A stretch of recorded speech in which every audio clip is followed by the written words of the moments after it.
There's a challenging spirit within Honda. It gives us the courage to go faster and the thinking to make it real.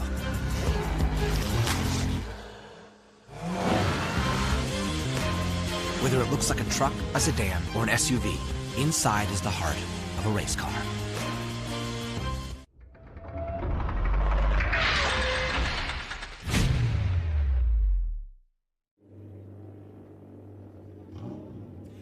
Hello and a warm welcome to VIR as we get ready for race 3 of Formula 4. Now this morning before the race, I thought I'd give you a little bit of schooling. You have all heard, unless you've been living under a rock, about Drive to Survive. That's Formula 1 and the road to Formula 1 and staying there. Everybody wants to be Max Verstappen, but as you well know, there are only 20 drivers on that grid. This is the real Drive to Survive because this is where you've really got to cut your teeth. This is the first move out of karting and into single-seaters. Around the world, there are 12 championships, just like the American one. And here's the interesting part. Imagine how many drivers all want to be Perez's drive alongside Max Verstappen. Well, only one guy gets it. 12 championships around the world, not easy. Therefore, you've got to shine when you get the chance. Therefore, in terms of F4, it's not national series in terms of you have to be from the USA. We've got drivers from Canada, from Argentina, from Australia. We've got a bunch of Americans as well, many from Florida, many from Texas. And we're always looking for the next big name. This year, that big name is this man, Patrick Woods Toth. Grew up with his grandparents, lost his parents at an early age. Fantastic story. He has fought his way through to be leading this championship. One more race and 3 more at COTA, and he's got it. And he's on the way. He wins a scholarship to the next stage, and that is FR, or F3 as it's known around the world. Do well there, F2. Then you can knock on Mr. Christian Horner's door and say, I'm ready to go. Get rid of Lewis Hamilton, I'm your next guy. Patrick Woods Toth, big race for you. Obviously, it's a good weekend because you've been consistent. Can you wrap it up here? Obviously not the championship, but can you move from where you are on the grid and get a decent result to take you to COTA? Yeah, I think we have a good opportunity here. There's a ton of draft, and I mean, the racing's been crazy so far, so I think we have good speed to make up some spots for sure. Well, best of luck and hope it goes well. Keep it steady. Patrick Woods Toth, that's just one of many, many names trying to shine. I mentioned we've got different countries here. Here's Luciano Martinez. He's from Argentina. So you can choose to see where you want to race, and it really depends on where you feel that you can get the best bang for your buck or the best chance of winning. Titus Sherlock, another man, making his way through. He came and joined me in the commentary booth earlier. Always interesting to learn about these youngsters. An American-Brazilian, Daniel Carrera, also looking for a way. Michael Costello, another name for the future. I love these series because that's where the next Verstappen, and that's where he started. Everybody says, how do these guys get to Formula 1 and earning millions and millions of dollars? Well, they have to beat all of the guys on the way up. This weekend, a Floridian has done the business. Soto Schripa, how are you, my friend? What a weekend. Can you finish it off with another win? I'm going to try our best. The team put together a great car. I'm super excited to go out on track right now. You've already got 50 points this weekend. You could be in contention for a really good finish to the year. Oh, yeah. We already did the math in the trailer before we started this race, so going to go give it our all. Juan, Carly, if you're watching this, I love you guys. He loves you guys. We love you guys. Jesse Lacey from Australia, that's our last man. He'll be in the number 16. Aussie fans will be tuning in. Could he be the next big Aussie to follow in the footsteps of Oscar Piastri? Well, this is where you tune in and find out. They're ready to go for their 3rd race. I'm going to head back to the booth. May the best man win. Well, thank you so much, Jonathan. Excited to be here with the Formula 4 United States Championship powered by Honda. Looking there at Jesse Lacey, one of my favorite car liveries in the track. As we look overhead here high above, and ladies and gentlemen, do not adjust your TV screens. VIR is this pretty. Unbelievable images we're getting here. Just over those trees is the Dan River, and just over the other side of the trees is North Carolina. You basically have to come into North Carolina to get back into Virginia from Virginia. And be here at Virginia International Raceway. There is the 2-4 of Augusto Soto Schripa. 50 points just yesterday. Unbelievable performance from him. And then Michael Costello from Naples, Florida with J. Howard Driver Development. Been a great weekend for J. Howard Driver Development. These Formula 4 cars are powered by Honda K20 motors. Next year, we actually have the new Ligier chassis with a halo, a driver protection system. And Ligier has come out with a V4 engine they've been testing here this weekend. It sounds unbelievable. And talking to Scott Goodyear, actually they're about 2 to 3 seconds faster than last year's F4 times. There is Daniel Carra, one of my favorite drivers in the series, the number 9 there. Got out of his car, so excited for his finish yesterday, that number 10 from Woodlands, Texas. And we're looking here from the camera is basically where the hog pen was here at VIR back when it was a farm and racetrack. We're looking at the Mission Foods part of the track. Each one of our great marketing partners and sponsors gets a different section of the track. This is the Mission Foods roller coaster, the finish of the Mission Foods roller coaster. These are apartments here that you see behind the Mission banner. You can stay in a garage. You can keep your car in a garage and then stay in one of those apartments at this kind of motorsports race resort is what they call it.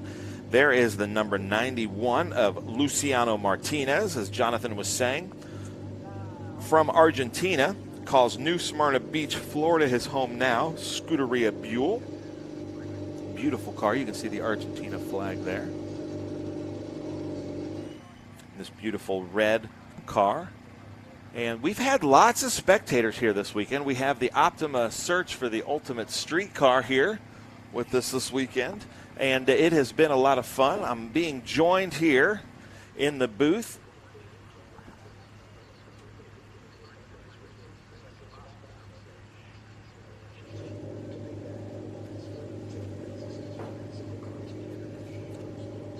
Yeah, I'm about to have them join here, so if you will introduce yourself, tell us who you're driving for this weekend and what we're doing. Yeah, hi, I'm Cooper Becklin. I'm driving for Crosslink Kiwi Motorsports in Formula Regional car this weekend. Yeah, and Cooper, we've hung out a little bit. I've been watching your career for the last couple of years, and Jonathan was doing a really good job of explaining this Formula 4 class, and now you've moved up to FR. FIA calls it F3. But it's basically the ladder. It seems like a lot of the drivers come from karting to F4 to FR, then hopefully to F2, and then the grand prize of F1. And you seem to be on that trajectory. Is that kind of what you're hoping for? Yeah, I mean, for us, it's like the route I'm taking is a little different. I think we're going to make the jump to like the Porsches next year. So we're going to take a step back from the Formula cars and make our way over to the is that the sports cars? Carrera Cup? Yep. Nice. Oh, that's great. So. No, and that's the beauty of this, and we see this too. I work in the Trans Am series presented by Pirelli, and we've had Ernie Francis, who thought he was going to be on the trajectory of sports cars his whole life, is now in Indy Next, and even Brent Cruz or Connor Zillage, who were looking at going into NASCAR. Now they might. There's talks of Connor Zillage maybe pursuing the Formula One path. So that's the great thing about motorsports is once you get that racecraft in almost anything, it's fun to try different things out. There's another person in FR, I forget his name, who's also running in Radicals this year. Yeah, Nick Piercing. Yeah. And so it's really neat to see the different paths. But here we have Jonathan Green with us back up in the booth. I'm going to steal some of the stuff you're doing on your grid walks. I love watching you do the grid walks. Well, sorry I'm late, but the reason is I had to go out on track and clear up some oil, and that's why we're delayed at the moment. So we've got a slight delay to proceedings here. You can see that pre-grid where we just were on the left-hand side of your screen. So why don't we take a short break?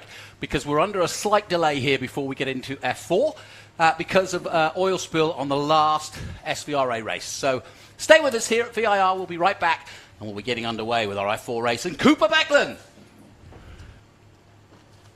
The Mission Foods Austin Speed Tour returns to Circuit of the Americas November 3rd through the 5th, featuring the Trans Am Series presented by Pirelli, the Sportscar Vintage Racing Association, International GT, FR Americas, and F4 US Championship. Saturday, you can take part in the Haggerty Cars and Caffeine Car Show with Parade Lab. You do not want to miss the Mission Foods Austin Speed Tour November 3rd through the 5th. Children 12 and under are free. For tickets, simply go to speedtour.net. Yep. Are you really? Yes. Good for you. Yeah. Great move. Yeah. Love Really that is. You know, I mean, you've got to spread your wings a little sometimes. The single seaters is so narrow. Yeah. It makes more sense.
Mission Foods Austin Speed Tour returns to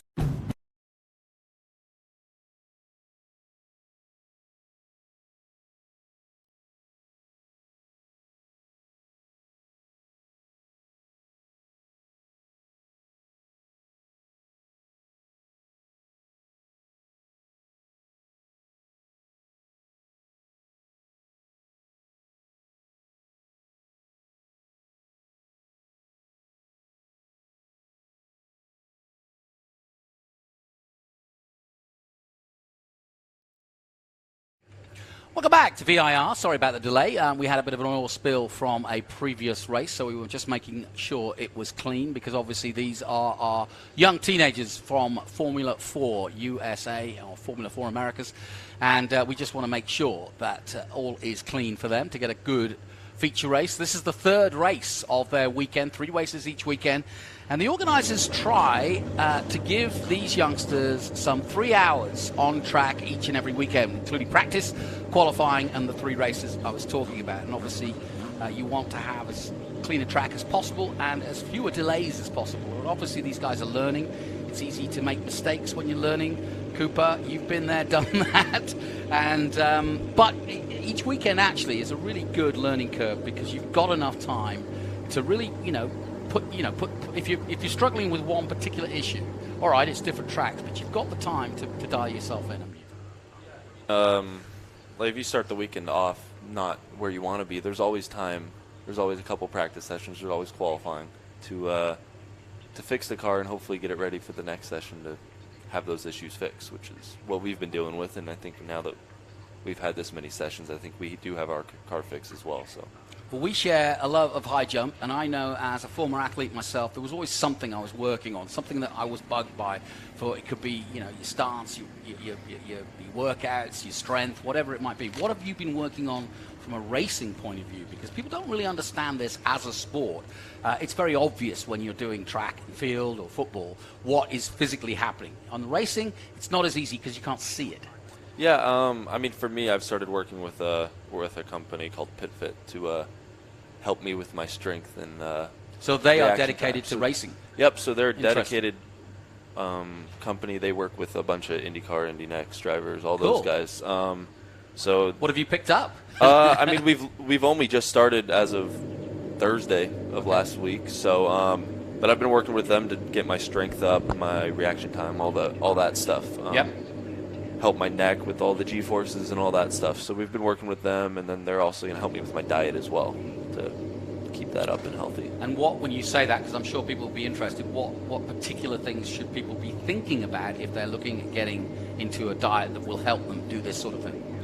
Just mainly just staying away from like the fast foods, I think, is the biggest thing. Like a lot of teenagers my age we all love our fast food. Yeah, so sure. We all love our Taco Bells and our Yep. McDonald's, and those things they're good, but they're very not good for you as well. So they're they sit, don't they? And Yeah. They don't digest as well as they should, and you need a metabolism that works quick, don't you? That can deal with it, so that you can burn off fat, basically. Yeah. Yep. So trying to stay away from all the junk foods, I guess, and more towards the healthier foods and the meats and all that stuff. Now, I've got a question for you. I was talking to Hannah Greenmeyer, so I've been doing my research on you. She said she used to kart with you. Yes. Now, how tall are you? 6'2".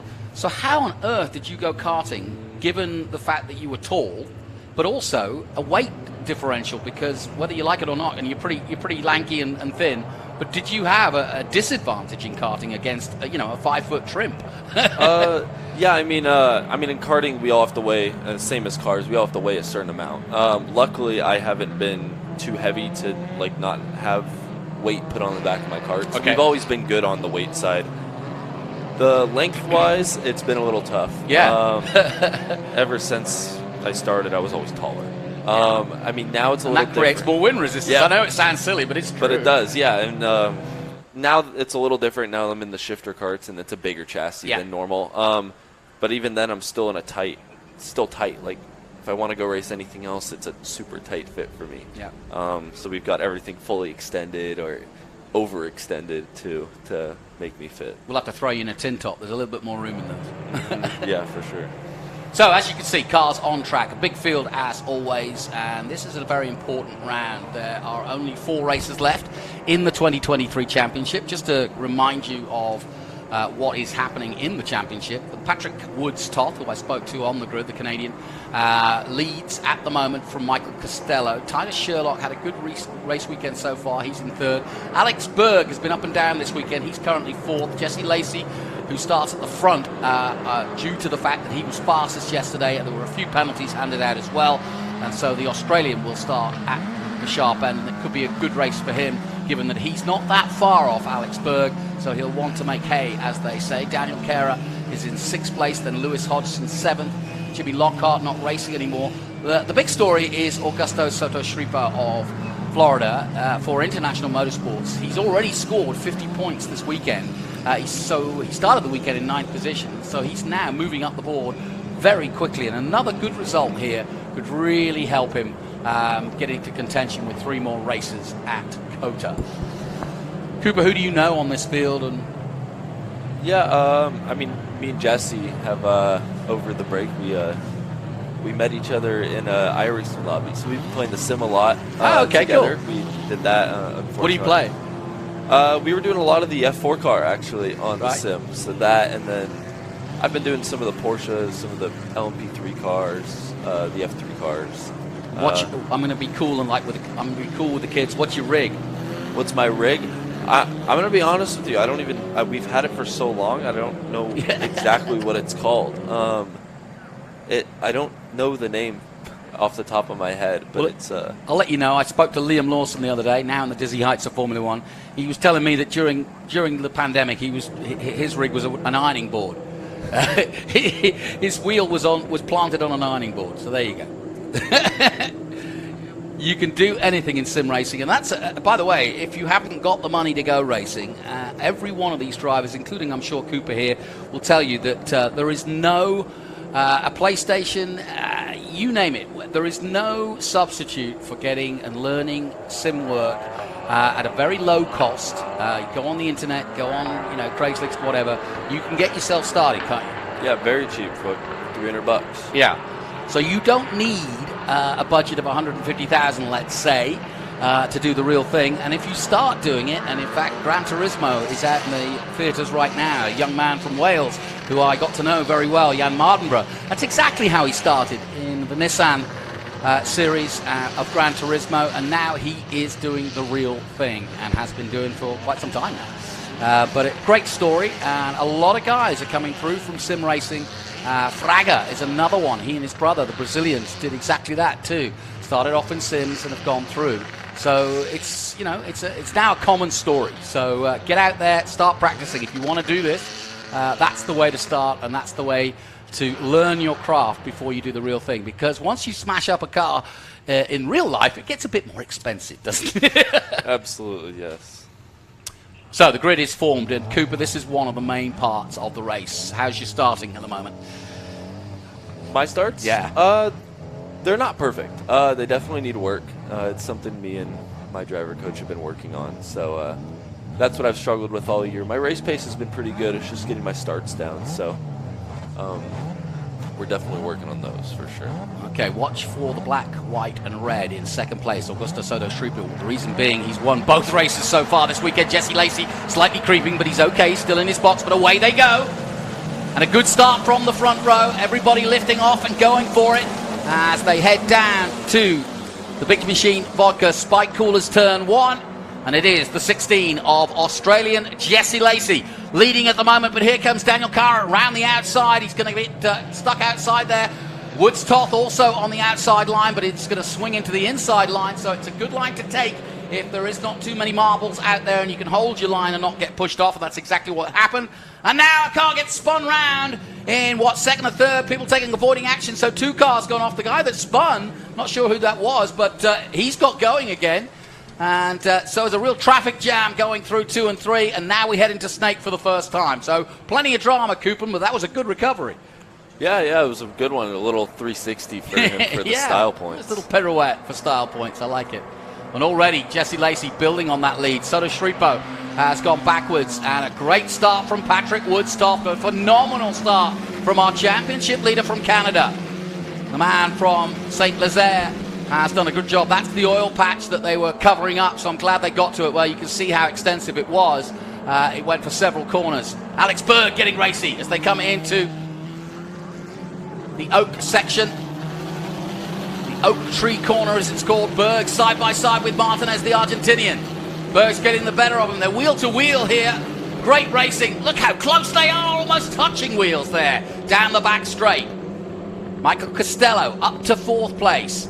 But Patrick Woodstock, he's gone from what, 5th to 2nd in just a matter of corners. Excellent stuff. And look at this, all vying for position coming into the braking point. 5 cars all lined up trying to make position. Now they have to go into single file. Good clean start though, Cooper. Just what we wanted. A little bit of a delay. Hasn't got them over antsy. As Titus Sherlock under pressure as well from Berg. Across the line, Jesse Lacey. Patrick Woods top, Costello 3rd, then Berg and Sherlock. Jaramillo in 6th position. Luciano Martinez, Alex Benavides. Daniel Carras dropped to 9th, and Bacon Zelenka is your 10th placed man. And then just behind him, Ty Durst, Hannah Greenmeyer, who had a great race. In fact, she's had a great weekend. Some of her best results. This is turning out to be a bad weekend, sadly, for the 21. As he goes round, that's Ava Dobson. She goes round, I should say. And yeah, Ava just starting out in her career in Formula 4, but she got frustrated and spun out in the wet yesterday, and the same has happened here in the dry. But she is very, very new. She's 15 years of age. In fact, she couldn't start the season. She was too young. And so she did some junior races and got her head around the car outside of the championship. But now she joined it from Road America when she turned 15. But still learning away, and it's easy to make mistakes. But Cooper, you know that feeling. You've got to kind of gather yourself, haven't you, when you make mistakes? But everybody goes through the same system, right? Yeah, I mean, everybody makes a mistake here and there.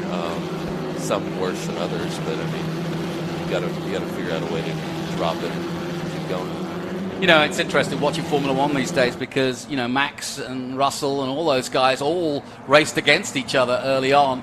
And yeah, even the great and mighty that we see now in Formula One, they made their same mistakes in Formula 4 or Formula BMW or whatever they were doing. But this particular series has been a really good setup around the world for young drivers trying to make it into Formula One and take the ladder to success. And Formula 4, as I mentioned earlier, is the way to start off your car racing career. Alex Berg, the young Canadian, his father got to Formula One. Not a big star by any means, but always useful to have that kind of insight. As Berg goes up to 3rd now, so a really good start from Alex Berg. Costello now 2nd. Whoa, a little bit racy by the 19 there. Costello getting out of shape as Woods Toffin is all over him in 4th. What can you adjust in these cars? You know, what's your input as a driver?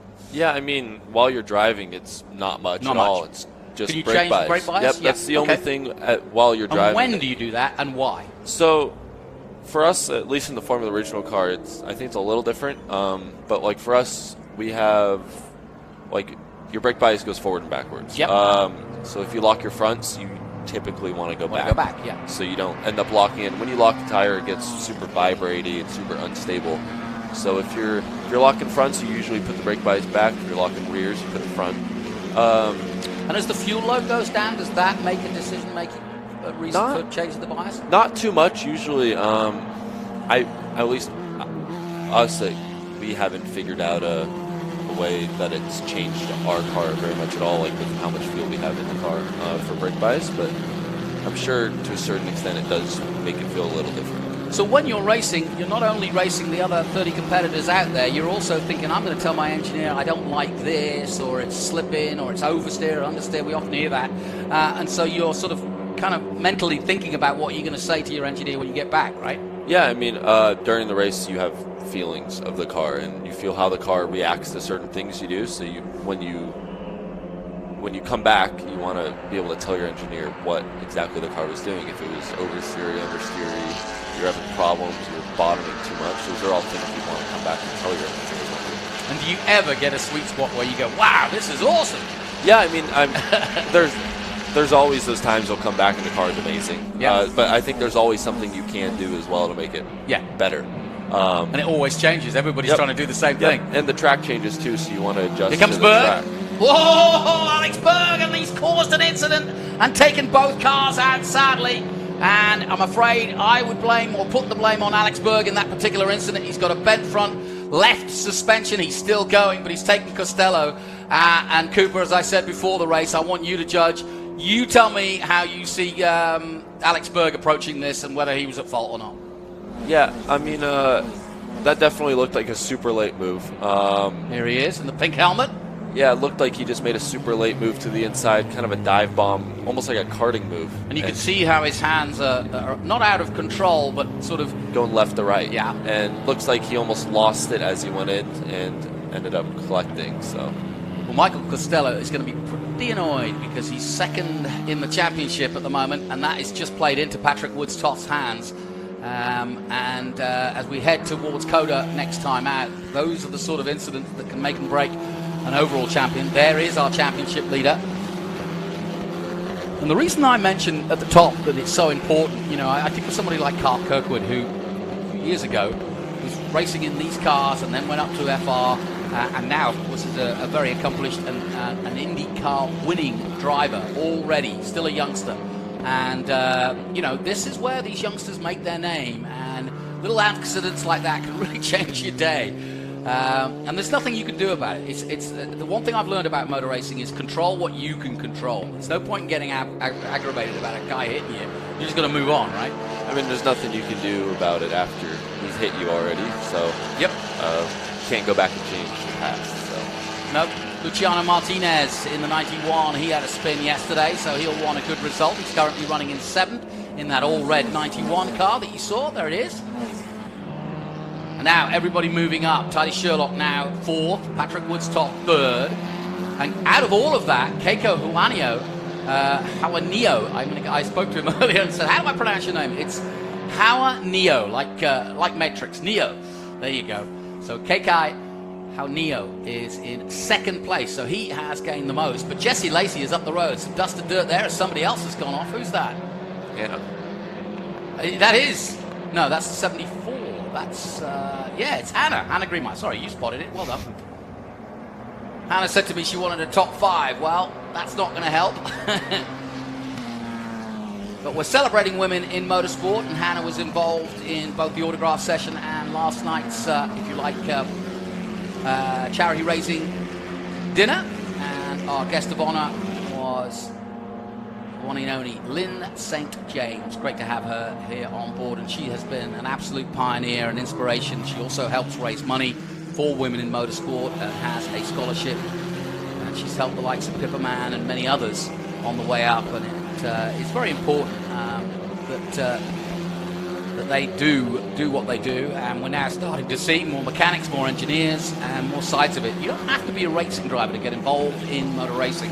It's just exciting from the outside sometimes, isn't it? And a lot of drivers like yourself turn engineers. I mean, I'm looking at Ryan Yardley, who now, of course, is driving Porsche, but he started exactly in this, and he was in the FR Championship just a year ago, having done a couple of years in FR successfully, but now is running in Porsche, and, you know, he's kind of reignited his career. It started off, it started off in tin tops in '86, but then moved on to single seaters, but you know, you never know. And right now, he's mechanicking one of the cars in your team. So, yep, yeah, he worked with us a lot last year to help me get up to speed in the Formula Regional car, and now he's working for Kiwi Motorsports and racing. So it's gone both ways for him. Yeah, good boy too. Nice guy.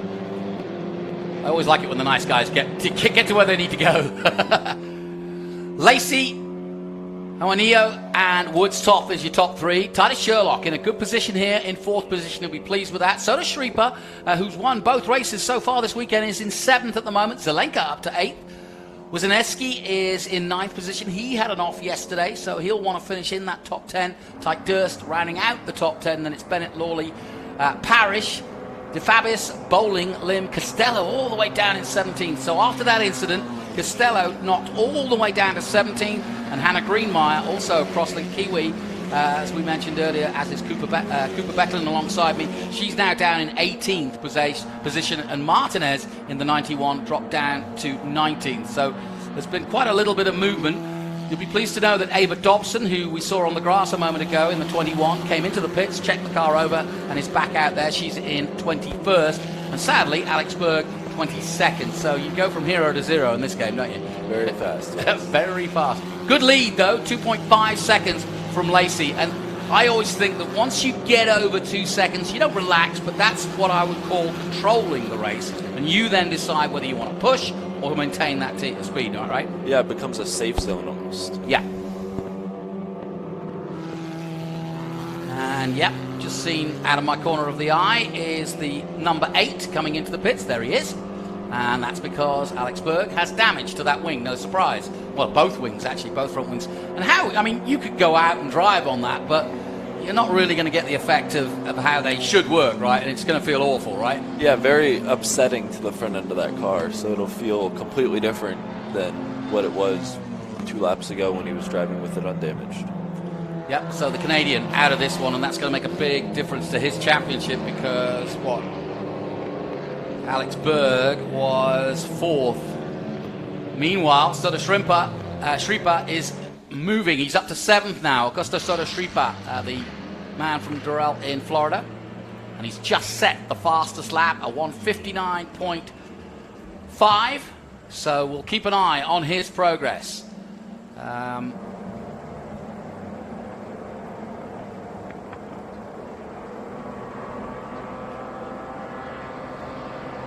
Who we've got coming through? Here's Hearn in the 29. There's the 31.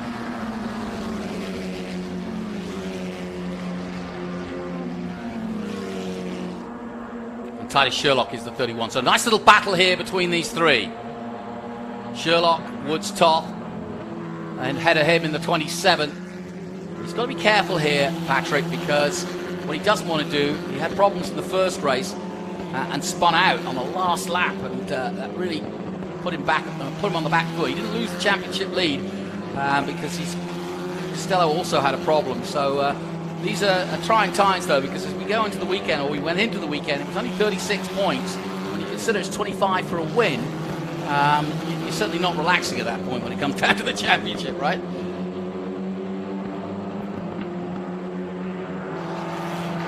What's the best part or the hardest part of this track?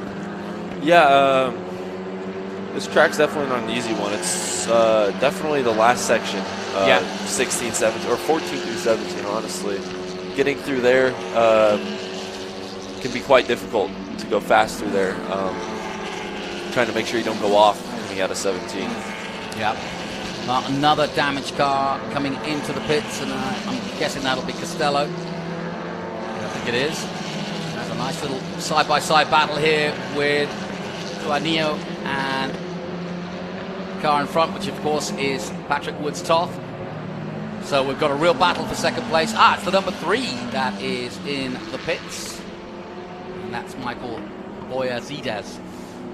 I'm not quite sure. It doesn't look like the car's damaged, but he's out. He's done. Either way, it's game over for this race, the feature 3rd race of the weekend, and he'll live to fight another day, so to speak. Meanwhile, this battle for second place raging on. Where would you make the overtake and be the obvious place to go? Yeah, there's a couple spots here. I think turn 1 is a good one. Turn 14 can be kind of difficult, but it'll work out sometimes. And then if you get them to make a mistake out of 5, you can almost get them into the snake up the hill. And Titus Sherlock, just looking at him behind that battle between Patrick Woods-Toth and Juanillo, is right there tucked in looking for a slipstream. Now, what are they looking at here? What the heck's wrong with that, do you think? Not right, though. Either way. Maybe bent suspension. That's another reason you'd come in. You don't really want to drive with a bent suspension. He's going to sit there and see if they can fix it. There's always points to be gained. You never know. There could be a safety car. And here's your leader, Jesse Lacey. It's been a good season for the Australian. learning his way. And as I mentioned at the top, you know, you don't have to race in Australia just because you're an Australian. You can make your way over here, just as many Aussies and Kiwis have done. Callum Hedge in FR, your teammate, and Jesse. And as you said, you've raced him on the sims. Where does he base himself, do you know? Right now I think he's in Texas, living, so I think. I might be wrong about that one. That's all right. Well, as he is continuing to kind of keep it steady, they are reeling him in bit by bit. So you can see now the gap has closed just a little bit. Jesse's lead has closed right down, and so he's now going to be thinking about pushing on a little bit more. There's still some 13 minutes left in the race, and as you can see, there are 4 cars from above. It's easier to see. He's got a decent gap. It's harder to see from our man Lake's position here, but it's a decent gap. But as you can see, Woods Toth, our championship leader, starting to get away from the group and now starting to chase down our leader at the moment. He just did a fastest lap of 59.5, so he's on good lap times as well. Sherlock is 4th now.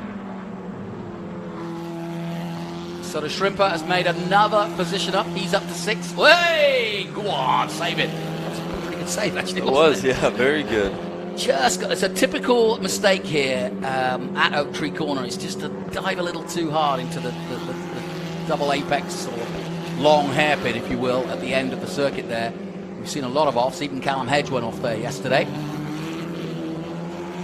But a nice save from the man of the moment from Florida, Soto Shripa. Good racing name. You've got to have a good racing name. Cooper Beckford, that's a racing name. I like that.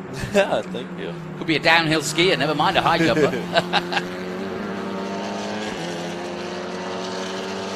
Now, let's watch and see if Keiko Juanillo can make some more inroads in the last 10 minutes of this race. It's been a good, clean race so far. There's your leader. There's second place. 29 is Juanillo. And it's a good run now. How do the tyres feel as the race goes on? Do they, I mean, they'll last forever, I know, but do they actually, there must be an optimal time. How many laps is that? Yeah, I mean, for tires, it's kind of hard to tell. It depends on how you're driving and what happens. Like if you lock up, they're gonna fall off a lot faster. But I mean, they're usually fast lap 5, 6, and then they start to fall off, and then usually at the end of the race, they're pretty much getting to the end of their cycle. Well, you saw Tyke Durst go off there, and Cooper, what do you see? Whoa! That's a weird one. He was just too hot, wasn't he? Yeah, it looks like he just lost it going in, and luckily there's a lot of runoff back there. It's a very fast part of the circuit. He's done well to keep it going and get it back on track. Tyke Durst, I think he's going to join me in the booth later today at some point for some FR racing, so we'll see what he has to say about that, but that was a big moment for him. 10 minutes to go then. Lacey Woods Toth, Juanillo, and Sherlock. Kara, Soto Shripa creeping up the board, up to 6. Zelenka's going with him, and he's 7th. Benavides, is in 8th position, then Bennett 9th, and Wisniewski in 10th position. Costello's coming back, as is Greenmeyer. Costello now 13, Hannah Greenmeyer up to 14, so they've recovered well. Oh, that's not a good look. And that's Wisniewski. Just as I was saying, he was doing well in the top 10. He's just parked it right underneath one of our camera positions. That managed to give him a shot. So Wisniewski from 10th position goes out. Here come the leaders. And Lacey's not in trouble, but he must be looking in his mirrors now, getting a little bit nervous, don't you think? Yeah, they've gained about a second on him now, so they're getting quite close. So. Well, Woods Toth, I thought, was going to pull away from... Ooh, this is good, too. 10, making a move down the inside. That's Daniel Kara. Brazilian. And they're still side-by-side with Titus Sherlock. In comes the 17 of Tyke Durst. After that incident, they're just checking the car over. Just a systems check. They'll probably send him back out. Yeah, the thing is, from where you are in the cockpit, so to speak, you really just can't tell if they've damaged the car, because you can't see it, can you? No, I mean, sometimes you can feel it, but if you have any floor damage, there's no way for you to see it, or any front wing damage, really, you can't see it from where you're sitting. Yeah. Well, this should be fun. We've got a three-way battle. This is another side-by-side battle, and it's been that way for the last few corners between Soda Shripa, and he's got through, so Soda Shripa makes up another place. And he's got ahead of Sherlock, so we are watching a really good run here by the young man from Florida.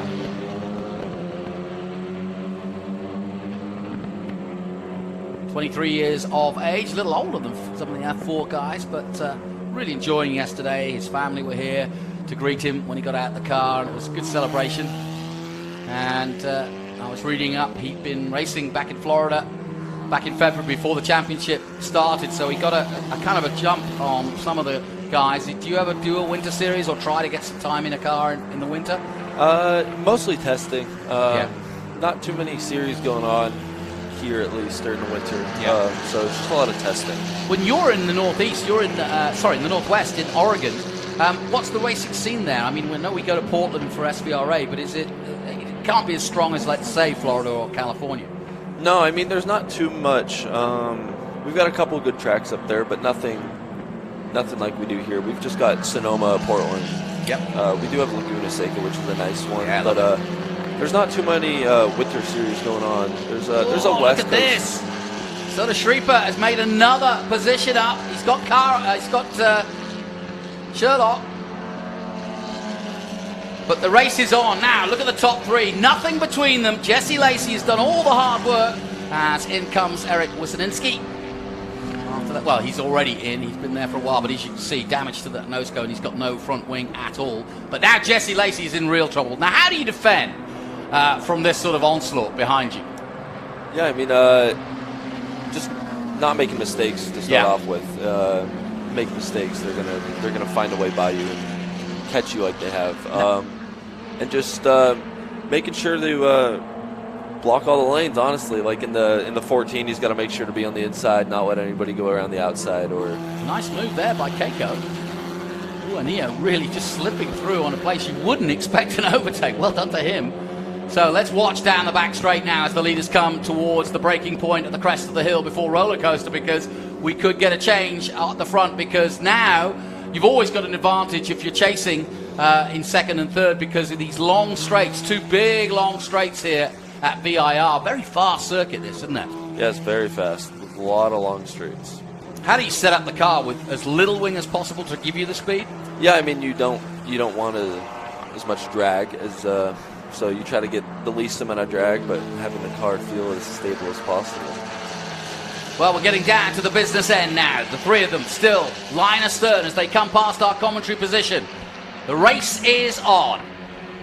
Jesse Lacey leading the way, but for how long, we wonder? He's under big pressure from the championship leader. And in fact, Woods Toff has lost out to Neo, and now in second place, and he's putting the pressure on the leader.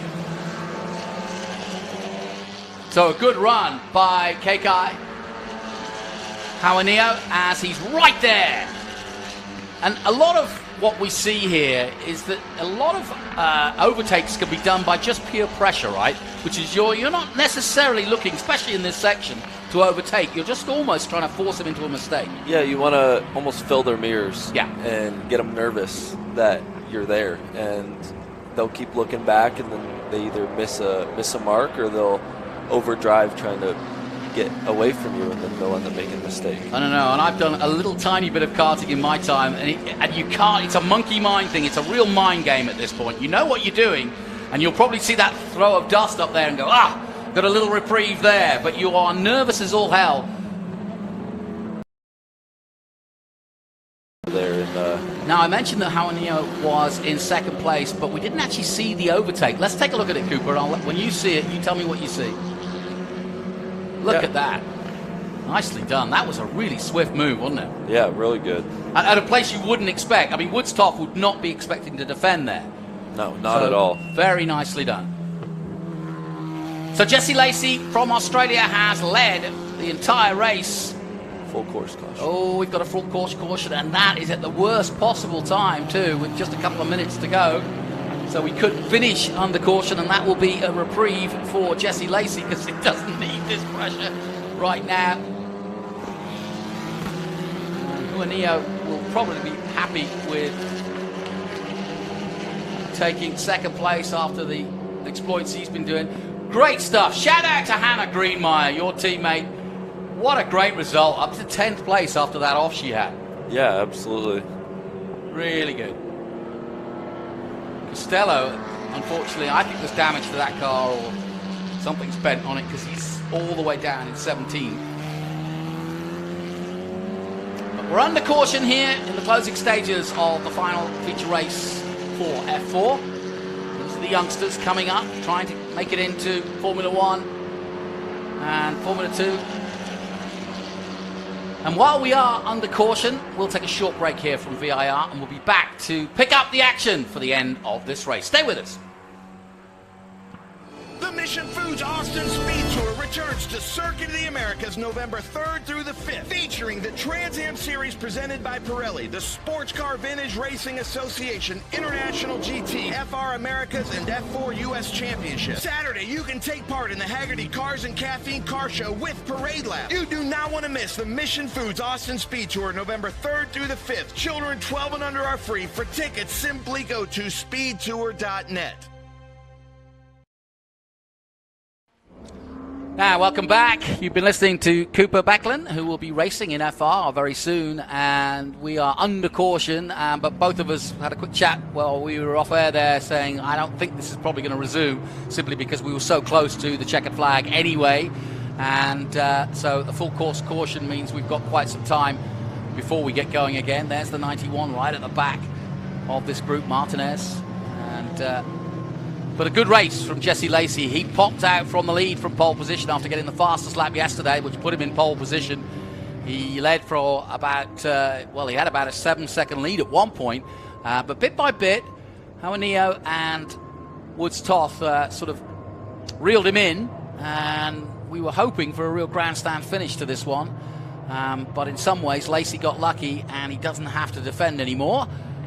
Shout out to Soda Shrieper, another good result. He's going to finish 4th if it ends this way. There he is, just in that all-red car behind Woods Toth. And another good result for Patrick, Canadian from St. Lazare, Quebec, because he is going to get another podium and increase his lead at the front. Costello has really lost his impetus here at VIR, sadly. But Lacey doing a good job, and that's a good, I mean, if you were Jesse right now, or you saw Jesse, you'd say well done, eh? Because that was a good little control race, wasn't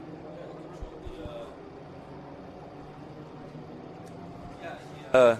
He had the whole race under control from the start. He had a big gap and just kind of maintained it the entire race, and they got close at the end, and then the caution came out, so now he gets to cruise around behind the pace car. Well, I've got you here, just so people know, because everybody thinks it's so glamorous, this motor racing thing, and you're off now to the parties and the high life.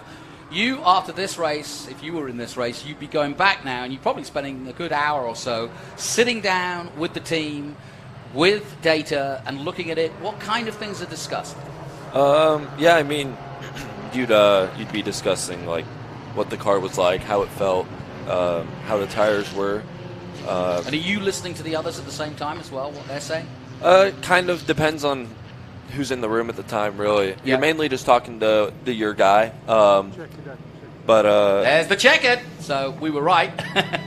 And it is Jesse Lacey who brings it home. And I can see the Crosslink Kiwi boys very happy. But go ahead, keep going. Yeah, just kind of talking about how the balance of the car felt during the whole race, how it felt as the race went on, and how it felt at the end compared to the start. Well, I'll let you go and celebrate with your team, because it's another good win for the team and also a good result for Woods Toth. Hauaneo, though, great move to get into second place, and he deserves that second place. Well done to him. And looking forward to seeing what happens at COTA with just 3 races to go. My thanks to Cooper Backlund. He'll be in action in FR. We'll look out for him. He's had a great weekend so far, a couple of podiums. One he got a little help with. So then, confirmation of the results. Crosslink Kiwi wins with Jesse Lacey of Australia. Kekai Juanillo takes second place for Newt Racing, and then it's Patrick Woods-Toth, another Crosslink Kiwi man, taking third and advancing closer and closer to that championship. Augusto Soto-Schreiber finished off of a brilliant weekend with 2 wins and a 4th place for International Motorsports. Daniel Cara, the Brazilian, takes 5th. Then Titus Sherlock, the American for Crosslink, takes 6th. Alex Benavides takes 7th. Bacon Racing and Zelenka takes 8th. Christopher Parrish takes 9th. James Lawley rounding out the top 10. Thought Hannah Greenmeyer had made it into the top 10, but not so. Well, plenty of action in round 15, no question about that. It was all happening. Perfect conditions for racing, great way to learn. We had a bit of a delay at the start of the race for an oil spill, but we got it cleared up and it was no real problem for the drivers. So let's take a look at the highlights. Jesse Lacey it was that led from the get-go. Soto-Schreiber was starting second but dropped right back and did a good job of coming back to 4th place. Ava Dobson was the first off. Alex Bird causing this incident with himself and Costello. Costello, I'm sure, will not be happy. And then a few excursions off track. Several cars getting in trouble, including Hannah Greenmeyer, but she recovered well indeed. Woods-Toth in the thick of the action with Keikai Juanillo, and Juanillo made a brilliant move, and Soto-Schreiber was just picking them off one by one. There's that brilliant move past Woods-Toth, and even though I think Woods-Toth is going to go on to championship, it was a great result for Jesse Lacey with the win in race 3.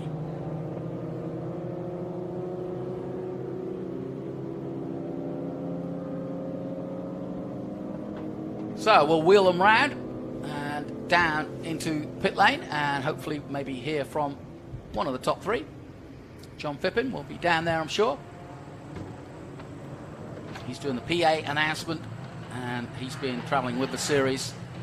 I've only been able to do a couple of rounds this year, but really enjoyed learning and getting to know some of the youngsters. I love seeing young guys coming up and girls coming up through the ranks, because once they get into the dizzy heights of the big professional scene, it's always harder to get interviews and learn about them. And obviously, they are trying to impress as best they can and get known. And so it's always good because it meets well, is that we want to learn about them and tell the world about them, and they want the world to know what they're up to. So they're on social media, so look them up. Go to the F4 America's website. There's all the background there, the drivers' social media. Very important part of modern day racing. And the Honda Civic leads them into the Parc Fermé and the podium.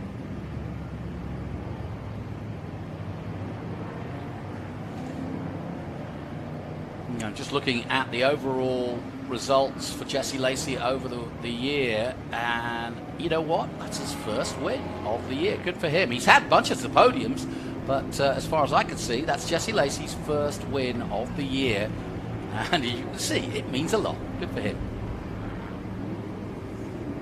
Gary Orton, his team manager, congratulating him, and that's always a big moment in a season if you can be consistent, but more importantly, get just a couple of wins under your belt.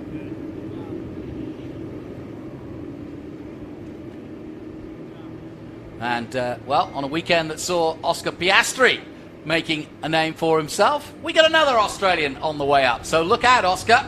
There's another one coming. Jesse Lacey. Remember the name. I think he's from Queensland, so well done to him.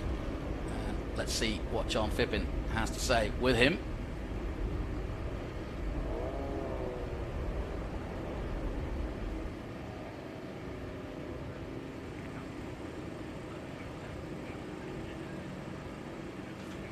Getting a glass of water. Let's head down to John Phippen, who's got our winner, Jesse Lacey.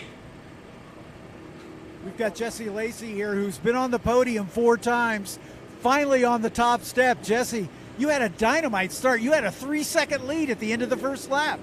Yeah, I had a good start. My main goal was just to try and keep that gap, make as least mistakes as possible, and it was getting quite close to the end, but lucky I was able to hold it off. Yeah, sadly, that full course yellow made we finished behind the safety car, but great race, my friend. Thank you so much.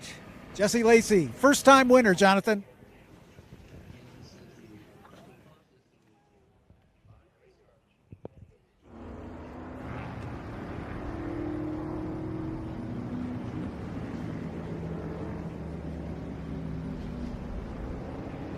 So there, the words of our winner, and as you heard John Fitman say, plenty of podiums and a great race really, because he controlled it well, got a massive lead right at the start, and then they bit by bit reeled him in. But his first win of the season after several podiums. Well done, Jesse Lacey, a name for the future. We'll take a short break. We'll be back with more action from the Speed Tour after this.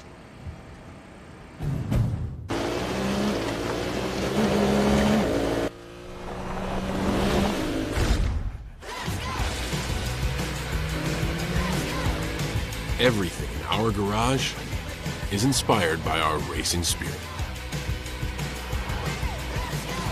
Race in for a great deal on the Honda CR-V. Only at the Honda Dream Garage Spring Event.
Hon, the weather tech's here. WeatherTech is the ultimate protection for your vehicle. Laser measured floor liners, no drill mud flaps, cargo liner, bump step, seat protector, and cup phone. What about my car? WeatherTech.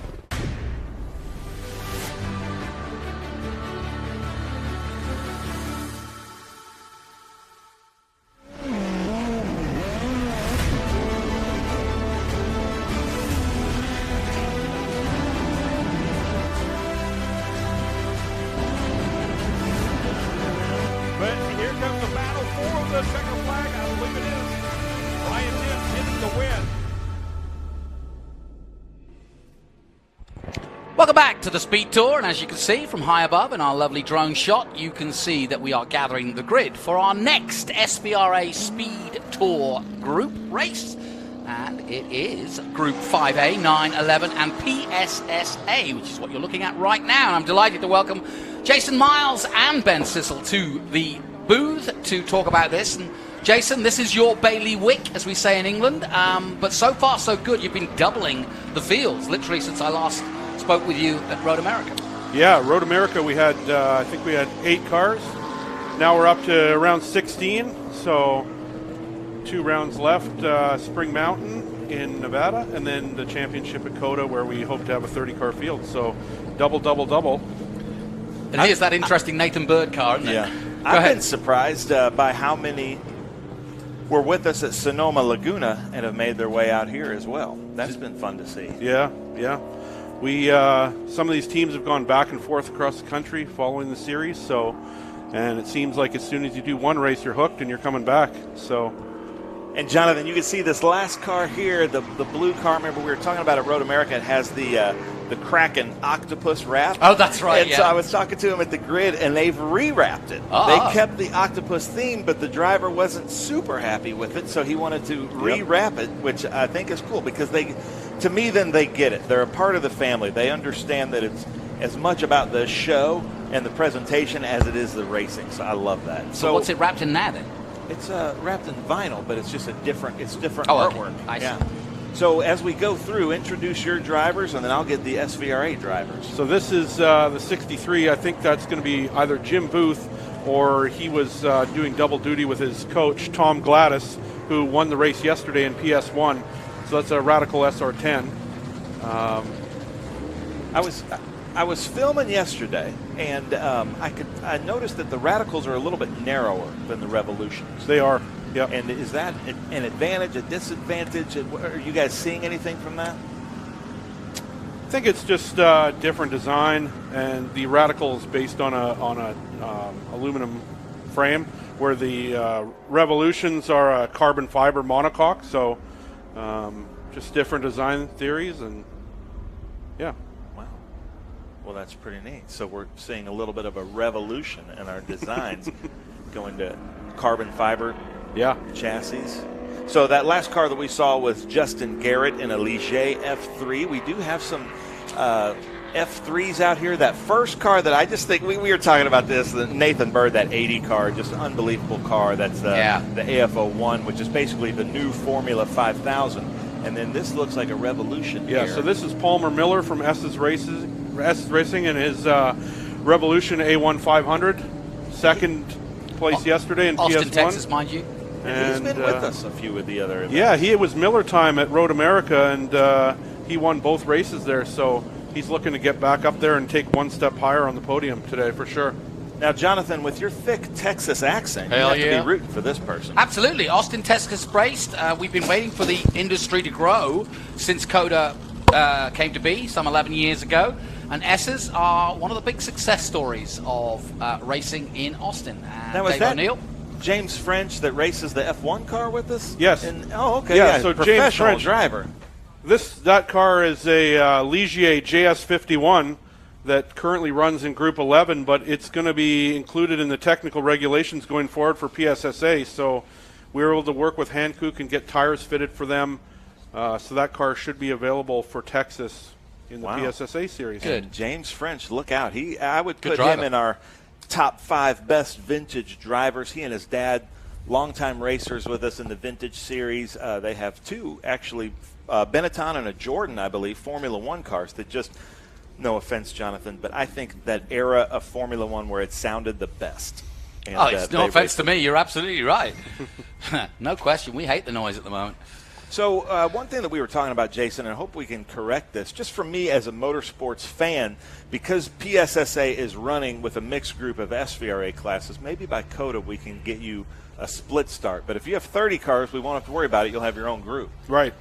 Yeah, split start would be cool. But then you also have these Group 11 cars that are prototypes as well, where they kind of have been running with SVRA in Group 11, but now they all want to come and join PSSA. So it's cool to have all these mixed. You have an Orica out there with Lawrence Wang and some other one-off prototypes.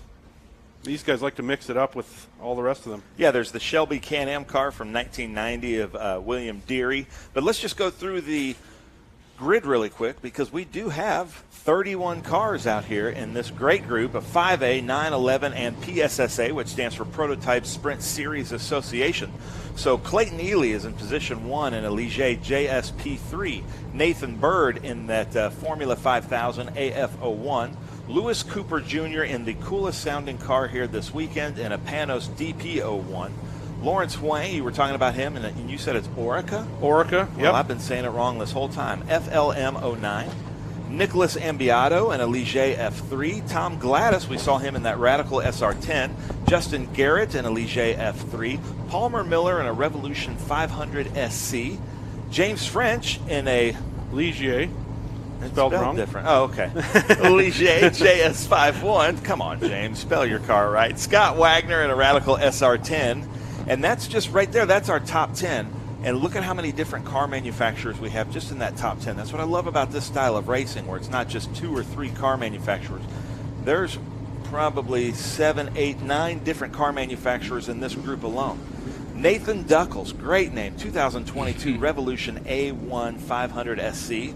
Paulie Gatto, JDR F1000, Jim Booth, Ligier JSF3, Zach Mosley in 14th in a Revolution A1 500 SC, and eventually we're going to get you to explain the different radicals, the different Revolutions and everything. Yep. Mark Calzaretta in a Sebeco NP01. Am I saying that right? Yep, Sebeco. Sebeco. Yep. Teddy Musella. And this is weird. Usually we struggle with the names of the drivers. Now not it's the struggling names with the of car cars. names. Yeah. In a Ligier F4. Andrew Myers, one of my favorites, in a Carbier Sports 2000, 1996. I've heard that pronounced both ways, but his mom is actually driving with us in a 911 this weekend, too. Brian Peel in a Sebeco. Yep. NP01. See, I'm learning, people. Gobel Newsom in a Sebeco NP01 Evo. Antonio Cancel, Radical SR3XX. Charles Habis. Oh, sorry, Charles. I was waiting. Yeah. Habrissotinga. There's always one. In a 1985 Swift S2000. Kevin Whitman in a 1989 Devon DB2. Caleb Campbell in a Ligier F4. Is that the new Ligier F4? No. No. Okay, so No. yeah. Ooh, look at that, boys. That's not a good look. Uh-oh. There is our car. There's the new wrap on that number 17 that's smoking. Yeah, but it's Is he smoking locking heavily. up there? Check your brake bias there, Mark Calzaretta. It's a cool look, though. You're right. We got William Deary in the Shelby Can-Am car. Jabin Dillon Gia in a Ligier F4. Gary Gray, 27th in a Radical. Charles Duncan in a Lola. Danny Dashelski. Danny, what is it? Dashelski, who actually plays in the NHL also, and a Radical SR3 XXR. Judd Miller, who we've seen at a lot of these races in Austin, a Revolution. Texas, baby. And Mark Russell in a Revolution. That rounds out the 31. And so from this, you look at this field right here, you see that LMP3 car, you see a Formula 5000 car, you see a prototype car, you see what looks like an F3 car, and then we get to our first PSSA, that Radical. Yep. But what a crazy field of cars here. Turning about similar lap times, but that Sebeco back there of the Kraken still seems like he might need to change his brake bias a little bit. Yeah, something's going on there. Now you can see how much wider that Revolution is, yes, compared to these cars. And then, if I'm not mistaken, the Sebeco is that was more of like was it a NASA class that they had started? Yeah, so they the Sebeco, it was built by Elon early on and was built for NASA Pro Racing as a spec car. And then they've developed the car. The car that Goebel Newsom is driving is a spec 2-liter Mazda engine. The other two cars are a 2.5 liter. They vary in power from 200 to 300 horsepower, depending on what Evo spec they are. What kind of drivers do you attract? We just mentioned French, and obviously he's got a lot of racing background, but it's young and experienced drivers, right? Absolutely. There's new drivers where they've come out of club racing, they've country club, all the way up to like Clayton Ely's car has been driven by Mike Skeen, who's a very well-known road racer, has close to the lap record in that actual car around here. So, yeah, it attracts all kinds of different drivers, and they all have to cohabitate on the track together. When we've had the Blue Marble Radical Series with us, Mike Skeen's usually in the paddock as a driver coach. Yes. Yep.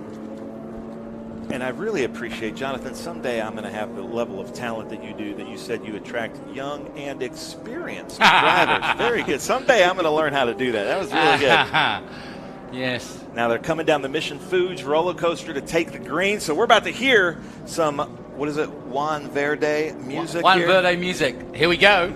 Yeah, we're watching to see what Clayton Ely and Nathan Bird can do, and obviously very different cars at the front of this grid. One an obvious single-seater, Formula 5000 spec, if you will, but basically, I would say it's kind of an elongated, or it's just an FR car with a bigger wheelbase. But either way, let's see what the 807 can do against it. Creeping out of hot pen, 2x2. Pace car comes off. Good full field of some 31 cars as they roar past our commentary position, which is to the right there, and that barn-looking building. And here we go. Great shot there, low down.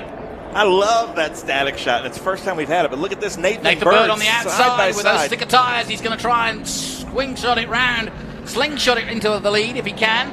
But of course, it's a good place to be is on the outside, because that becomes the inside immediately as you get through. We got a car off there on the inside. Whoop. Where's he going? Yeah. Got nursed away, but Clayton's done it. Eli's got the lead. Ahead of Nathan Bird, Lewis Cooper Jr. in third position. So the top three stayed as is and are already pulling away. Now, is that Clayton Ely of Track Advantage? Yes. Okay. Yeah, they were here with us when we loaded in, and that is a beautiful car. I think JR3 prepares that car, but there is the F3 car, the number 51 of Nicholas Ambiato. Yeah, that's the Ligier. Yeah, very nice. It looks like a 63 of Tom Gladys moving up there, up to third place. You said he got a win yesterday, yeah? Yes. Yep. Sounds nice. Pro driver, SR10, Radical. He's staying right with these cars, and that's the car that Nathan Bird is in, the Formula 5000, basically a 5-liter V8 behind an F3 chassis from Ligier, is really keeping up with that Clayton Ely's Ligier. Now, is that the LMP3 car? Does that have an LS3 in it? What's So the this power is an plant? LS1 in this car. Okay. He would be in PSSA, but he's on Michelin tires, so he's running in Group 11, but he will be in PSSA for his next race. The battle yesterday between himself and Lewis Cooper Jr. in the Panos was unbelievable. Wheel to wheel for 10 or 12 minutes. Yeah, that's great. You know, Lewis Cooper's probably loving this because he's sometimes just kind of a field by himself. Yeah. And now he's actually racing cars. And Jonathan, we've seen him in our live stream so much. Yeah. Such a gentleman driver. Lots of fun to have at our events, but it's really cool to see him out there with people to compete with. That's Lawrence Huang there in that Oreca, the 2000 Oreca, you said. Yeah. Dennis Althoff takes care of that car. What's been the reception? You mentioned the doubling of the field. I guess people are starting to really get interested. Yeah, I mean, we started off at Road Atlanta. We had 7 cars, and it's grown since then. And it seems like everyone that comes to race with PSSA once they do one weekend, they're hooked and they want to sign up for the rest of the year. And so, and we still haven't seen a couple of manufacturers that are eligible. So, we got a black flag. That's on the Optima. That's on the Optima track. Wrong track. That's so the Optima search for the ultimate street cars racing back there. So yeah, it scared me we for all a got second fooled too. then, didn't we? Yeah. We were like, what? Yeah. So I mean, yeah. Once we get all these manufacturers involved, the field will grow and grow and grow. It's just trying to get all these one-off cars going in the same direction. So. Getting some great images here as they come through the Customers Bank oak tree, now high above from that drone. Look at this. You've got that Orica coming up behind, and it's pretty neat to see these open wheel cars with these prototype cars and where one is better than the other. So now that open wheel car should kind of start to pull out down here through this section a little bit, and then that Orica should catch them as they come into Big Machine Vodka Spike Cooler. But there is James French. So this car will be legal in just a couple of weeks, you said? Correct, yes. What's going to make it legal? We were able to actually fit Formula Regional tire size on that car. Okay. So 13-inch tire wheels, and we were able to make it work. So that's a Honda-powered Ligier, and he will be in Texas. Cool. Well, something that we should talk about, speaking of tires and wheels, is that Hankook has come on as the sponsor of this series. They're giving so much. They've been a great partner with us with the FR-F4, and now a wonderful partner with SVRA and PSSA. So explain to all the people that are watching this as potential drivers what all they can get with Hankook. So with Hankook, you're getting a tire that will last the duration of the race, whether it's a 30-minute sprint race or an hour-long enduro. Very predictable tire, durable. It's not the fastest tire, but for drivers that want consistency, it's a good tire for them. And they make sizes that fit all of these different cars, which is the hardest thing with these types of cars, is getting one tire that fits 13 all the way up to 18 inches. So Hankook's able to do that, and they've been a fantastic partner to work with and the support they have at the track as well. That's Nathan Duckles there in that 2022 Revolution A1. And as an airplane person, the rear wing, you don't see this very often. It's kind of like a reverse dihedral rear wing. I don't know what you would call that in the racing world, but the shape of it is really interesting. Yeah, on the Revolution, the arrow is not adjustable per se. There's a little bit of adjustment in the rear wing, but they built the car to be stable so that drivers can come from other types of racing and get into a prototype car with downforce and be able to learn. Yeah. If you have it too adjustable, they can make it, the balance go off, and so makes it the transition easier. Nathan Duckles, though, throughout the season, he has grasped this car and his times have dropped and dropped and dropped. And this weekend, he's actually, the first time of their 3 team cars, he's the fastest car. So it's awesome to see his learning curve. He came from running Miatas, and he's getting a handle on this car. Got a shout out to the 500 of Judd Miller. He had a cooler leak yesterday, you were telling me, but he's up to 9th position already in the 500, and that is really impressive because I think he started right at the back, or in 30th anyway. Yep. Yeah, he had a coolant leak. He went off at the top of the S's, and then had to bring it in. Coolant leak turned into a coolant hose coming off. But yeah, definitely somebody to watch coming through the field here. Judd's a really experienced racer, ran in the Radical Cup, and he's part of the S's racing team in Texas. Now, what is this LMP3 looking car here? So this one here, is this the number 42? There's 2 LMP3s out there. One of them is the Nissan powered. It's that's John Gilliland. Yeah. And he's running in PS1 class. And then you've got Clayton Ely, who's in the updated LS powered, same chassis, running on Michelin tires.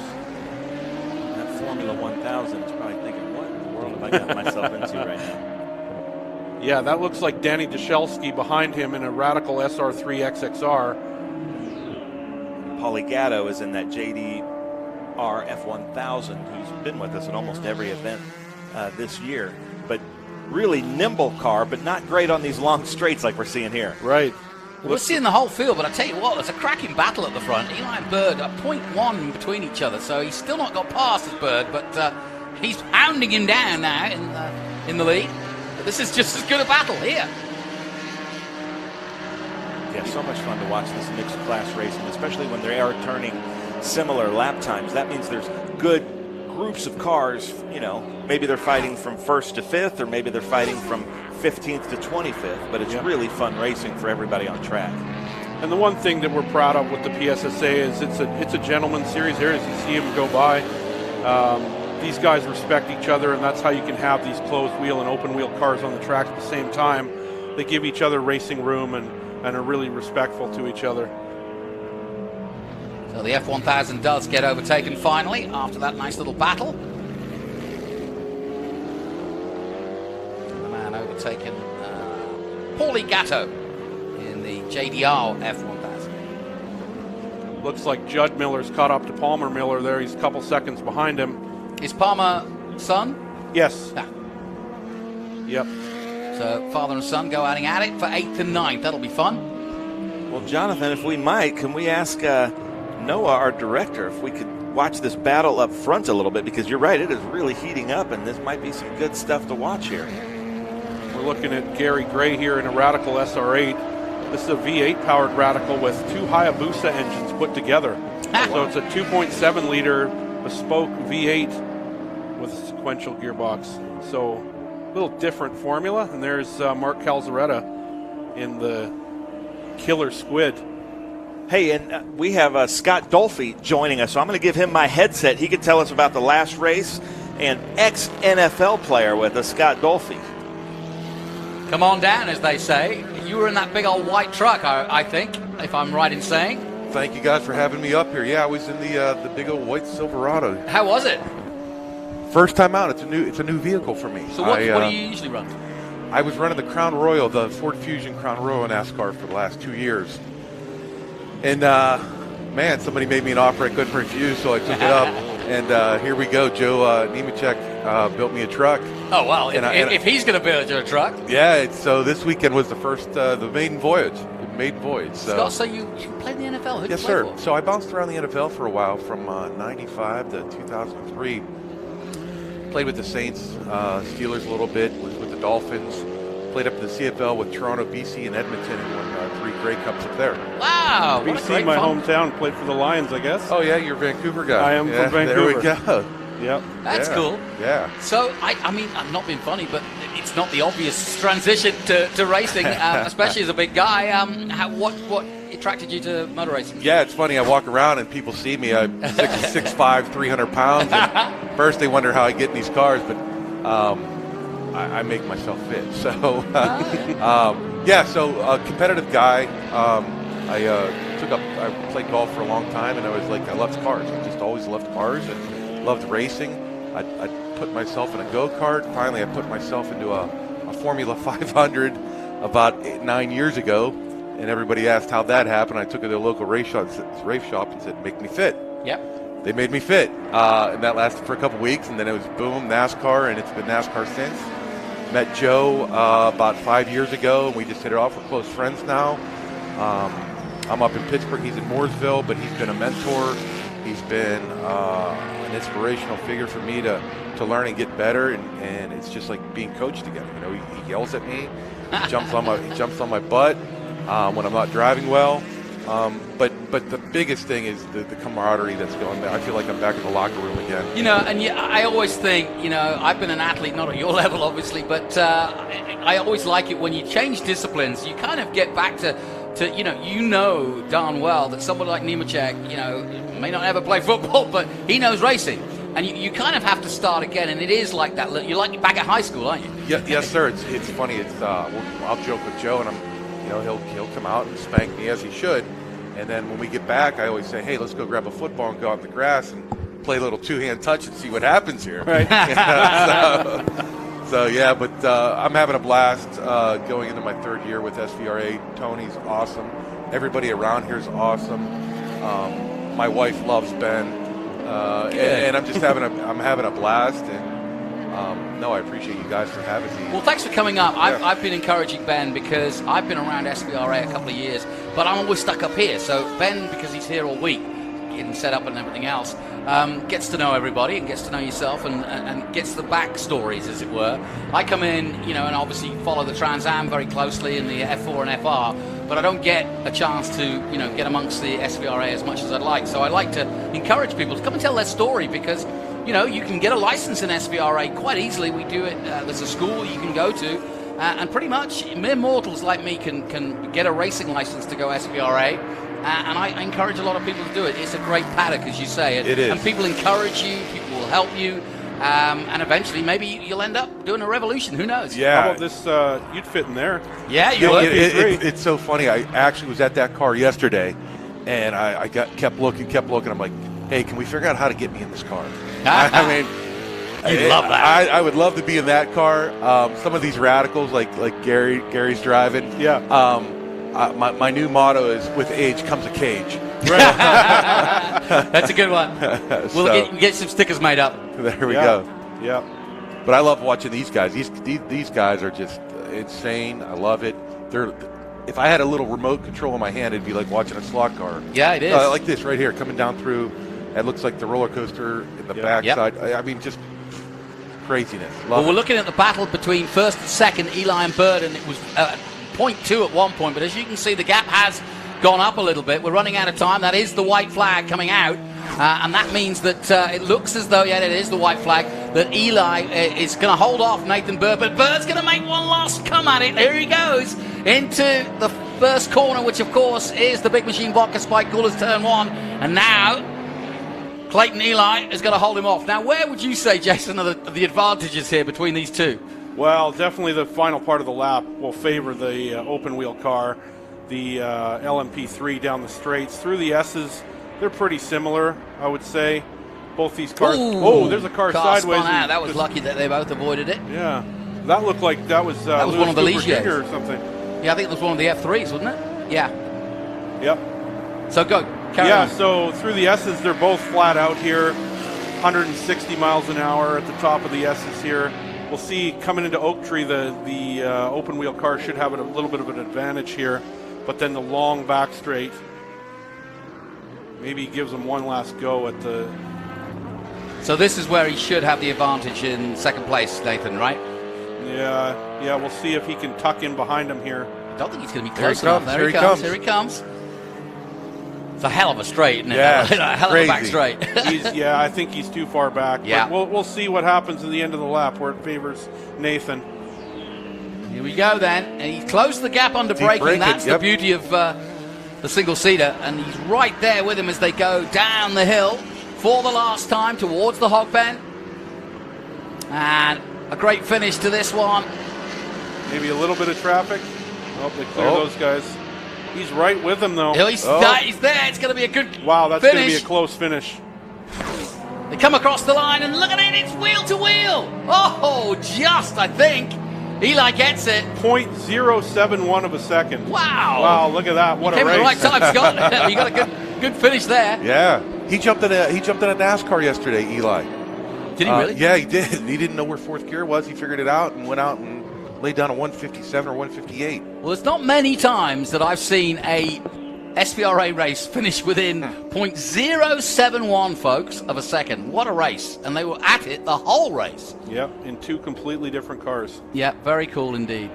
So, Jason, just to finish off with what your guys are doing, it's building, it's all new. Yep. The PSSA, part of Pirelli Holdings, but as you said, you've doubled your field, and you're looking for more entries even for Coda. Yep, and looking towards 2024, we just finalized the schedule. Lots more races next year, East and West Championship, so it's looking good. Good for you. Well, a fun time. And so what else have you run then, Scott? Well, what else do you want to run? I'm a little restricted by my size. So, again, so I've gone from a NASCAR car to now the truck. Really happy with, this weekend. I did have a loaner truck from Sam LeCompte the last 3 weeks, and it really opened up my eyes to how much better I could drive. And now with the next step up of the truck that Joe built, it's even a step higher than what I was in that truck. That truck was actually set up for NASCAR. Sam tried to qualify it at COTA early this year with the NASCAR Craftsman Series. Unfortunately, he did not. That's a joke amongst us, but he'll get faster. So, but yeah, no, I think the progression I'm at right now is I'm going to stay within the NASCAR truck and car probably for a while. So Good. yeah. Listening to Scott Dolphy and Jason Miles. We're going to take a short break here from the Speed Tour here at VIR. And when we come back, more action for you. Stay with us.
All right, ladies and gentlemen, welcome back. We are here, Virginia International Raceway, for the Virginia Speed Tour.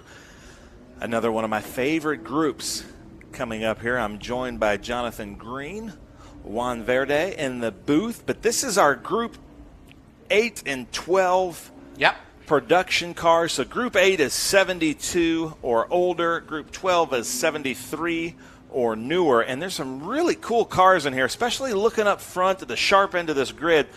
We've got some of these BMW M2s. Do you have a grid sheet? Yes, I can I do. see. I can steal. Sorry. Yeah.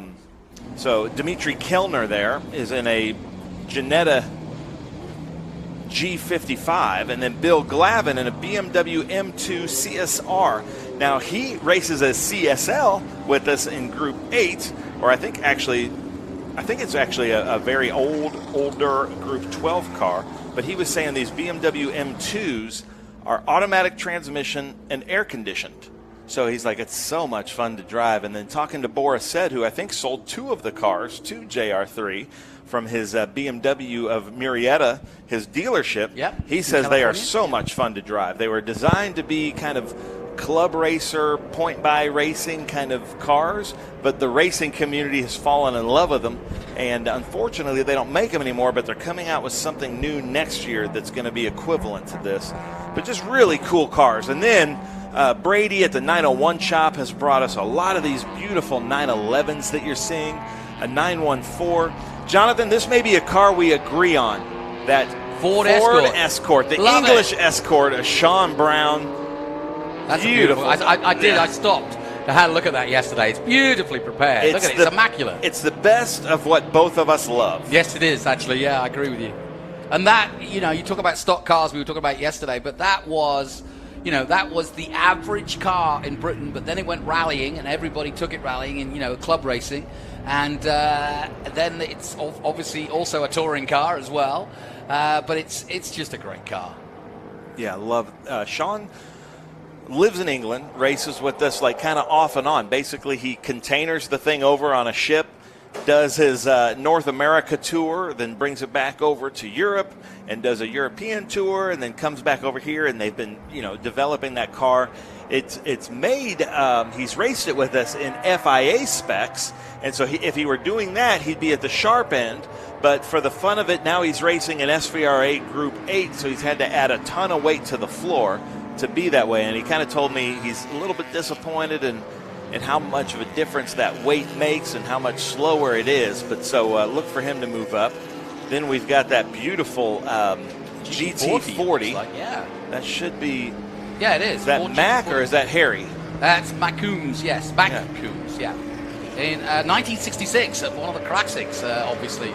That's when they won Le Mans. Yeah, that is true. With my mate, Chris Amon. Yeah, exactly. So we'll go through here real quick. Starting in first is Dimitri Kellner.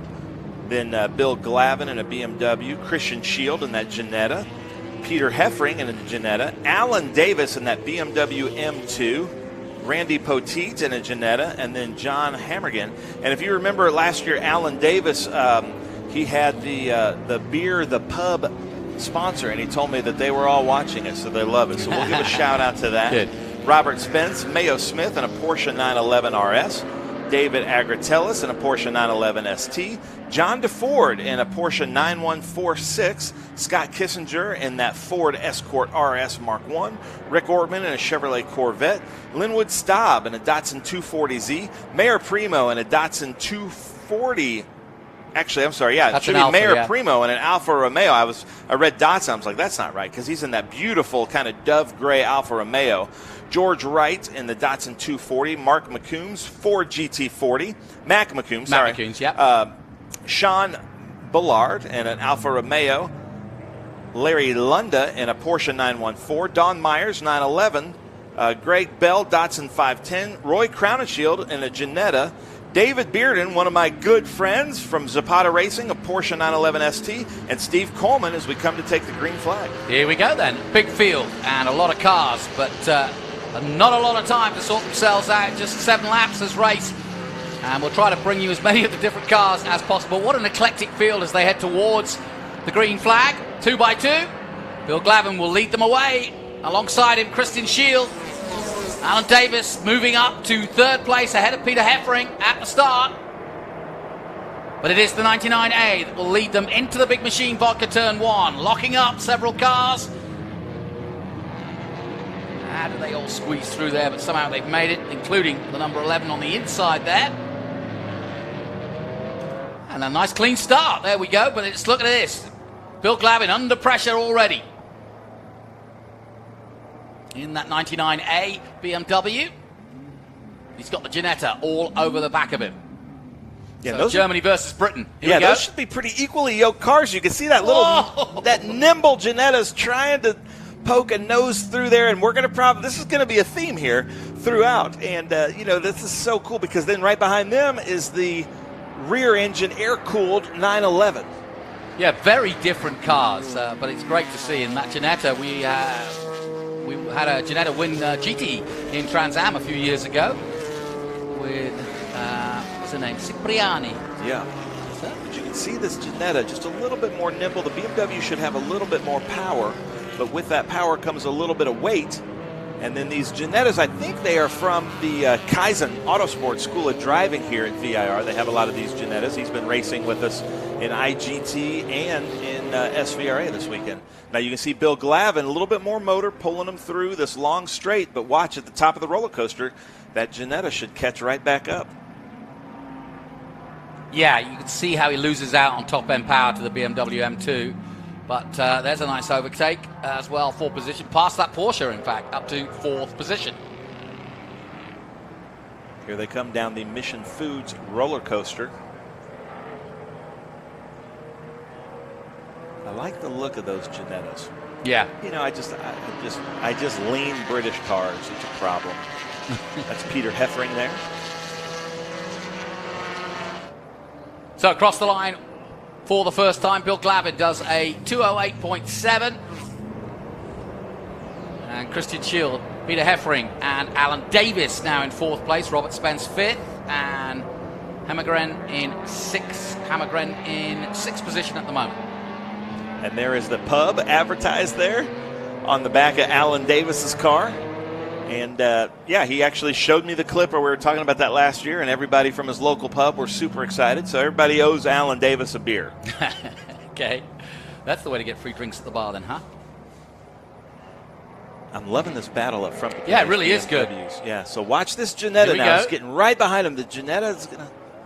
Anywhere that there's turns or braking zones is going to have the advantage. And this is a pretty equally yoked track here at Virginia International Raceway. What he's trying to do is use the snake section and the S's, which is the narrowest part of this VIR circuit, and to try to get past the BMW there, because he knows he can't really hold a candle to him on the straights. And I love the BMW livery there. He's got him. He does have him. Nice. Good eye. Nicely done then. So it's the Ginetta that leads the BMW. Here comes that all-yellow 63 Porsche. Robert Spence. Yeah, Bob Spence with the 901 shop. Brady just kind of made a name for himself of just preparing some fantastic 911s.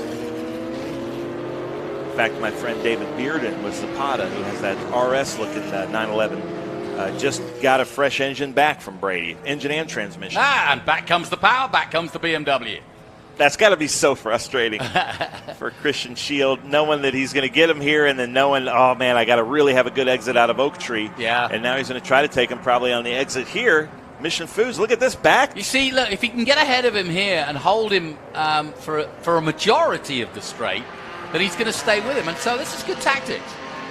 Yeah, and if he can hold him up until Big Machine Vodka Spike Cooler's turn 1, he should be able to get a big enough gap. But look at that. He's catching right back up. Here he comes. Let's see what he does.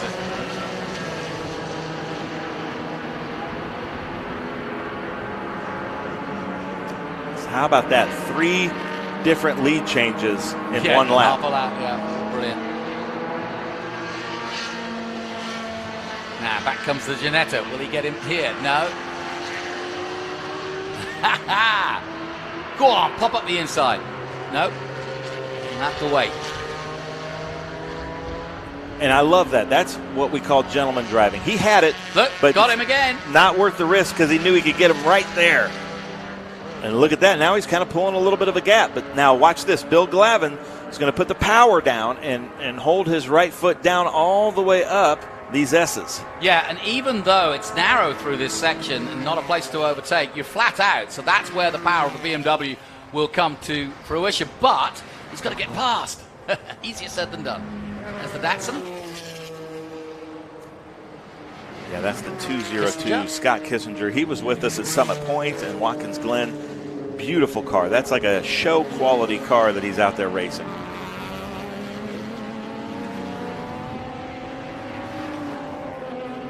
Another one of Brady's cars here. Another beautiful 911 from the 901 shop. Look at the hands. Pretty smooth. What's he got on the front of that car? The like little air dam thing, you mean? No. The sticker. I was looking at. What it was. I'm not sure. Yeah. So good racing throughout this big field of over 25 cars, all going flat out. We've got a great battle at the front between the Ginetta and the BMW. Christian Shield and Bill Glavin. That Ginetta G56 GTA built in Yorkshire, England. And they are the little manufacturer that can, for sure. Look at this. Yeah. Coming down Mission Foods roller coaster. Looks like he may be having a mechanical problem, maybe coming into the pits. Oh, and there's that Escort back there, but there's the 57 and the 9146 of John DeFord. Lots of Porsches in this group. So Shield is still leading in that Ginetta. So here is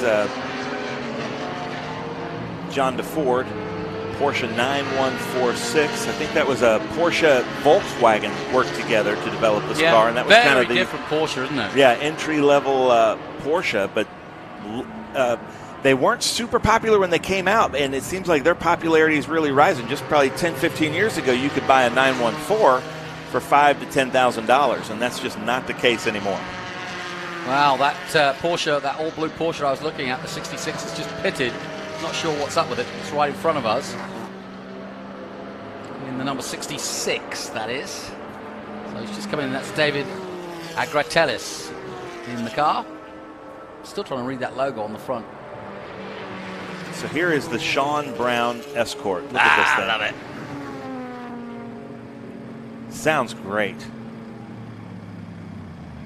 Yeah, I think sometime in the mid-70s, they dominated the Royal Rally for a while. Certainly in Britain, I can remember growing up. And here's something completely different. Yeah. Here's Rick Ortman. Chevrolet Corvette. Now, what year would that be? I wonder. I'm thinking 92, I believe. Yeah, 1992. 92. And that's a different car than we're used to seeing Rick Ortman in. Rick Ortman is usually with us in a red car, and then Linwood Staub, right behind him, should be in the Datsun 240 with the farm use only license plate on the back. Now watch this Datsun outbreak this Corvette. Should. Come on now, Linwood, help me out here. You know, interestingly, Christian Shield, that is, at the front, has really done a good job in the last few laps in that Ginetta. He's pulled a gap of now 2.9 seconds, so I don't know whether Bill Glavin's got a problem or not, but what was a really intriguing race of to and fro each lap has now developed into a decent almost 3-second lead now for Shield. Knowing Bill Glavin, who loves these BMWs, I think he's saying, I'm having a lot of fun out here. That was a lot of fun to go back and forth, but I'm not going to risk it for a while. I'm going to sit back here, have some fun, see what he's doing, and then wait till the end of the race, and Bill Glavin might catch back up to him. So Group 8 and Group 12 in action here. Their second race of the weekend. The Speed Tour from SVRA, and they do, wherever you are in America, if you're tuning in the USA, we are coming to a place near you. I mean, pretty much you cover the whole country, don't you? Yeah, we do. Here's Mayor Primo. Look at this car. That's lovely, isn't it? Beautiful dove gray Alfa Romeo. You don't often see it in gray, do you? Love that. Beautiful car. A little shaky on the entry, but lots of fun to watch.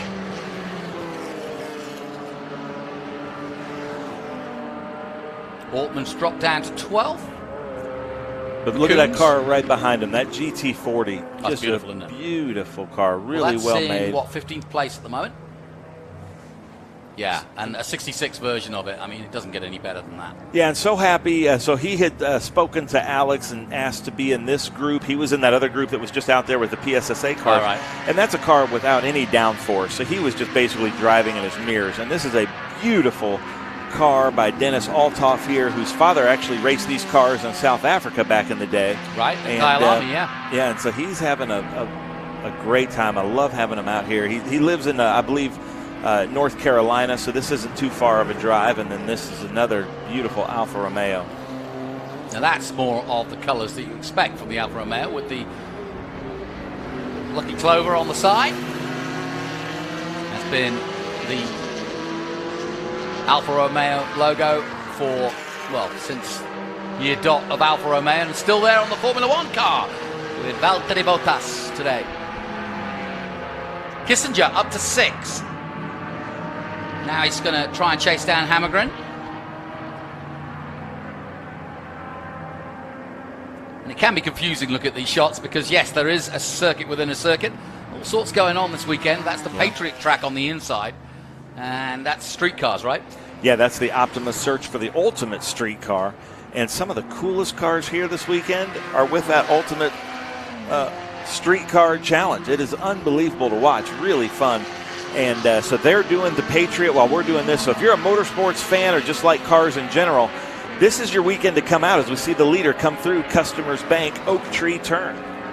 How about Caitlin yesterday when you start your engines? She did great. Yes. My new favorite bank, Customer Bank. I like it. And then she was up there working grid with us. And she actually physically pushed me off the grid. She's into it. Because we were 1 minute on the grid, and I shouldn't have been driving my scooter through the grid. She'll never go back to the office. Yeah. I love it. Plenty more racing to come. We've got Trans Am coming up, and of course we've got a very, very important FR race coming up after this. So the championship on the line and could be won here for your delectation if Callum Hedge can do the business. Well, there goes a Ginetta passing a Ginetta. You can see right here, if we can stay with this shot, the evolution. Yeah. Still keeping that real small car. But that modern Ginetta now, we would call that a tiny car. But then when it passes a vintage Ginetta, it looks like a giant. But he's done a good job. Look at the gap now. 5.6 seconds to Glavin. And I don't think Glavin's going to get on this final lap anywhere near him. Nope, as they come through the Optima Batteries snake. There's Don Meyer there. Really fun driver. The Datsun, the B sedan, Datsun 510. Love seeing those out here with us. Great view here as we come under the Michelin Bridge, and there is our leader passing David Bearden with Zapata Racing. Final lap then as Christian Shield on his way. There's your second place man, and there you see the gap. Nice work, Lake. Now, ladies and gentlemen, a lot of you were talking about this car. Bill was saying there should be everybody that's in vintage racing. Sometimes people are like, oh, I don't want to have to shift that much and do all this stuff and work. But again, it's air-conditioned, automatic transmission, a racing automatic transmission. And for a person like myself, that sounds like a pretty fun time out there because obviously they are competitive. But you'll lose a few tenths with the aircon on, won't you?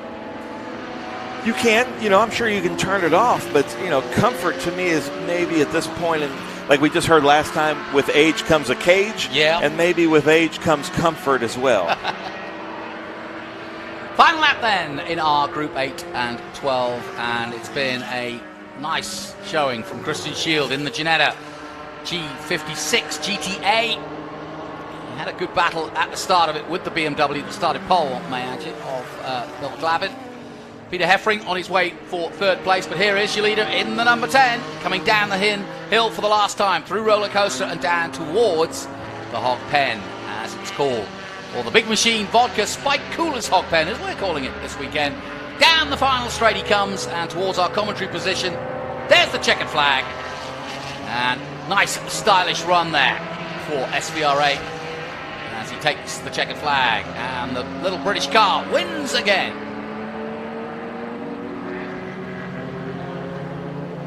Rich Brow Beer. So we've got plenty of beer sponsors this weekend. The Ginetta has a German beer sponsor, it looks like. Well, if you want a car, you want a nice Ginetta. If you want a beer, you need a German beer. So that makes sense. Peter Heffring does cross the line in third place. Alan Davis is fourth, and Hammergren taking fifth. He was sixth. Scott Kissinger did a good job. He got up to sixth place at the end, ahead of Robert Spence, Mail Smith, John Deffer ninth, and Randall Potier. Well, we'll take a short break here from VIR. I hope you're enjoying the Speed Tour. We're turning our attention to the big boys of single-seaters and the Formula Regional Championship. And I'll be joined by Tyke Hurst for that one. Join us after the break. Okay, so pretend this is your race car. It's on the trailer, and you have an accident. Ouch! At least your truck's insurance will pay for another one? Yeah, not so fast. Standard insurance won't replace your race car, whether it's in the trailer, in the paddock, in the garage, or the repair shop. But at Hagerty, we can protect it for what it's really worth anytime it's off the track. No matter what or where you race, offer less than a set of race tires. Hagerty, let's drive together. Taking on the challenge, moving ahead. It's about going further, faster. At Customers Bank, we know that great things happen when you combine the best of technology with a deeply human touch. So we offer a wide range of personal, small business, and commercial banking solutions with outstanding personal service, giving you the edge you need to take on tomorrow.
Welcome back to the Speed Tour here at VIR. I'm delighted as we get ready for the Formula Regional Americas Championship and what could be the most important race of the year for one young man, just 19 years of age from Auckland, New Zealand, Callum Hedge. He could wrap up the championship in this race. It just depends on what happens. And to enjoy it with me, I've got Tyke Durst, who I would kind of call a local.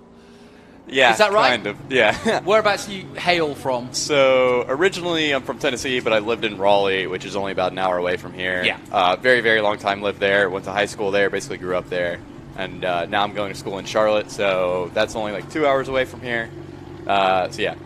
And currently racing in F4, and obviously I'm sure you're looking to make the jump to this if you can next year, right? If I can, yeah, that'd be awesome.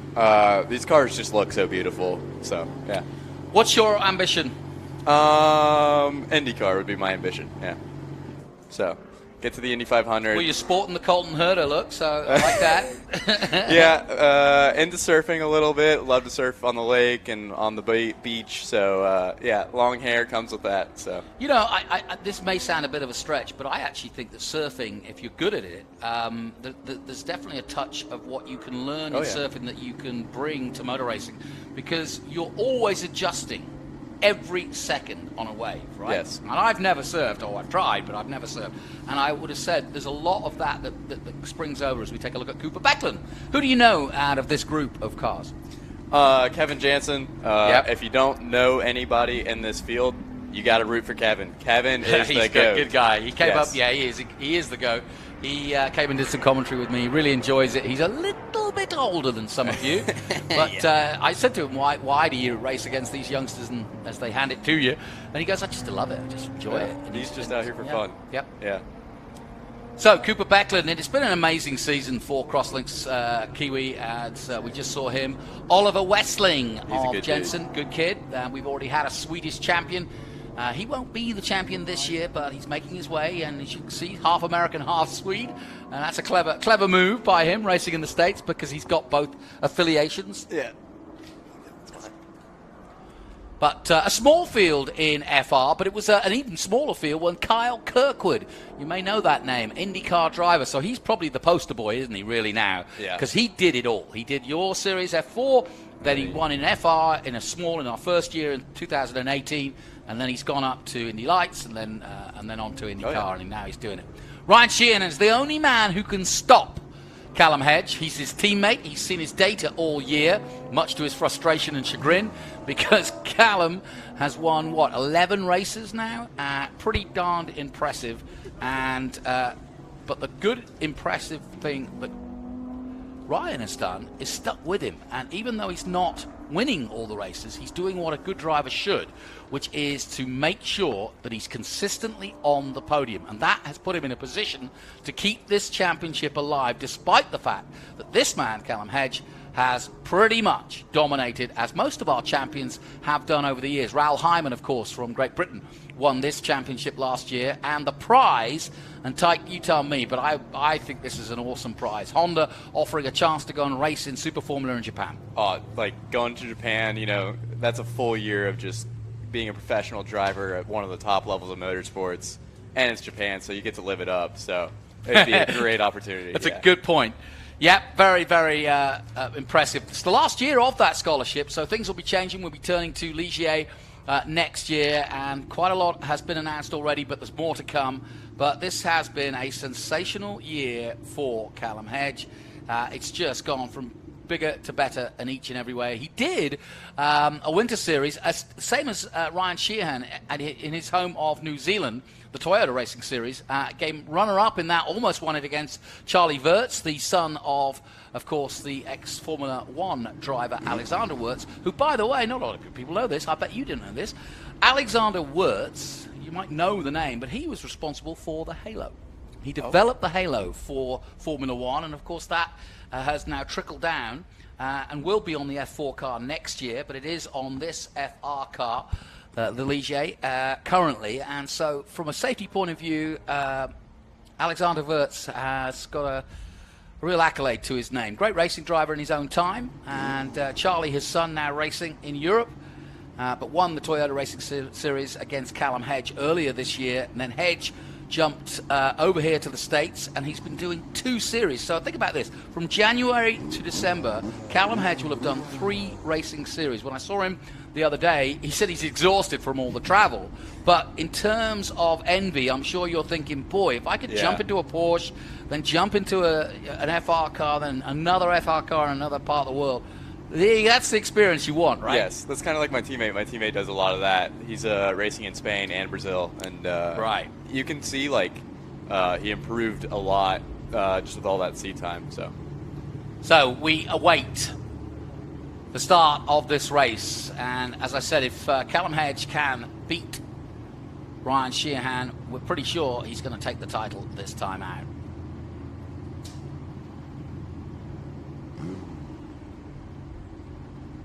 So we are holding him on the grid. Possible debris on track, so we're just having a little pause and a wait. This is the worst. I was talking actually to Cooper Becklin earlier this morning about, we had a delay in your race. Yes. And you can't itch, you can't scratch your face, you can't do anything, you can't move. I had to go to the bathroom bad. And I sat there and it was like the 5-minute board, or I don't know, I watched someone go to the bathroom. I was like, I probably have time, but I'm going to stick it out. Yep. And then 10 minutes go by, and you're like, I could have went. And yeah. So where did your passion for this come from? Do you come from any racing family, or? Not really. It's funny. My dad is actually the one who has to learn everything. My mom was raised in Nebraska, and in Nebraska there are 2 big things: Nebraska football and racing. So she grew up. Yeah, she grew up dirt track racing. She actually raced for a little bit herself back in the day. And then my uncle, her brother, was pretty good, and our grandpa was kind of the one that really loved racing. Fortunately, never got to meet my grandpa, but yeah. So that's kind of where the racing comes from, is my mom's side. I didn't really discover it until I was about like 16. I kind of started. Oh wow, that's quite late. Yeah. I kind of got into cars first, and then I got into sim racing. Did a lot of sim racing, just like, in a Assetto Corsa, just blasting around. That was really fun, so I picked this up. So the gap, by my guesstimations at the moment, because I'm not quite sure, because they haven't updated the overall championship, but we started the weekend at 55 points, the difference between Callum Hedge and Ryan Sheehan, and over the weekend, Callum has picked up another 2 wins, and Ryan Sheehan has followed him home, which means he'll have increased his lead. So we're now at a point with 3 races to go after this one, which is why we're talking about the fact that he could wrap up the championship if he can beat Ryan in this race, because he'll make it impossible for Ryan to get more points, frankly. And of course, obviously, there's no guarantee that Callum won't do the same again. I remember when Linus Lundqvist did the same, dominating his season, and so we've had some really dominant champions in FR, but that's how the cream gets to the top. That's how you notice the next big driver, and I know there is a lot of IndyCar teams looking at this kid. He's already racing Porsche Carrera Cup Australia with Earl Bamber, and if you know Earl Bamber's story, you'll know he's one of the greatest drivers in the world, and that isn't an exaggeration. He too, I know his career well. I started out watching him in Formula BMW many years ago. He then moved on to single-seaters and did a lot of racing in single-seaters before he became famous, winning Porsche Carrera Cup Asia, then going on to Super Cup, winning that, and the rest is history, as he's a world champion and a Le Mans winner. And so many Kiwis have done just that. Brendan Hartley, same story. And on and on and on. Then come to this part of the world. We've got more Kiwis than we can keep up with. It's a good job they can't fly. We've got Scott Dixon, the GOAT of IndyCar. Scott McLaughlin just jumped straight into a car and just absolutely takes it to the cleaners. And how about Van Gisbergen this year? Just jumps in a NASCAR. I'll have a bit of that. Yeah. And wins immediately at Chicago. It's fantastic. And we hear that he's coming for full time in NASCAR, and that is big news. So Kiwis everywhere you look. Just add Liam Lawson, who is in Super Formula and about to win it in 2 weeks' time. Currently racing for AlphaTauri in Formula 1.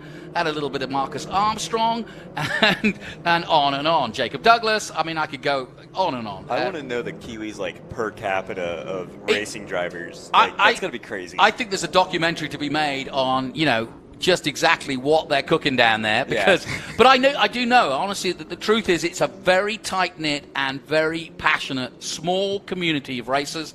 They don't get the accolades of the other sportsmen, i.e. rugby, cricket, soccer, you name it, athletics. And they don't get the funding, they don't get the prizes at the awards that you'd expect them to get for what they've achieved.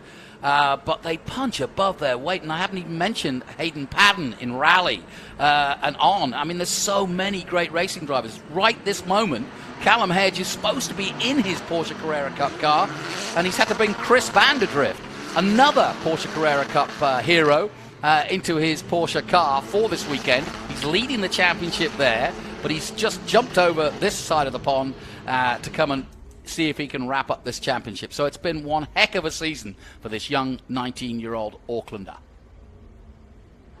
Man, his burnouts were crazy. He's going to have a good launch here. Let's hope. Yeah, is that how you kind of work out whether you're going to get a good one? You just kind of keep doing burnouts on the way to the grid, basically. Get the rear tires really nice and warm. So. Yeah. Now, if you were Ryan Sheehan in second place, I guess the game would be to drop that clutch and get round the outside and zoom across to the inside. You have to send it here. You basically have to say, if you want to win this championship, I might have to, so. Because Callum's going to have to defend it here. He can't make any mistakes. Here we go then. Callum Hedge from New Zealand against Ryan Sheehan of Austin, Texas, and the USA. That doesn't mean to say that there won't be others involved. Oliver Westling might have a little bit to say because the championship gets nerves. And away we go then. And what did you see, Tyke? Westling had a great jump. He did. Look at him on the inside. Whoa! Oliver Westling went a little bit of grass mowing. Round the outside as planned. It goes Ryan Sheehan. And this is a very tentative start for Callum Hedge because he was in trouble and under pressure immediately. The last thing he needs to do is go off track, but he's got the lead and he'll settle down now. Will Callum Hedge? Very smart, Yeah, that was a smart move. So Westling does recover into third place behind Ryan Sheehan, but now goes off and loses a place. Yeah, he broke late there. Yeah, and I think Cooper Becklin, another cross-leg Kiwi man, has gone through into third. So it's a half-hour race. How do you play a half-hour race? Is it just push all the way? Oh, you just got to push all the way. Yeah. If you've done your fitness right, it's just to push all the way. 100%. And it was Cooper Becklin in the 19. There's Oliver Westling. And I would have thought his heart will be beating quite a lot after that little moment because that's very scary going on the inside there. He's probably taken our nice onboard camera out or our low-down camera. But anyway, he's recovered well. Cooper Becklin, he came in the booth earlier and I said, yeah, man, get in there. Get a win. These guys are worried about the championship. Yeah. And he said, you know what? I might just do that. Well, he's going to have a good draft here, so. Yeah. When do you know you've got the draft? Anytime down this back straight, if you're behind someone, it doesn't matter. The draft here is incredibly powerful. Is it? So, yeah. Well, I'll tell you what, talking of incredibly powerful, look at Callum go. He got huge drive out of Customer Bank there and heading towards the roller coaster. Already Callum Hedge starting to build on that lead, and now Oliver Westling, Cooper Becklin all over the back of his teammate. And remember, they're 1, 2, and 3 both in the championship, and all teammates for Crosslink Kiwi. Big wiggle. Yeah, big wiggle out there of the hog pen. But Callum Hedge puts in a stunning first lap of 150.5 to lead the way. And just to give you an idea, there's nobody near him. Ryan Sheehan's lap of 152.0 compared to a 150.5, and that's broken the back of it. That's got to be disheartening almost. Yeah. Hell of a first lap from Callum Hedge. He didn't get the perfect start because Westling got away well, but look at the gap. You can see it from the drone here, and Sheehan has got, now he's lost out to Becklin, and I thought that might happen. Cooper Becklin is no reason to show respect here. He's got his own championship and his own reputation to deal with. He wants a win, and let's see if he can now go in pursuit of Callum Hedge. Yeah, if you're Sheehan at this point, you just got to keep behind Becklin and hope Becklin gets to Hedge and absolutely throws it down if he really wants that win. Tyke, let's have a look at this. Here's the overtake. Let's see it from a driver's point of view, how you see it. I think Becklin just basically saw the Hedge or Sheehan broke early and wanted it. He did break early, didn't he? It was a strange one. But now you can see the gap already. This is lap 2, folks, and Hedge has already built 1.5, and it's more than that now. Oh, definitely more than that now. And the draft at this point is very, very small. So he's kind of broken it. Oh, yeah. Once you've got a few car lengths away, there's no way anybody can draft you. Whether there's second, third, and fourth are all capable of drafting. And there's two places, obviously, to draft. The two long straights, one out of Customer Bank and one out of Hogpen. As we go back to the all-gold Austin, Texas 66 of Ryan Sheehan. Been a big year for him, too, though. Just 18 years of age. He's less experienced, to be fair. Let's put this in perspective. Callum Hedge has got a lot more experience at these single-seater cars than Ryan has. He came into racing FR cars this year alone, so this is his rookie season in FR, and I think if he does become runner-up in this championship, I think he will probably have another crack at it next year, and then he could be dominant, just as Callum has been. Yeah, that'd be something to look out for. Everett Stack making his entry into FR as well, currently in 7th, and Nicole Laverda in 8th position. Got a chance to learn a little bit more about the young Canadian in 8th at the moment. She had a big off and damaged the suspension, or at least bent it in the last race. Bowlesby in 5th. Westling, as you saw, is in 4th position. And then Sheehan now dropping down to 3rd with Cooper Becklin getting in touch. In fact, Cooper Becklin's done a good job in this last lap. The gap between himself and Hedge, 2.3 seconds. Whoa! Big moment for Oliver. What happened there? Yeah, I got the curb there. Oh, you just hit the curb. That curb will, if you get too much of it, will throw the right rear up in the air, basically. Good save then. Yeah, it's as long as you keep the power down, it's just going to wiggle a lot. But yeah, I've hit that curb a lot and had those wiggles, so it's kind of an exciting moment. But as long as you keep the power, you'll be fine. Well, I'll let you have a look at the replay, and you can tell our audience just exactly what you see. Yeah. So coming up to turn 10 here. Doesn't get to the apex quite enough. Oh, it was even before the curb. It was before, wasn't it? He just had a lot of wheeling. He just got oversteer and then found himself almost out of control. That was actually a good save. It was a good save, yeah. Never even touched the curb. That was crazy. Yep. Bowlesby then, who's been around for a while, has Hayden Bowlesby. Getting some experience, that's for sure. And then Max. Yeah. Quite the beard. Max Hewitt, 21 years of age, in 6th position at the moment. He came and did some comments with me earlier in the season. Nice kid. Never met him. Uh-huh. Yeah. Well, he's competition, you know? Yeah. Stay away from the competition. How's your fitness regime? Do you struggle with that, or is it an easy thing for you? So for me, it's pretty easy, especially at Charlotte. There's so many race car drivers that go to University of North Carolina, Charlotte. A lot of NASCAR drivers, but also a lot of road racing drivers. Very easy to find some friends there. And when you go to a gym with another race car driver, you start doing big competition. So. And what would you say, just for people listening who don't race but probably do go to the gym and want to stay fit, it's different for motor racing. There's different muscles you need to develop, and you don't want to bulk up particularly, do you? So what are the things you work on? So I work more on like a athletic build. That's kind of what I want. I still do a lot of weightlifting just because that's what a lot of my friends do, and it's very fun to do weightlifting. But the difference is, a lot of people go and do weightlifting and that's it. For a race car driver, you have a lot of accessory muscles that you also have to hit, and then you also have your cardio. Cardio is the biggest thing. If that's not in place for you, then it's going to be super hard to do these 30-minute races. Yeah, I mean, just to kind of give an example, your heart rate is going through the roof. Oh, I have it. I have all my heart rate data from every race. So what kind of heartbeat are you getting up to when you're before the start? It's before the start actually isn't too bad. I think it's like 130, 140. And what would your resting be, 60, 50? My resting is around 60. Yeah. True resting heart rate when I'm sleeping is 50, high 40s. That's pretty impressive. Yeah. But when you're racing, it's 180, at least for mine, the whole time. So. Here's our first look at Everett Stack. Young man making his way, did a bit of F4, did racing against you, but then they literally yanked him out of that and said, hey, have a go at FR, which is tough, but, not a bad thing to do. The quicker you can get up the board and obviously not ruin the equipment and keep crashing, as long as you can deal with it, it's worth doing for sure. Now, the gap is 2 seconds. In control of this race is Callum Hedge, and he's going about his business nicely. But Cooper Becklin trying to reel him in bit by bit. He's not trying to change the world, but Cooper Beckland just doing his fastest lap of 46.7, so he is catching Callum Hedge. But I think Hedge could go up to. There's another gear in there in his head, I think, and I've seen it happen with him. He's a very laid-back character. See how he just adjusted the mirror there? Yeah, he is coasting. He's just coasting, and he's also saying, "Okay, I'm keeping an eye on you, Cooper." He's managing the gap hard. Yeah.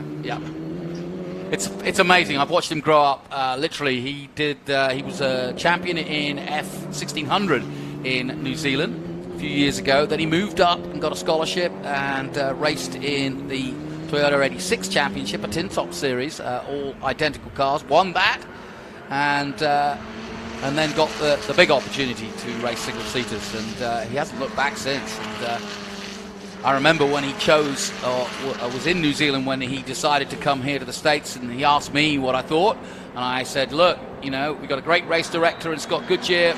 It's good, safe racing, great marshalling, tracks that are, tough, but similar to New Zealand, and similar to Great Britain. So if he does stay with single seaters, it'll put him in good stead, especially if he were to make it to either IndyCar or Formula One.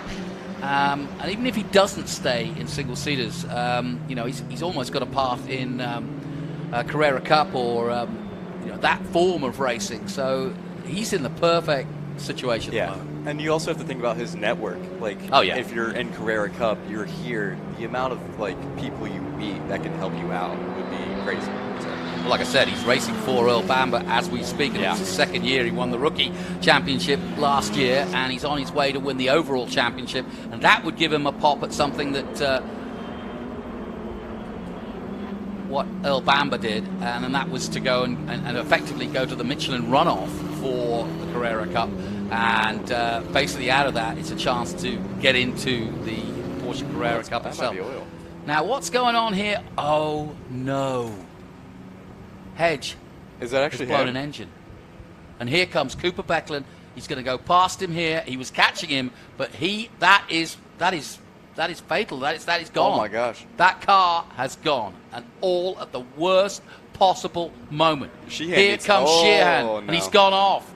And I'm not surprised he's gone off, because I think that was a smart move, because he realizes that the engine's gone and he's going nowhere. He was losing power. And guys, that is motor racing. Callum Hedge had the world at his feet, and now he is parked literally in a hedge in Virginia, USA. And that's heartbreaking, because you could have left this weekend with the championship. You could have gone to COTA, no worries in the world. And now he has to go to COTA thinking, and if Sheehan does well here, he can make up ground. So huge ground, because he only needed to fit. He's 66 points or so ahead, but if Sheehan's got to get the hurry up. Yeah, he's got to really tune in and see if now we're under caution, obviously. So that's actually going to play into Ryan Sheehan's hands a little bit. And I wonder how Cooper plays this. I wonder if Gary Orton gets on the phone and goes, "Oi, we need Ryan. You need to do a bit of a helpful hand here." But this is young guys' careers. I mean, how would you feel if you were in Cooper's position? Oh, I would not listen to any team orders that were given. Good for you. No. I mean, I'm a big mate of Ryan's. I've watched his career, and I've told the story a few times, but age of 9, he went with Doug, his dad, to COTA. I was doing the commentary for SVRA, or no, I wasn't doing the commentary, but I was at COTA, and he fell in love with racing, and said to his dad, "Look, I want to do this." He was just a kid, and so bit by bit, he's got his way through the ranks. Yeah. And if I talk to his dad, he'll tell you that Ryan Sheehan Racing is Ryan Sheehan. He does the work. He does the footwork. He does the press releases. I can relate to that. Yeah, well, I've done all that myself. But that's the guys that make it. And when you can put across a table, and you sit across a table from somebody who's got some money, potentially, and you can just show them how passionate you are about making that money and making it in this game, then you'll get support from people. Yeah. Well, we're under caution here, and I cannot believe how motor racing, the cruel fate that often it throws out, as Callum Hedge has gone from hero, sadly, all the way down to zero in terms of speed anyway, because his hopes have been dashed, but he's still leading the championship. It just means, really, that we go on to COTA. I'm looking down at the Crosslink Kiwi team, Gary Orton, and a lot of consternation there. We're going to take a short break here from VIR, and we'll get back to the action, which should be electric after this. The Mission Foods Austin Speed Tour returns to Circuit of the Americas November 3rd through the 5th, featuring the Trans Am Series presented by Pirelli, the Sportscar Vintage Racing Association International GT, FR Americas, and F4 US Championships. Saturday, you can take part in the Haggerty Cars and Caffeine Car Show with Parade Lab. You do not want to miss the Mission Foods Austin Speed Tour November 3rd through the 5th. Children 12 and under are free. For tickets, simply go to speedtour.net. Well, they say that motor racing can be a cruel game, and we've just seen it played out. And I've got Tyke Durst next to me, who is an F4 driver, and his heart sank for Callum Hedge, as we all did. But let's have a look at it again, because we suddenly noticed a puff of smoke as Cooper Becklin in second place. Now watch, he gets across the dirt here, and from here on in, it just starts smoking. Maybe it's suspension damage and the floor is dragging. Ah! That could be what that is. So he's just gone too wide there into the dirt, potentially. Potentially, but yes. No, there's definitely... No, that's more that's than... smoke. No, that's smoke, I'm afraid.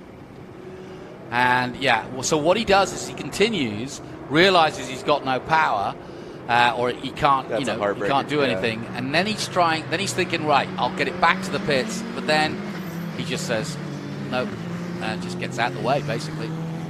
Yeah. Real shame. Any control over that. Well, luckily he's a very affable and laid-back guy, and he'll take it on the chin. That's racing. He knows it well. He's been doing it a fair few years. But now the action goes back.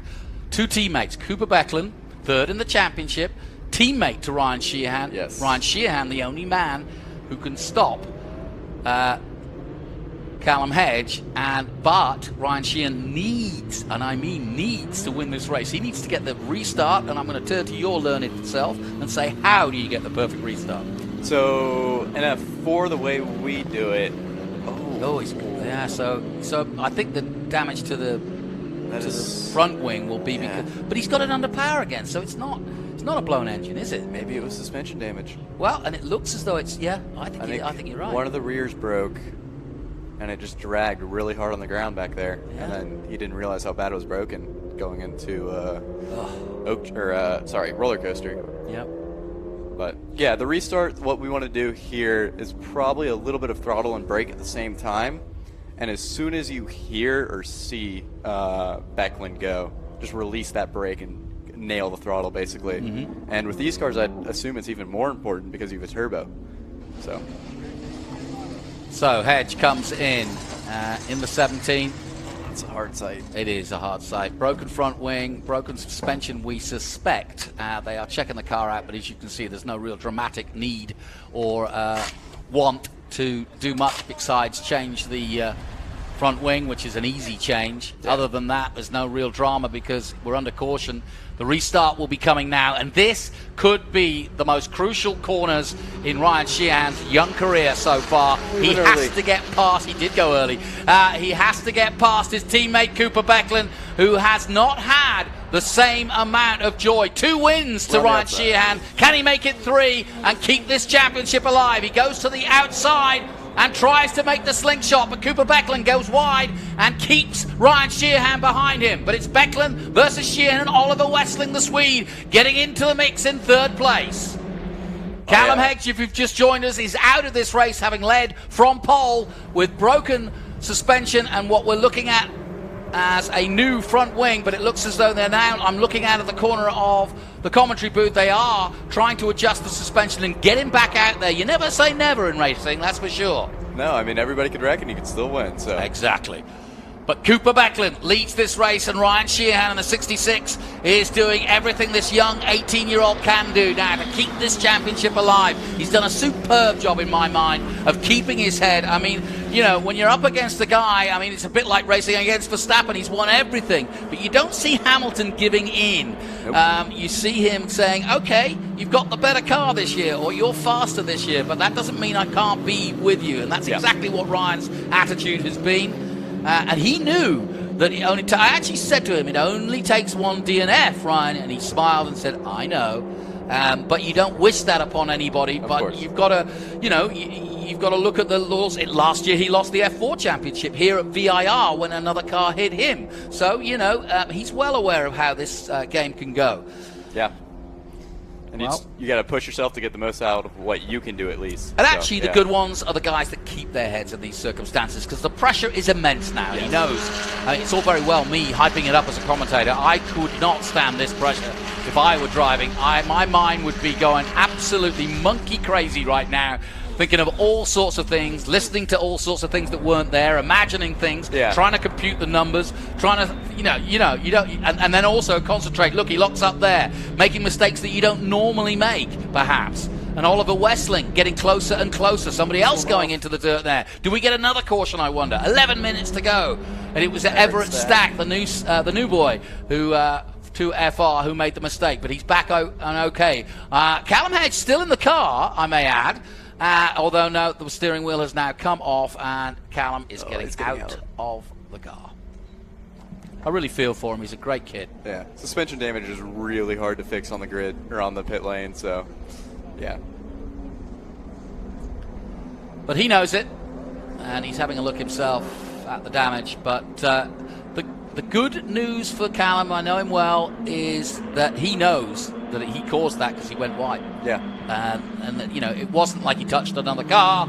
It wasn't like the car blew up, which I thought at first it had.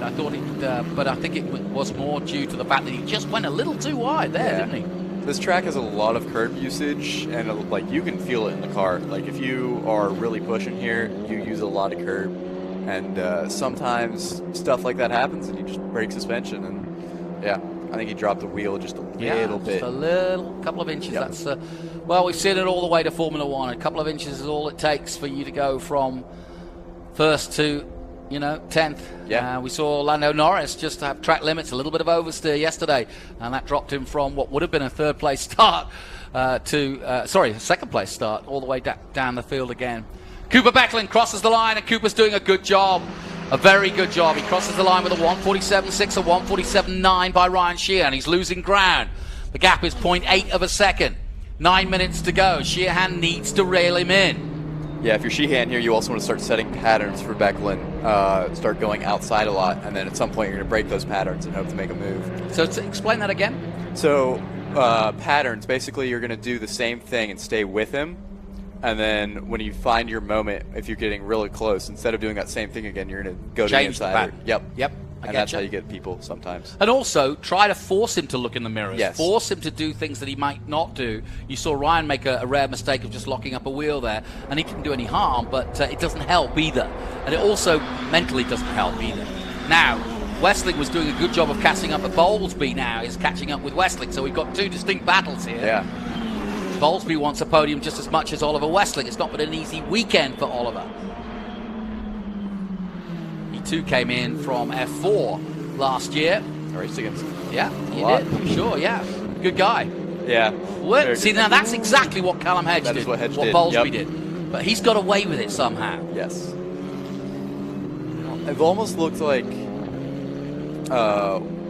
when Hedge went off, he had a little bit of oversteer in the car. And it snapped and then hopped on the curb. So that pushes it even further down, yeah? I don't know if that's what did it or if it broke and caused the oversteer, but... Well, they stopped working on the car. They're still looking at it. It's terminal, I'm afraid. He's not going anywhere. And, in fact, he's left the pit area. Can't say I blame him. Yeah. Now, let's get back to this because the gap is was 0.8. Let's see what it is now. Becklin crosses the line again. He does a 1:47.0 to a 1:47.3. So, again, he's losing ground. The gap is now 1.1. Cooper Becklin very much in control of this race. I have to say, even though, obviously, we're looking at Sheehan to keep this championship alive, you can't take anything away from Cooper. And I wonder, Gary Orton's concentration now looking at the, I can see him writing there. I wonder what they're saying on the radio. I would be telling him to shut up. I wouldn't want to hear anything. Yep. Or as Max said, we discussed this. Yeah. Yeah, you know how racing drivers hold a grudge, or not a grudge, but, they just want to win, and I get it. There's nothing worse than a contrived race, but, and again, when you're a team owner and a team manager, you want to get the best results. But Crosslink have already got, so this is an inter-team battle. And they've got some very, very experienced people down there, including an ex-Formula One driver and an ex-Formula One engineer. So there's plenty of experience to work this out. They've seen it all before and have done it all before. And Gary and Tina have been the most successful FR team and F4 team in America since it started. So they know what they're doing. The little team from South Island in New Zealand. Yeah, their FR program has done incredibly well these past few years. Brilliant. Yeah. And, you know, when you think about Josh Carr and you think about some of the guys that have come through their ranks and really made Kiko Porto and a few others going on to bigger and better, and really impressive. This is a great little battle here. Stack. Yeah, he's got back on track as Everett, and now he's closing in on 39 of Max Hewitt. 21-year-old defending for his life right now. Time running out though, 5:55 to go. Just a few laps to go. Cooper Beckland still very much in control of this race. The gap, 1.6 seconds. Last lap, 1:47.3 from Ryan Sheehan. He made a little bit of a gap up, and through goes the 6 of Haverda. Nicely done. And the girl from Canada, Vancouver, does it in style. And gets a place up, and a 5th place for her. That's her best finish. She got that at New Jersey, so if she can hang on.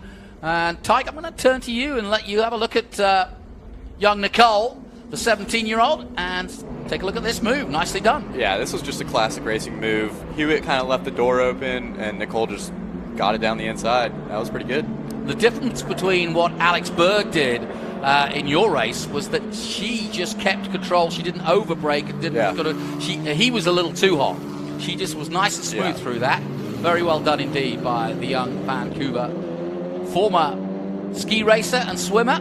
She probably saw it coming from a long ways away. Yeah, exactly. Had it all planned out. Yeah, good for her. And learning her way, really enjoying being with Crosslink as well. She's another one of the Crosslink Kiwi girls. As Hannah Greenmeyer in your race, getting a good result for her, going off of the grass. Look at this, side by side. Is this Westling? Yeah. It is. And Bowlesby? Westling and Bowlesby. Whoa, side by side through roller coaster. It's going to feel like a roller coaster. Something had to give there, and Bowlesby squeezes through. Wow. Well, Westling just had to sort of say, well, we're not both going to make it to the bottom of the hill, mate. So one of us has got to stop. That is not somewhere you want to be 2x2 at all. Really good. No. That's a scary place to be, 2x2. Especially in an FR car. Yeah. Now, let's take a look. A 47.1 last time out by Beckland and a 46.9. So again, Ryan Sheehan taking a little bit of time out of the leader of this race, Cooper Beckland. The gap is 1.4. Minutes are 3 minutes and 52, and we are lapping at 1:47. So you could kind of calculate that it's going to be 2 laps maybe. Yeah. Sheehan better put the pedal to the metal here. He's got to go for it. Yeah. He's got to go, and he knows what it means. But he's also a very sensible driver, is Ryan. He'll take a lunge, he'll take a chance if he can make it, but he's also very level-headed. He's not going to throw this away, in my opinion, and of course I'll jinx him now, but no, he's a very level-headed driver, and he drives within his own abilities. It's always been his style. And consistency's put him in this position to challenge. I mean, if you'd won 11 races, you'd have gone home and said, I don't need to do the last weekend. Because, you're dominating. It's just like Max Verstappen. Yeah. But Ryan has been so calculated and so consistent to be on the podium each and every weekend that he's kept this alive. And he's doing it again here. And second place won't be what he wants, but it'll be good enough to keep the championship alive. Yes, sir. And second's better than third. Yep. Third's better than fourth, so yeah. Yeah, absolutely. Doing, crazy stuff now will not help him. And I think the worst thing... as I say that, I'm going to jinx somebody. Jansen's gone round. Not the goat. The goat. 58 years of age, he's still going strong. I love it. Yeah. He's going backwards there for a minute. He was a bit. Across the line then comes Cooper Beckland, and he does a 46.6, and he's upped his game. A 46.9 though as the white flag comes out. One more lap to go then. This championship is going home to Texas, and Ryan Sheehan from Austin, Texas is going to, I'm sure, invite the whole 2 million of Austin, Texas to cheer him on at COTA, because he may just need a helping hand, because he's got an almighty battle with 3 races to go. And I hate to say it, I love the fact that this championship is wide open. because it means that we've got 3 cracking races on November 5th. Come down and see us if you're in the neighborhood, because we've got a championship, folks, and Callum Hedge is likely to win it, obviously, after the year that he's had, but he was out of this one, and it's going to go to Cooper Becklin, who's on his way. He's marching on his way. Really, really good laps the last few laps. The gap, 1.7 seconds now, and it was 1.4 just 2 laps ago. So Cooper Becklin is controlling this race, Tyke. It's impressive. Apparently you motivated him to go win this one. I did. I said to him, I actually said to him as he left the booth, I said, because he said, I've got 2 thirds. He got a third place when Bowlesby was penalised. Yeah. So that was a gimme, because he was really fourth. And then he got a third on his own merit, and I said, okay, I want at least a second. And he said, okay. And then off he went.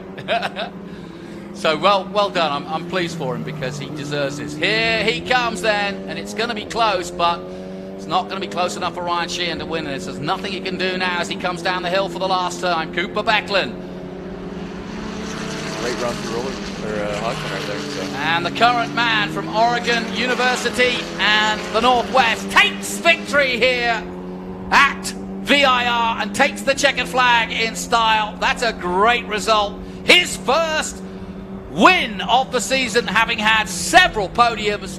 Great stuff. The celebrations will be all night. Crosslink Kiwi don't mind who win as long as they win. Ryan Sheehan crosses the line, and more importantly for his championship, keeps it going for the final weekend, which is all he could have hoped for.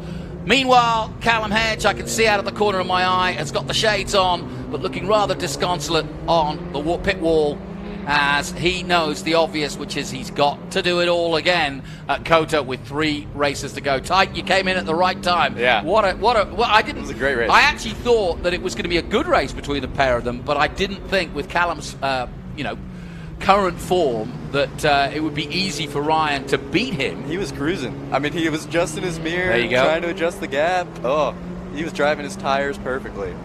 That's so unfortunate for him, man. Well, that's motor racing, folks. That face says it all. But he's a good kid. And he can take solace that he still may meet his fellow Aucklander, Liam Lawson, in Japan. I don't know if Liam's going to do the championship again because he's so close to Formula One. Yeah.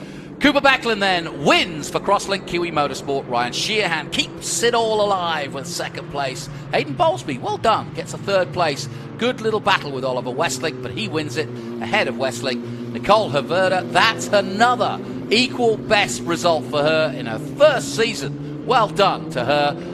And Vancouver will celebrate, I'm sure, with her. Max Hewitt takes 6th, Everett Stack 7th. Kevin Jansen, despite that spin, takes 8th. And obviously, in 9th position, the man who didn't finish, Callum Hedge. Great race for the GOAT, Kevin Jansen. Great 8th place. Yep. Really proud of him. Well, thanks, Dirk. Tyke, I appreciate you coming in. Yeah, thank Best you, of John. luck for the rest of the year. We'll see you at COTA. You will. It's, just so you know, it's up the hill. Oh, yeah. To the left? Yeah. Got it. I think I've seen it before. It's been on TV on ESPN. It's been on TV, yeah. I love it. Well, I hope you enjoy it. Have you raced there before? I have. I raced there last year. Okay, good. So. It's a great track, isn't it? Lots of room there. Yes. It almost sucks you into making mistakes because it's so big. I really like tracks like this where you don't have runoff, and then I go there and I'm like, oh, where do I go? Yeah, so, exactly. Yeah. Well, thanks, Tyke Durst, coming in. He'll be in action in COTA in a few weeks' time, and we look forward to that. But that's our coverage of FR, and well, you just saw motor racing play out at its toughest and most tragic, if you will, because Callum Hedge only a few laps away from glory. And sadly, that's how it goes. And fellow Aucklander had a similar experience, Liam Lawson, yesterday in the sprint race in Formula One. It's a cruel game, this one, but that's why we love it. We'll head down to John Phippen in a moment, and we'll hear from a very delighted, I'm sure, Cooper Becklin. And let's not take any of the shine off what has been a fantastic day for Cooper. He ran that beautifully. He had podiums at NOLA. He had podiums at Road America. He was also on the podium at Mid-Ohio. And he does. No, he doesn't. He was also on the podium at New Jersey. So this is his first win. I'm delighted for him. And out of the car, the tall, lean figure, 6'2", remember. We were asking him about, I was talking to one of his former car guys. There you go, 6'2". Well done. But his karting days, he said he struggled because he was almost like a windsock. John Phippen will wait for him to get the helmet off, but everybody wants to congratulate him. And, well, he should celebrate that. That's a great way to end a weekend. Doesn't get any better on a Sunday night to go home with a win, does it? Yeah, winner trophy in the bag. That's what everybody wants, basically. Yeah, I have friends that are 6'5". Michael DiOrlando. Yes, I know Michael, yeah. He has to stay very lean to meet the minimum weight of drivers. So well, I remember Ollie Gavin when he was doing single-seaters way back in the day. But, of course, his career's gone on. Let's head down to John Phippen, who's got the blonde, curly-haired Cooper Beckland as Roberto Moreno, a former Formula One driver, congratulated. Not a bad day at the office. Cooper, you've been on the podium 13 times this season. Finally, the top step. How does it feel? Oh my God, it feels amazing. I mean, we've worked all season. We've been fast enough almost every weekend, and it's finally worked out in our favor. We saved a set of tires, and the team worked really hard to get this car working to race pace, and I think it worked out fine. And now we're on the top step. So you got a great start as well. Yeah, very good start. I had a little bit of wheel spin, but I was able to stay with those guys, and we were able to fight. Congratulations on your first win. Awesome. Thank you so much. First win once again, Jonathan. I know, it's been a great day. I think when I think of what Cooper's achieved, what sort of Schrieffer has achieved in F4, and just some great stories all through, and that young man can go away happy. He's a high jumper by trade. That's his other sport, but he's just done a PB in motor racing, and well done to Cooper Beckland. Tina Larson, team manager, there to congratulate him. Stephen Giles in the background, the engineer. I think he engineered Mika Hakkinen back in the day for McLaren. So, as we recover from the excitement of that race, we look forward to Trans Am coming up. So plenty more action to come on the Speed Tour. Stay with us. We'll take a short break. My thanks to Tyke Durst for joining me here in the booth. Best of luck at Coda, my friend. And we will take a short break. We'll be back with more action after a short break.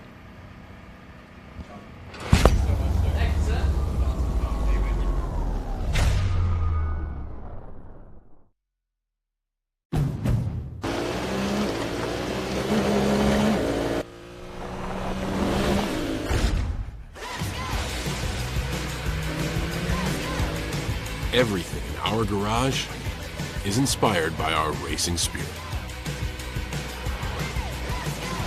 Race in for a great deal on the Honda CR-V. Only at the Honda Dream Garage Spring Event.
endurance, desire.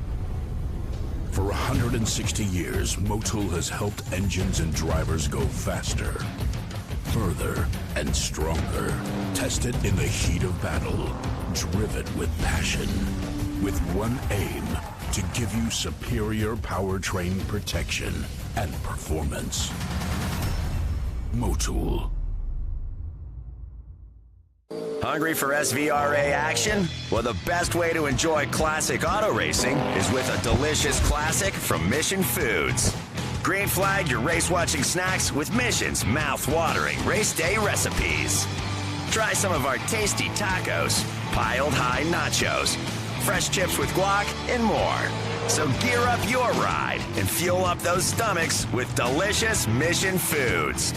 Now that's too fast, too tasty. With creative and flexible tooling solutions for a quick turnaround of your product launch, Three Dimensional Services Group gets things done. We do everything in-house, from reviewing CAD files, design and simulation, machining ideal tooling solutions, laser cutting and metal stamping, complex welded assemblies, as well as injection molding, all to get you parts fast without compromising quality.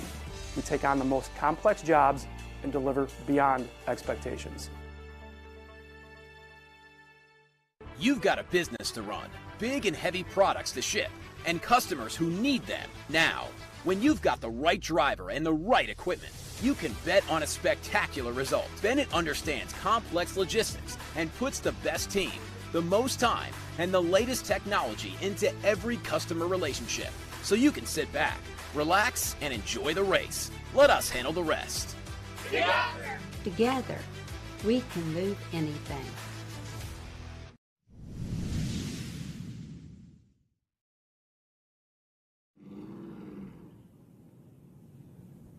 Hello and a warm welcome to VIR. It's a beautiful day here for the Big Machine Vodka Spike Coolers T82 Series, the penultimate round of the series.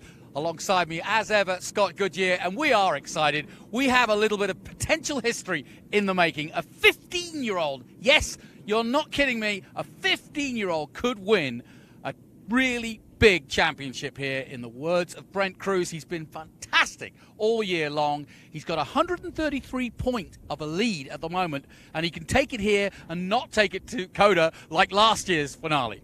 You know, and I agree with you, but after watching what happened here this morning in the Formula Regional, where we thought Callum Hedge just had to finish and win the championship, he didn't finish. He had a car breakage, so guess what? The championship now goes to Coda.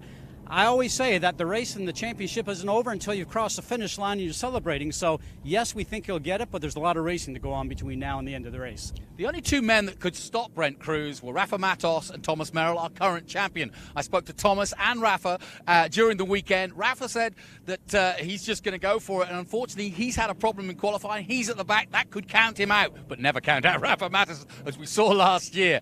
The other point is, I talked to Thomas Merrill. What's he thinking? He said, you know what, I've just got to win. I've just got to keep beating Brent Cruz, and that's the right attitude as a racing driver. And that's the easiest thing to do, because sometimes when you're in championship and you just got to finish, your timing is off. You're not getting the corners correctly, and everything feels off, and you're looking in the mirror.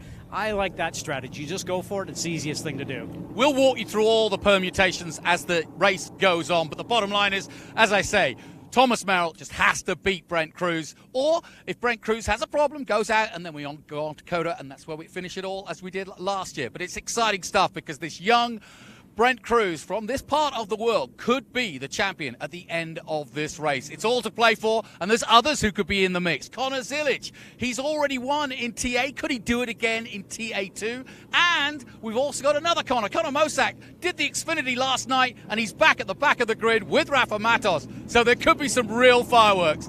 We'll get down to the booth, but first let's take a short break before we get for this very exciting TA2 race from VIR.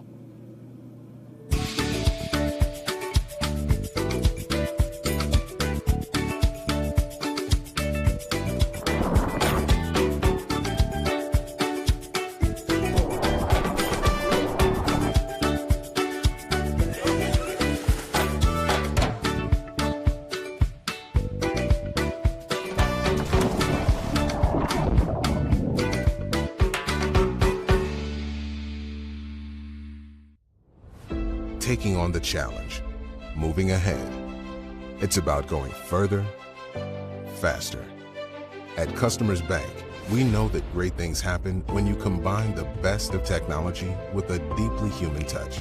So we offer a wide range of personal, small business, and commercial banking solutions with outstanding personal service, giving you the edge you need to take on tomorrow.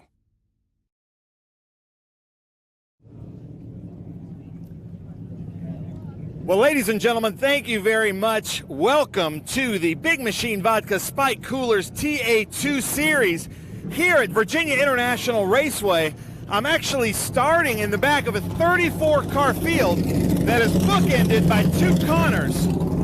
Connor Mosack, who is going to be starting here in last place because he was racing an Xfinity race yesterday, is starting in the back, but we know he's fast. Here he comes in that beautiful kind of Tootsie's pink Sherry Strong car. But then Trans Am TA2 champion Rafa Matos, I'm just not used to seeing you this far back. We spoke a little bit, but why so far back in the grid? Yeah, a bit of an unfortunate incident yesterday. We had a fuel pump failing, but the car was very fast during practice. I think the three-dimensional service group boys did a fantastic job prepping the car, but just we're P1 and P2 every session, so we're hoping not to stay here for that long. Yeah, and if you know anything about the TA2 series, just a few years ago, he started in the back at Road America and came blasting through the field. So look out for this big, bright yellow car. Then I'm going to come back and talk to Connor Mosack because, like I said, we're bookended by two different Connors. So, Connor Mosack, man, you've had a busy weekend. I saw you here for practice. Didn't get to qualify, but I know that you were doing really well in the Xfinity drive last night. But the thing we got to talk about, the Sherry Strong, new car for you. Tell us all about that. Yeah, I had the Sherry Strong Foundation on the Xfinity car yesterday, and just an honor for us to be able to represent Sherry and her legacy and also her foundation and raise awareness for ovarian cancer. So it's just an honor for us to do that. And hopefully we can kind of redeem myself from yesterday. I sped on pit road there with just a few laps to go, and that kind of took us out of contention there. So I think we got a fast car today. We'll probably just follow Rafa here through for a little bit, and then if we can race it out there at the end, then that's what we'll do. We love tracking your career. You know, you were really strong for 2 seasons here in the TA2 series, but VIR means something kind of special to you, and you kind of have a gear to grind here at VIR, don't you? Yeah, this is where I made my first start here a couple years ago, and I feel like we kind of gave away last year's race, so we're going to make up for it today. Nice. So look out for this, would we call this pink or purple, the Sherry Strong car, and the yellow car to be moving up through the field of 34 cars. So we've got some unbelievable cars. I kind of walk us through the grid a little bit as we come back here because we've got the talent is thick in the Big Machine Vodka Spike Coolers TA2 series, and it seems like every season it gets thicker and thicker, and now with only 2 rounds left, this is going to be a crazy race. So we'll just start right here. Barry Bowes. Barry, you know, you've been having a lot of fun with us here in the Big Machine Vodka TA2 series. Had your first podium this season running the Accio Data car here with Blaze. How's it feel? Car feels fantastic. We showed up beginning of the weekend. We had a car that didn't work, made some poor choices in setup, lost the transmission in test 1, and things have just gotten better and better and better. I'm really excited about this car for the start of this race. We've got a good, strong car that's going to last, and I expect to be moving up. Now, usually, one of the drivers you don't want to have in your mirror is Misha Goikberg. But you guys are teammates, right? So you're pretty comfortable with that? He's only punted me once this weekend, so we'll see how it goes. That's a little teammate love tap. Is that what that was? So Misha Goikberg back there in the number 10. And then Darren Mock. Where is he? Darren.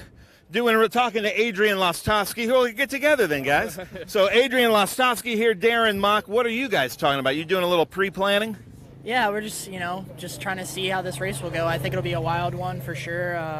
I think we have a really fast 51 A&M Adjusters Mustang. I just got to do a little better job driving it. So I think we got a good piece. Nice. How about you? Yeah, we're just talking. This race is going to be interesting. It's 75 minutes. There's a lot of grass. I think a lot of cars are going to be coming off. I think the goal here is to have a good car with 30 minutes to go. We have a really good Hawk Performance Ford Mustang this weekend. We're definitely expecting to outbrake everybody. We're always excelling on the braking. Not only that Hawk's our sponsor, but we definitely are good on their braking, and we're just talking with Darren, like some spots feel like our car's better, some spots they're better, you know, so it'll make it interesting during the race. Now, Darren, what is this hat? You always come with the coolest stuff. I love, you got to get a close-up of this hat. Look for the camera. Out yonder, just get there. I love it. Nice job. And then we got it. So since that, this is what I mean. You got to look at who his sponsor is, GilreathFarms.com. Not many people have a big Angus cow or bull right there on the side of their car. So we love that. Having Darren Mock out here. Here we go. Here's a better view of that. Look at that. That's a first for me. I don't know if that's a first for motorsports. So we're going to move up to the front. So here's Adrian Lostowski here. Always super fast, talking about Hawk. Thomas Annunziata, we've talked about him with the Nerd Focus, the best eyebrows in motorsports. We've got Boris Said Jr. there, Boris Said Sr., Boris Said getting into the car. Look out for Dylan McIvern. Dylan McIvern, always really fast here, and he's been fast in another car with the SVRA group this weekend, so he's had a lot of time. Caleb Bacon really stepping up the process and the car count here this year. You've kind of, I saw you have a B car now, so you're really getting fast in TA2 series. Are you enjoying it? Yeah, I mean, we're starting to figure it out. You know, at the beginning of this year, we kind of struggled a fair bit just to figure out what worked for us, you know. But just a few past races we've done, you know, we've really started to figure it out, step it up. The guys are working really hard. You know, they're really doing great, so we'll see what we can do today. Nice, and you can't miss Caleb Bacon and the number 18 car. It really shows up. Tyler Casera, very good at VIR, back in the series. Nice job. You were telling me just a couple weeks ago you were working on this, but we know you're fast here. So you won just a couple of years ago, and now what's your expectations here in this Nitro car? Yeah, I don't know. It's, you know, just got to get through the first couple of laps. Honestly, still shaking the rust off. So really just trying to kind of figure out what I have in the race and see where we're at relative to these guys and hopefully go to the front. Nice. Go to the front. Good luck with that, Tyler Casera. Nathan Hearn, who obviously new track to him, and he says he's trying to figure this track out, but hasn't gotten as many laps as he wanted to. Austin Green from the area, always really fast, doing really, really well in the points. Got to point out Adam Andretti's beautiful car here. The number 41 Ultimate Headers car. Look for Adam Andretti to move his way through the field, always really fast.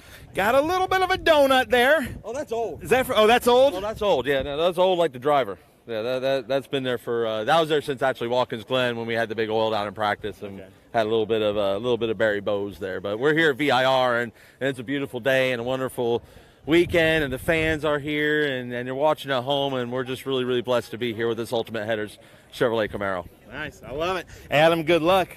Way to come out here. Now, here we go.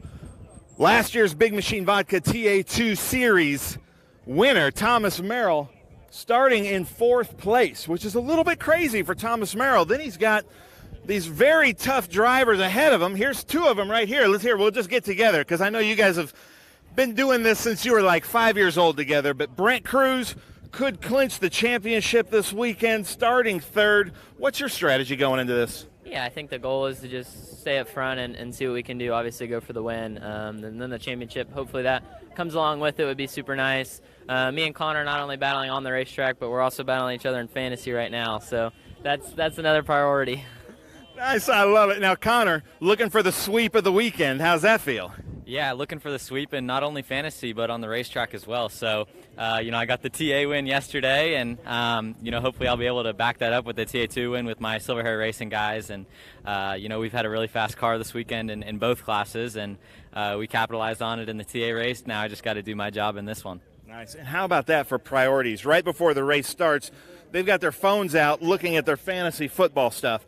Now, speaking of Big Machine Vodka, Jade, I believe this is the highest you've qualified in the Big Machine Vodka Spike Coolers TA2 Series. This has got to feel really good. Yeah, we guys brought a great car this week, and they've been working really hard. And hopefully we can go out and put on a hell of a show with our Big Machine Spike Coolers number 48 Mustang here and go have some fun. Nice. And you've got the 2 top young guns between you. You're like in a young gun sandwich. Any strategies for going into Big Machine Vodka Spike Coolers Turn 1?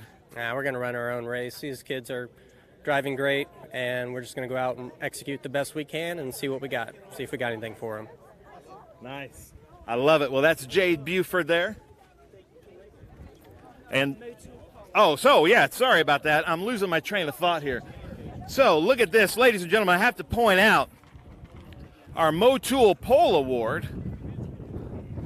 The 5th one of the season, and actually he broke the record for being the youngest Pole Award winner here just a few years ago, but his 5th Motul Pole Award. So, Connor, that's got to feel pretty good.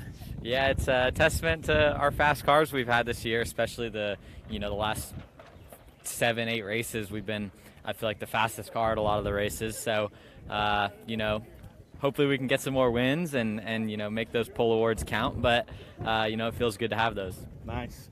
I love it. Well, Connor Zilic, congratulations. I'm looking for that sweep this weekend. No pressure.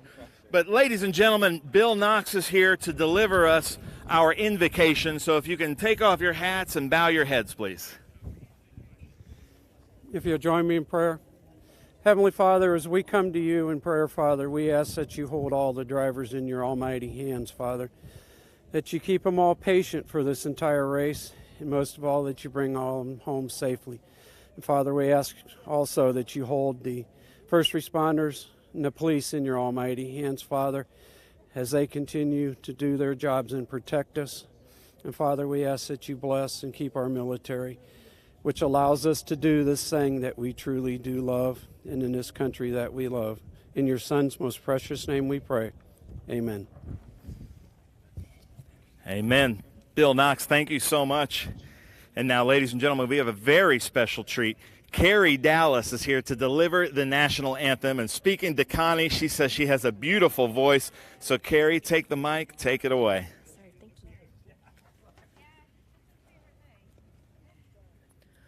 Oh, say, can you see by the dawn's early light what so proudly we hailed at the twilight's last gleaming, whose broad stripes and bright stars through the perilous fight o'er the ramparts we watched were so gallantly streaming, and the rocket's red glare, the bombs bursting in air, gave proof through the night that our flag was still there. Oh, say, does that star-spangled banner yet wave o'er the land of the free and the home of the brave? Wow. Carrie Dallas, absolutely beautiful. Scott and Sandy, I hope that you were watching that and paying attention, because we've got some talent here at Virginia International Raceway. But Jonathan, I'm going to send it to you for the full grid of this fantastic cars in the TA2 series.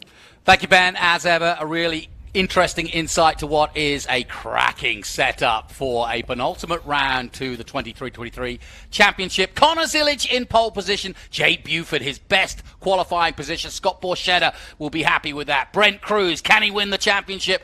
Alongside him, Thomas Merrill. It doesn't get any tougher, does it? Austin Green and Nathan Hearn on row 3. Then Tyler Casera. Great to have him back, but with Nitro Motorsports, he always goes well. He had a win here just a couple of years ago. Caleb Bacon alongside him. Dylan McAvern won an IMSA here, is on row 5. And Boris Said Jr., probably the first time he's raced in TA2 at this particular track, but I know he's raced here before. And Ciata and Lostowski on row 6. Then Mock and Bose on row 7. Then it's Misha Goikberg and Keith Procek, two of our established drivers And then Josh Sargent learning his way, as is Thad Moffitt. First season for Thad, and he has been in the top 5 in the last few races. Adam Andretti for Ultimate Headers. He won here back in 2014 for the same team. Jim Gallagher on row 10. Then a little further down, it's Luke Rumberg. Chris Leesfield, the kind of ringer, he comes in for these races and is always going well. New man, local man, David Hodge, getting his first run. And then, I wouldn't call him an old man, but he has got the Iron Man tag. Tom Sheehan's got more races under his belt than anybody. Cale Phillips on row 13 and Al Rowland alongside him. Then it's Ty Young and Patrick Paul. Lee Saunders, our SGT current champion 3 times over, said, you know what, I'm going to try this TA2's luck. And here he comes, and he's alongside Las Vegas's Michelle Abate. She's got her tag off. She isn't wearing the ankle bracelet. And I'm talking about her ankle injury, nothing else. And she's going to be going for it. Matt Gray and William Moore. But look at this story. Rafa Matos, 2-time champion. Connor Mosack learned his teeth. Cut his teeth here in Trans Am, is now a Xfinity star, raced in Charlotte last night on the oval, comes back to do a very special Sherry Strong M1 Race Cars team, Scott Lagacy Racing. I'm delighted to have him back here, but it just shows what Trans Am means. Even though he's now on to bigger and better in many ways, Connor Mosack loves Trans Am racing, and he's done several already this season. Let's get ready. Jay Buford in the colours of Big Machine Vodka. And, of course, coming in for Scott Borchetta, injured at Road Atlanta. And he's gradually got better and better. He had a good result at Detroit. And since then, he's just got more and more consistent. But this is his best qualifying. I want to introduce our little group here in the booth. And I'm delighted to welcome, obviously, Scott Goodyear. But also a man who had a good result here last year and knows the VIR track. Give him a ride, somebody. Evan Slater. He's an up-and-coming star, just like Connor Zilic and Brent Cruz, but he hasn't got a ride for the moment. Evan, good to have you on board here. VIR, big challenge. Yeah, thanks for having me. This track is super exciting. I mean, this is a great track. I think it's personally my favorite track in the country. I think commonly it's ranked 1 or 2. So it's technical, it's fast, it's flowing. It's just a great track to race at. A lot of good passing opportunities, a lot of high-speed corners, a lot of tight turns where you can get a good pass in. So it's really an exciting track, and I'm looking forward to this race. Scott Goodyear, you're a man who's dealt with pressure. You've done the 500 a bunch of times, and that has got to be the most powerful, pressureful race in the world. What's going through Brent Cruz's young 15-year-old mind? Or because he's so young, is he unfettered? You know, actually, when you asked that, we were just sitting here chatting before, and I looked at our guest, and I said, how old are you? He goes, 17. I'm going, I hadn't even started driving cars until I was 20, so it shows you how this has all changed. But at 15, you know, I'm not sure, do you absorb it all, or at 15 years of age, are you just driving the race car? It's very hard to say. And, you know, maybe you don't, but, I mean, everybody's starting so young today, but the key thing that we said, you know, earlier on is that you expect everything to be fine. We just had a race earlier today in the series that I operate, and we thought that the guy in FR was going to win the championship, and he had a mechanical, and so now he's got to wait to COTA, and you understand what that's like. We've got 4 weeks to wait, so you know, you hope that this all happens for Brent today, but then if it doesn't, you've got that long waiting game, and then you never know what's going to go on. I mean, it's difficult. I mean, waiting is really what all the race car drivers hate. So Brent Cruz, I know he really wants to get it secured this weekend, because you really don't have to deal with those 4 weeks of waiting, like the intensity of just dealing with that. So he's really trying to secure it this weekend. I believe, if I'm correct, he needs to get a top 6 for him to secure the championship, no matter where Thomas Merrill, who's number 2 in the points, finish. That's how we see it at the moment. That could change as the race goes on, and obviously, as I said at the top, you know, really Merrill's focus, he said, I'm not even looking at the points, he said to me. He said, I just need to beat Brent Cruz. I just need to win. Otherwise, it's all over. And that's, you know, if you approach it that way, it's a little easier than worrying about the numbers. Yeah, just focus on what you can control, not worry about all the numbers. Just focus on doing the best you can, driving the car. That's one thing I really work on when I'm driving. Just focus on what you can do, and what you can do is drive. All right, let's get those famous words done here at VIR. Let's once again join Ben Sissel.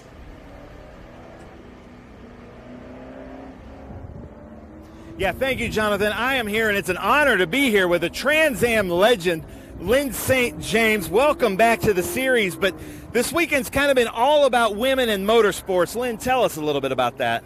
Well, Women in Motorsports was founded just about 1.5 years ago, and we're really about celebrating all the successful women in the sport, using them as role models so they can tell their stories, to be able to let, if you can see it, you can be it. So if you want to become the president of a racetrack like Connie Nyholm is here at VIR or anything, we want to be able to really just let people know that motorsports wants you. We want to grow the sport, and we want women in it.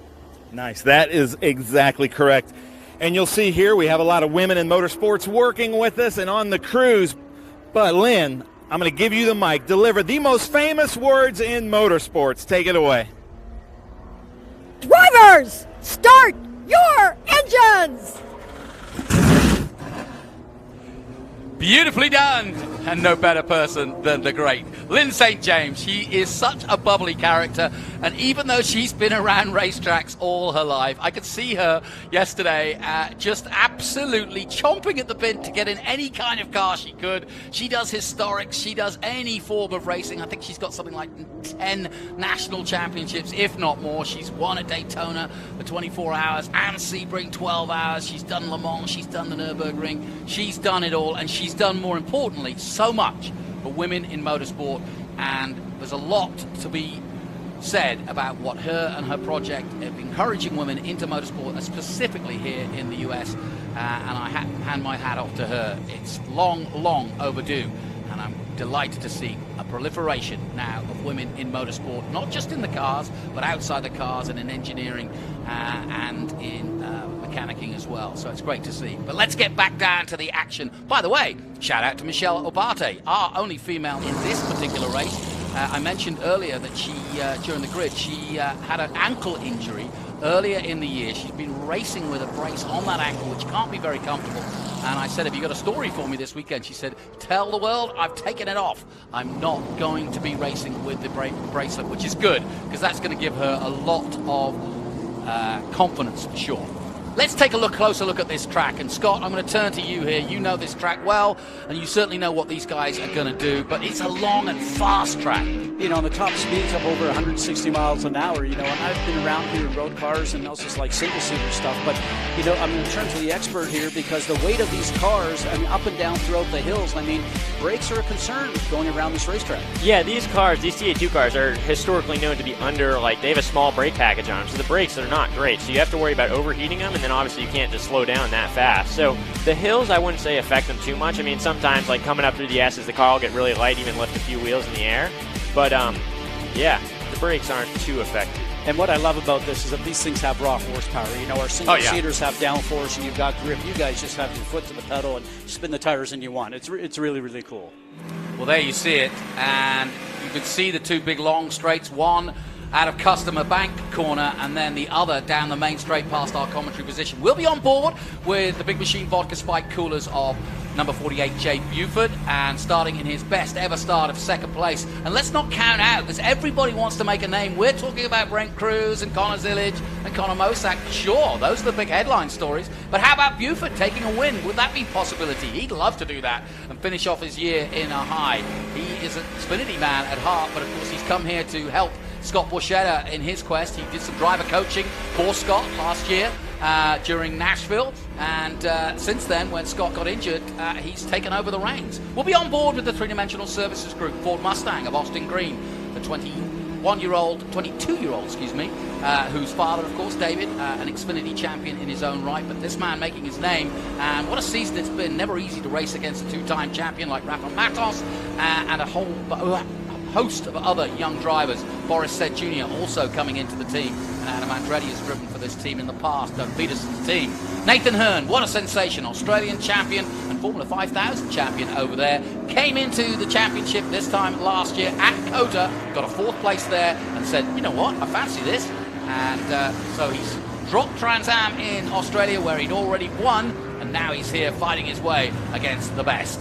10th in the championship at the moment. He would say he's not happy with his year because he's been so close to some bigger results, but he is on the grid in a good position. Barry Bowes has had a sensational year. We'll be on board with him. And the SEO data on board. The man from Texas has had one of his best seasons, including a podium at Detroit. And watch out for the number 32. Loves his racing for sure.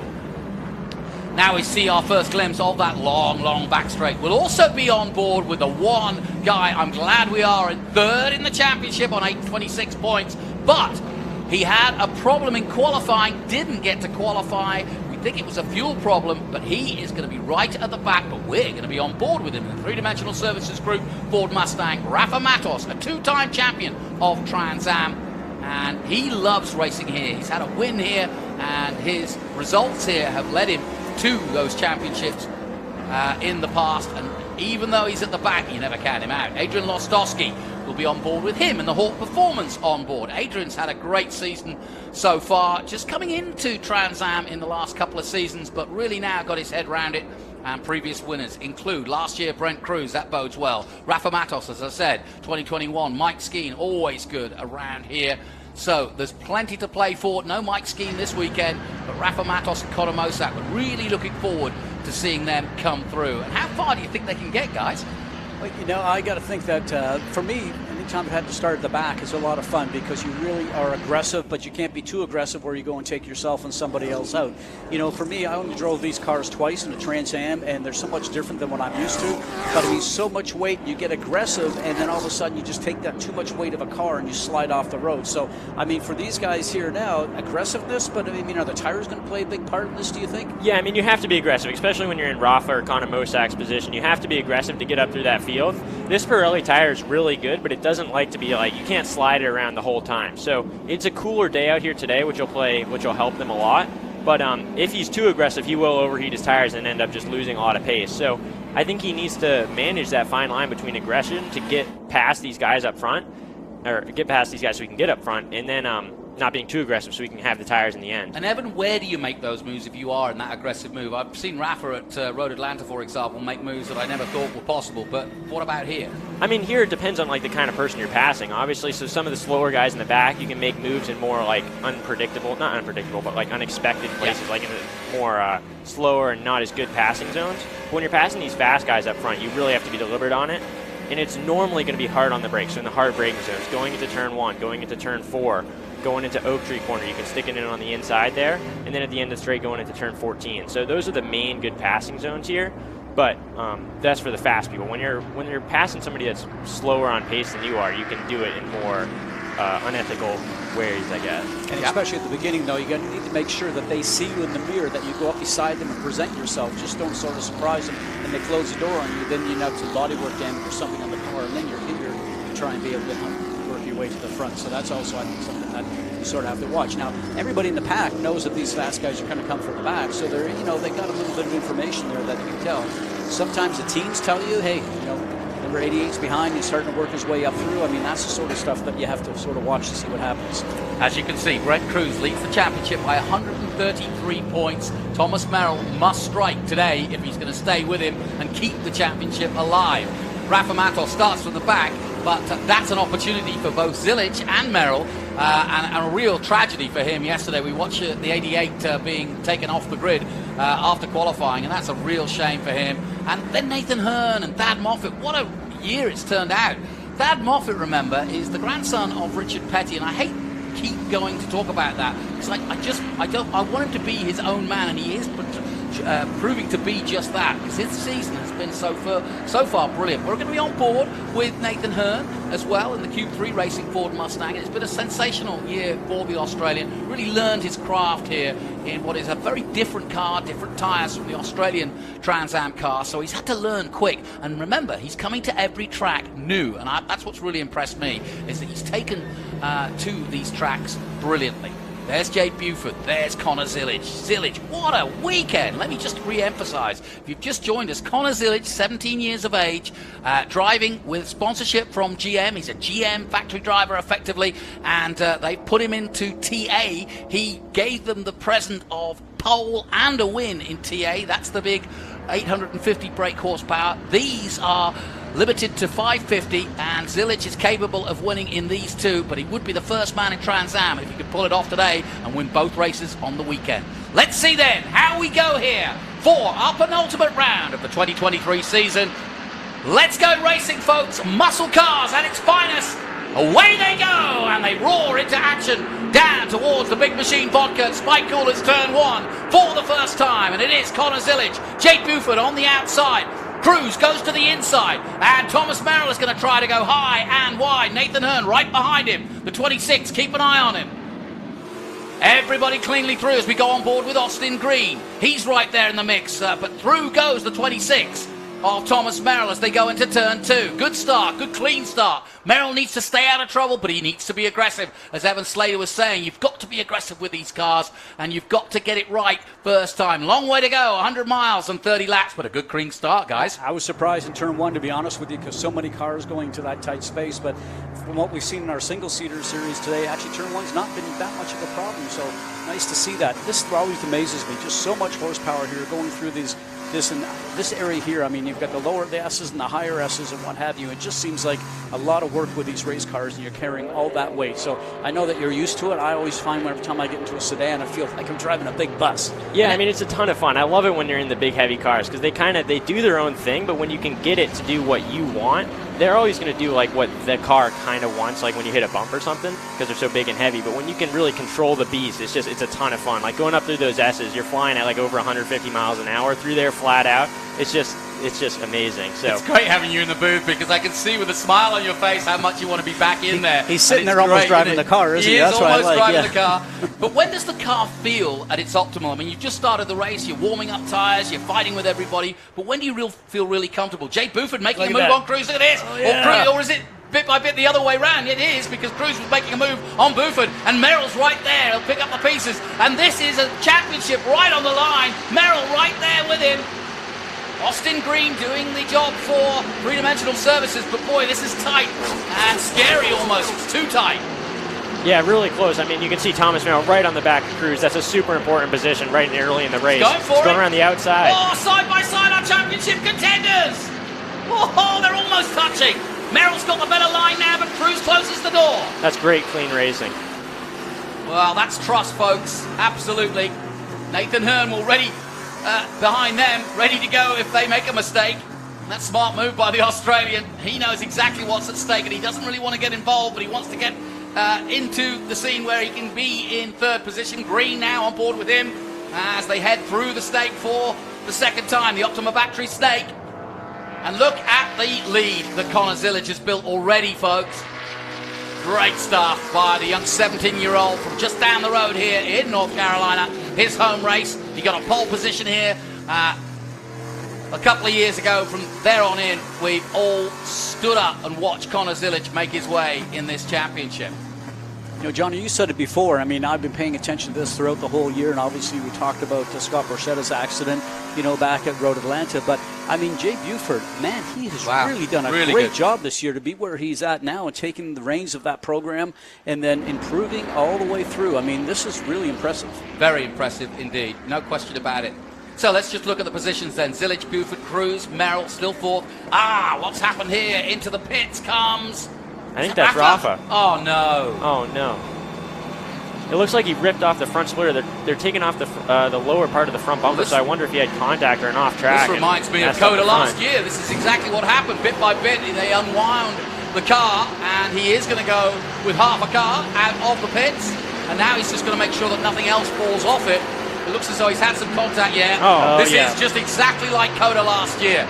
Half a car for Rafa Matos. Well, it gets some air through the through the engine this way, but that's not the way you want to go racing. Yeah, that's definitely the feel of the car is going to feel awful. Yeah, so the car is going to feel bad because you're having like a bad aerodynamic situation. But also, I saw they don't have the air filter on, so it's just the air intake is just sucking right in from the open air. So the motor, the ECU, can detect that, and it really doesn't like that. So it ends up cutting power, but it opens the opportunity to suck in like a bunch of grass and stuff and blow up the motor if everything goes wrong. Merrill's got past. He's got past Brake Cruz. Cruz won't like that. Nathan Hearn wants to pay the game too, and that is very important. Oh, Matos still out, and look, here comes Merrill, the champion. They went to the wire last year on a countback, and Matos was in a similar position with a broken car, and Merrill just stayed out there, and when it got to the end, we did a countback, and Merrill got it on that countback, which is incredible to win a championship that way. We felt for Matos that day, and we're feeling for him again this weekend because he started at the back, but obviously something's gone wrong.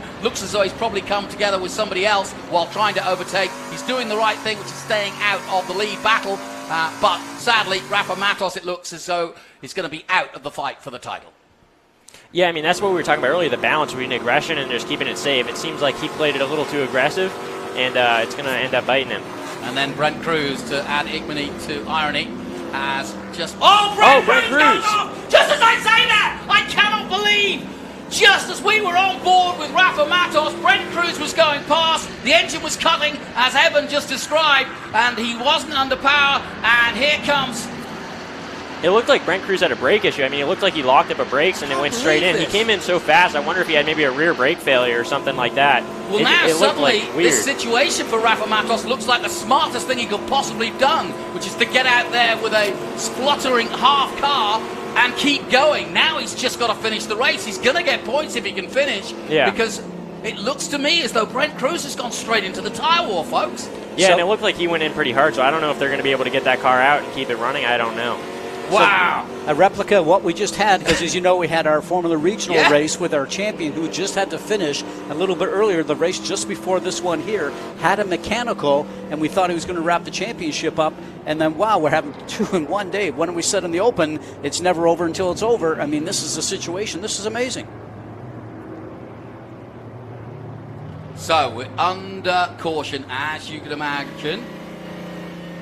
And everything slows down again, and obviously we will take a look at that, but we want to make sure first and foremost that Brent Cruz is A-OK, because that was a heavy hit. So let's just think about this, Evan. He's coming down the back straight, 170 miles an hour. Those tyre wall is on the right. And as we saw him go past Rafa Matos, we were on board with him at the time, there was like a puff of smoke, not oil smoke per se. It looked like he locked up a brake. So what I think happened is he had a brake failure. So you can have like a lot of different types of brake failures. You can have a front brake failure, rear brake failure, or total brake failure. So I think he looked like he locked up a tire. So which makes me believe that he had like half of the system fail. So it's either the front failed or the back failed. So I don't know yet, but that's what it looks like to me if I had to guess. Or maybe the throttle stuck. You never know. I mean, there's a lot of different variables and factors that could have caused that. But yeah, we just hope he's okay at this point. Wow, I'm glad you're here. Yeah. Good intel. And Scott, from your eagle eye as a race director, tell me the procedure first and foremost. Well, I think that from what we just described right now, I think exactly that. I mean, it was a little bit surprising. It makes you wonder if maybe there's some oil on the track. I sort of thought maybe it was Rafa's car, maybe putting something down after coming in and having all the work done on it. I mean, you just don't really know. And then, as we say there, you just got to make sure that Rafa or Brent Cruz is actually fine. So, weird scenario and very difficult for him. Well, thanks, Scott Goodyear and Evan Slater. They're going to give us the insight. We're under caution here at VIR in the penultimate round. We're going to take a short break. But what I can tell you is our championship leader has gone out of the race in the very opening salvos of it. Join us after this.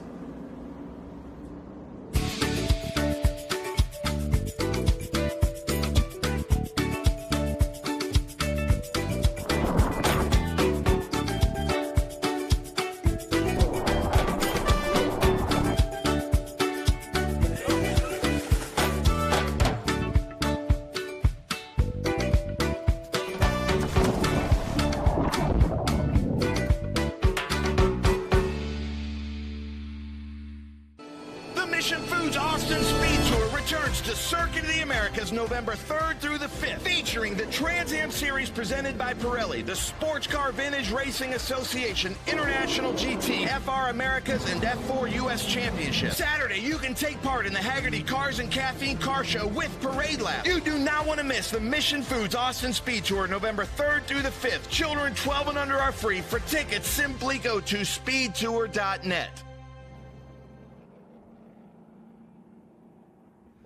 Well, welcome back. I'm here with Nick Tucker with a sad face on. Nick, I know you're talking to Brent Cruz. He could have clinched the championship here this weekend. What happened out there? Cut down a tire and got in the fence. What's the driver saying on the radio?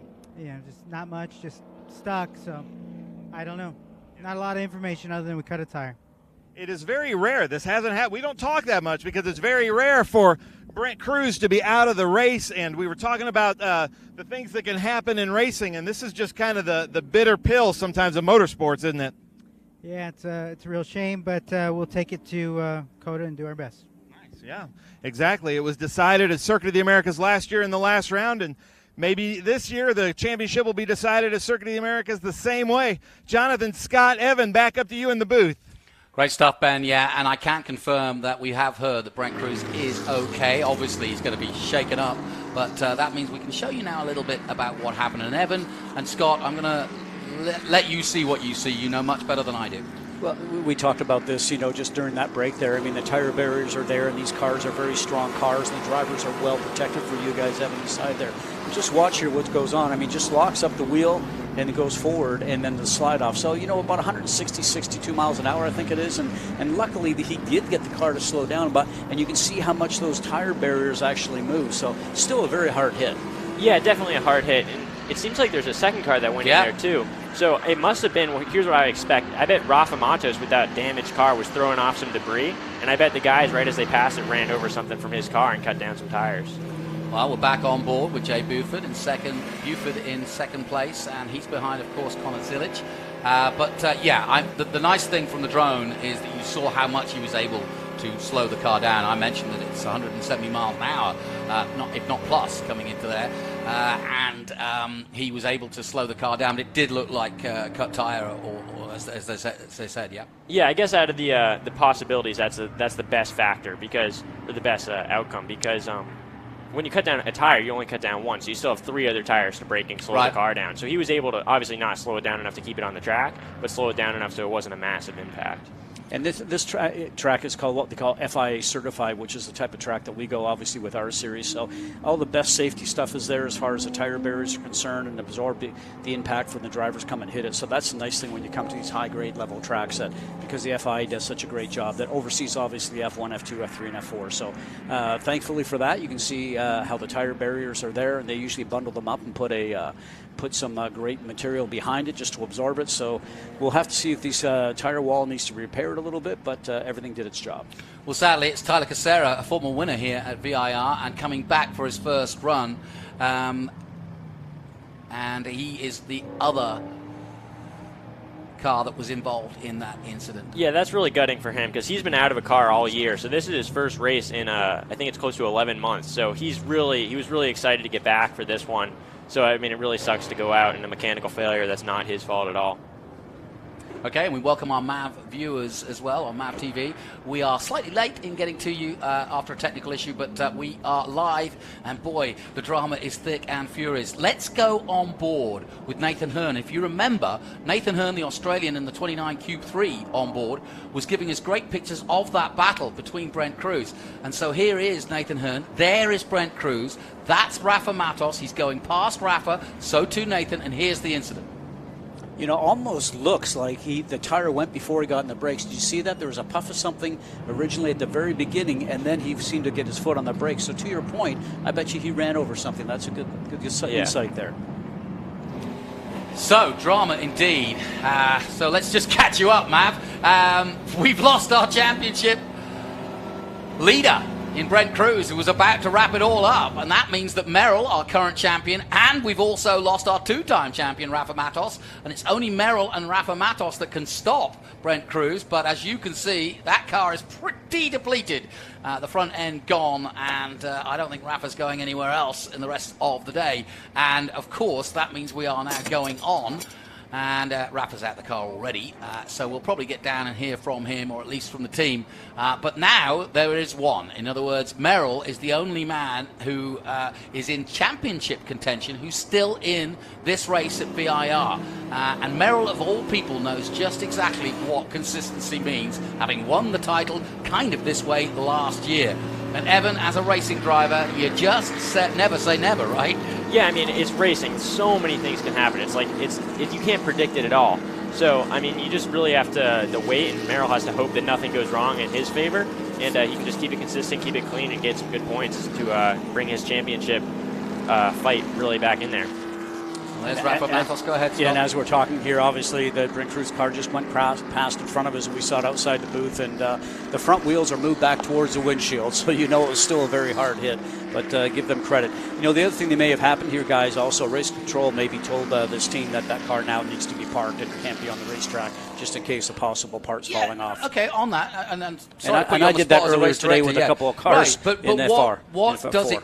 I watched at COTA kind of fascinated because I was amazed that they let Rafa go on as long as they did last year. But when the stewards are looking at it, or the race director's looking at it, what are they looking for to say, nah, you've got to come in? It all comes down to safety, and like I said, I had to do that with 3 cars today in F4. I mean, they went off. They had some problems with the cars. One was a suspect brake problem. The car came in. I saw them pull off the bonnet in the front there and turn around, look down inside the pedal clustered, and I knew that it was a braking problem again, so I just parked the car. It means all about safety with what you're doing. Let's head down to the pits and hear from our 2-time champion, Rafa Matos. He's with Ben.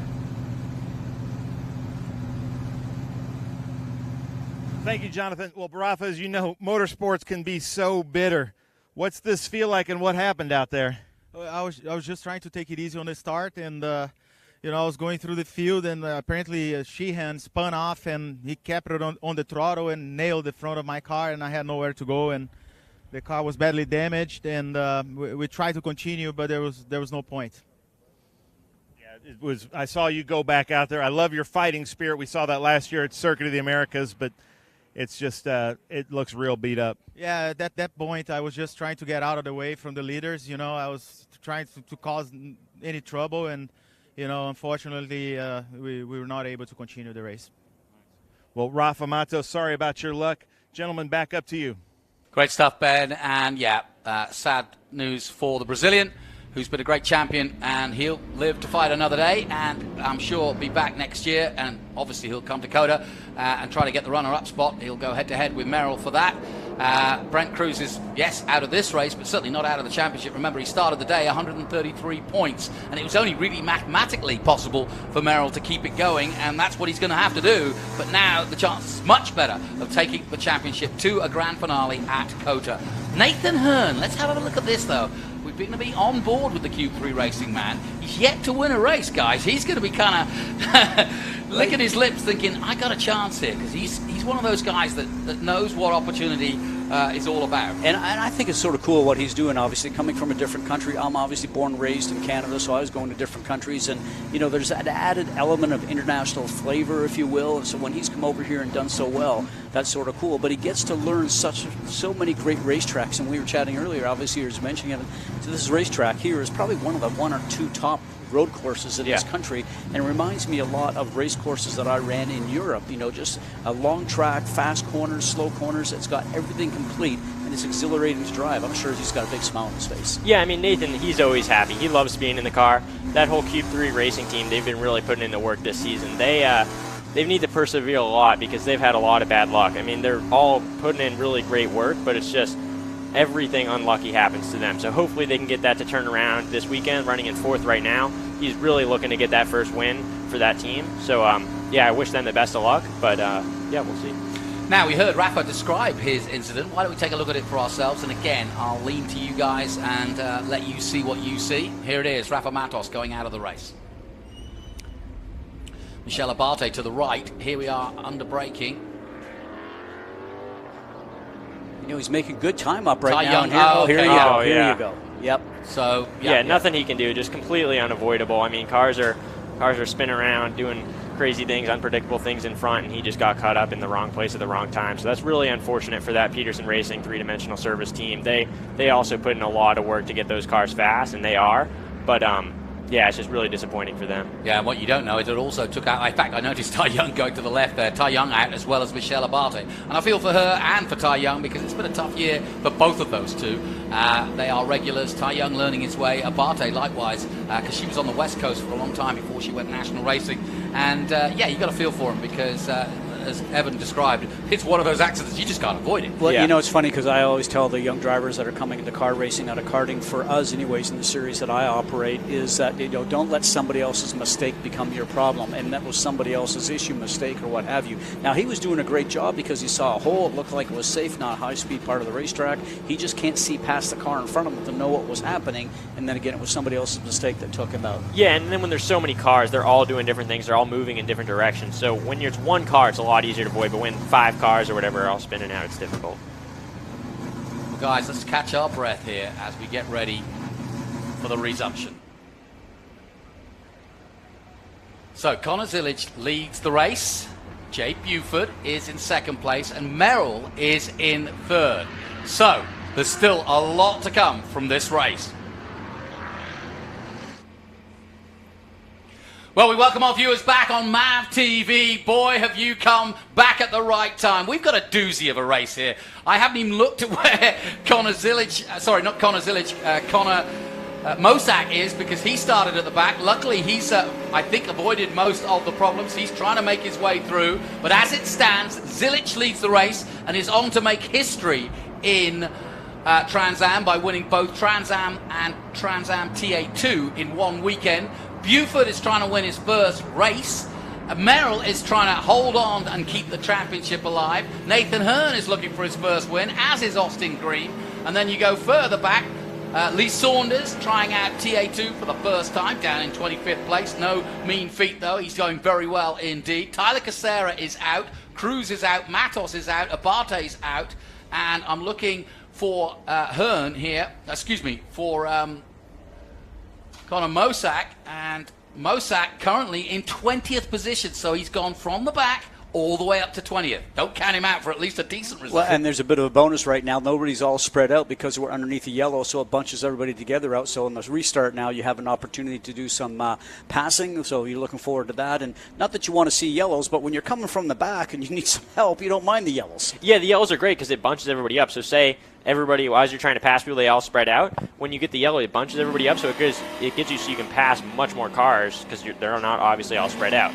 Unfortunately, there is a rule in Trans Am right now where when there's a full course yellow and a restart, you can't pass before the start-finish line. So that sometimes does make it difficult because you have to wait so long before you can actually start going and passing. But luckily, I think Mosak, for his sake, he's moved up enough places that he'll still be in a good position when that green flag goes to make up places. We're about to go green. Evan, take me through your restart procedure. My restart procedure is really just getting everything back up to temperature. You got to get your tires back up to temperature, your brakes, super important, and then just getting in the right mindset. You have to be aggressive. You have to plan where you want to go. Obviously, you can never plan anything because everything's a good plan until it goes green and then chaos happens. But you try and think of the options of what you could do and what you want to do. And then really just trying to get everything up to temperature as much as you can so when it goes green, you can really be right back in at 100%. And Scott, the expression cooler heads prevail is what comes to mind at a restart. Boy, if I had $1 for every time I told patients to the young series that I'm operating here. But, you know, and you can't say anything about Rafa on that because he was patient. He was doing a proper job. But we've been underneath yellow here for a few laps because they had to repair that tire wall down the end of the straight. So they do such a great job here at VIR to take care of all that. Like I said, it's a very safe circuit, one of the top circuits in this country. And very pleased to be able to come here with our series. And obviously the Trans Am is running. But, you know, still a lot of racing to go yet. We just don't know what's going to happen, and this is the fun side of it right now. I loved restarts all the time when I was driving because, as you're mentioning, it's just like, okay, am I ready? Have I done something better than the other guy? How is my car? And this is the point now where you want to time it correctly. I know you guys have that rule in your racing where you have to sort of wait till the start-finish line. I'm not sure I'd do very good at that. But yeah, it also can be a bit of a gimme. There's not many gimmies in racing. You're all going exactly within a couple of tenths of each other each and every lap. So when you get a chance to really belt one and get ahead, it's a huge jump. A huge jump. So the lights are off on the Honda Civic, which means Connor Zilic now in control of this race. The Civic will come out of the way, and we will be racing again.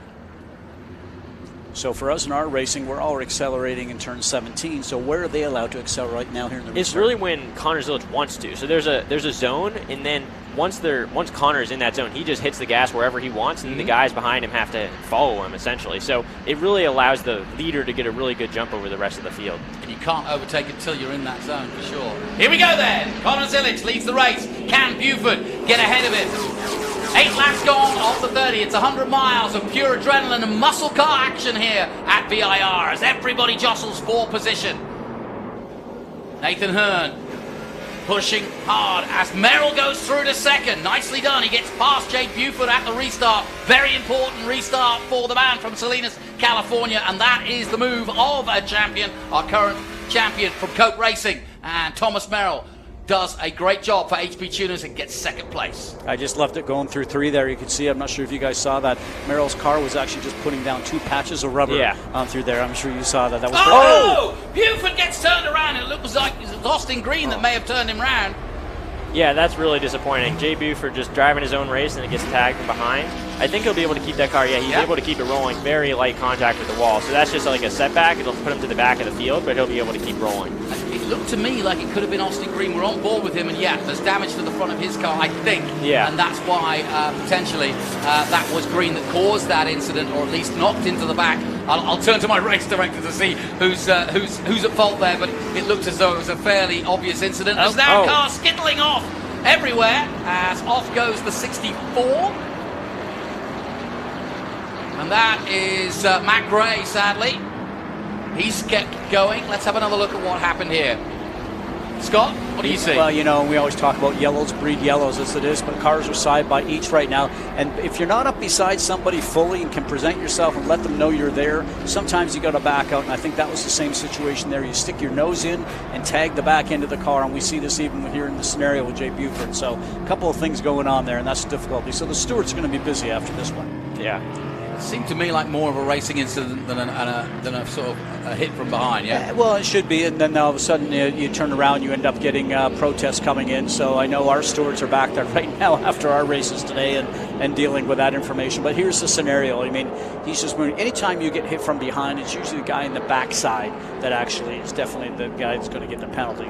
Yeah, and then Austin Green, he wasn't trying to do that, obviously. No. That was just a racing incident. I mean, it's an accident from him. We'll see how the stewards decide that, but yeah, really unfortunate. Well, Ty Young coming into the pits and probably going to retire the car. Now, Nathan Hearn in a great position. He's in third at the moment. Merrill has got Zilic. He is desperate to beat Zilic, but Zilic is desperate to win too. So there's so much going on in this race. And as we look further down,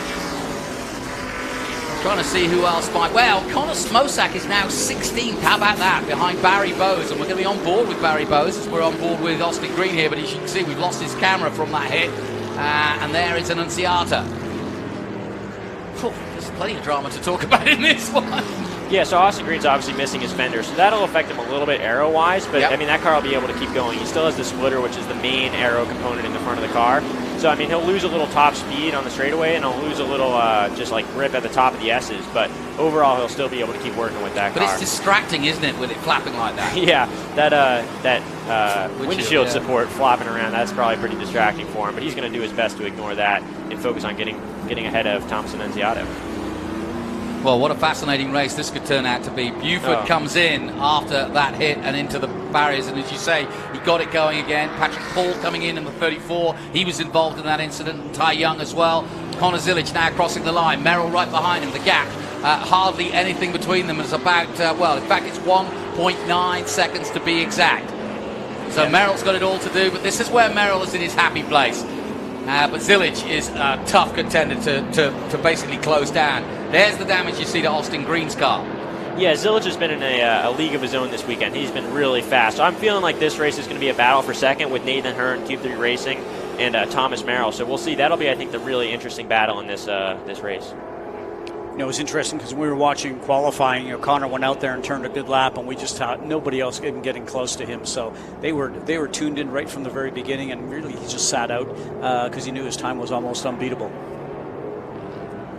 So let's get ready for more drama to come, because there's going to be, I'm sure. I'm keeping an eye on Connor Mosak, because he's doing a really good job. To say he was racing in Charlotte in Xfinity on an oval last night couldn't be more different. Here he is again, and showing respect to a lady that the team know well, passed away recently, just 10 days ago, and they decided, you know what, let's Sherry Strong, let's honour her and bring Connor back. And he loves racing in Trans Am anyway. Charlotte's just down the road, so it was possible. And now he's enjoying it. Look, he's in the top 15 behind Josh Sargent, which is pretty impressive given we've only done 11 laps. So, and Boris Said Jr., let's give a shout out to him. He's in 8th position behind McAvern in another one of those three-dimensional cars. It's been a tough season, learning his way in the top team, or one of the top teams. So, Boris Said Jr., Boris, his father here, mentoring him and coaching him. Not racing this weekend. Nathan Hearn, what can he do from 3rd position? Will he stay out of trouble and take up the podium? Not if I know Nathan. He'll want to get into trouble. He'll want to get amongst it. He'll want to get it to second, and then he'll want to get it to first. That's the mindset of that young man. You know, we're about third of the way through the race right now, and these cars have 24 gallons of fuel, so yeah, you're burning 24, off a lot 26, of weight. something like so, that. So right now, I mean, the car is probably in a very good spot because some of the weight's off of it, and that's what I always look for, just sort of see when the car's really happy so you can make the best of it.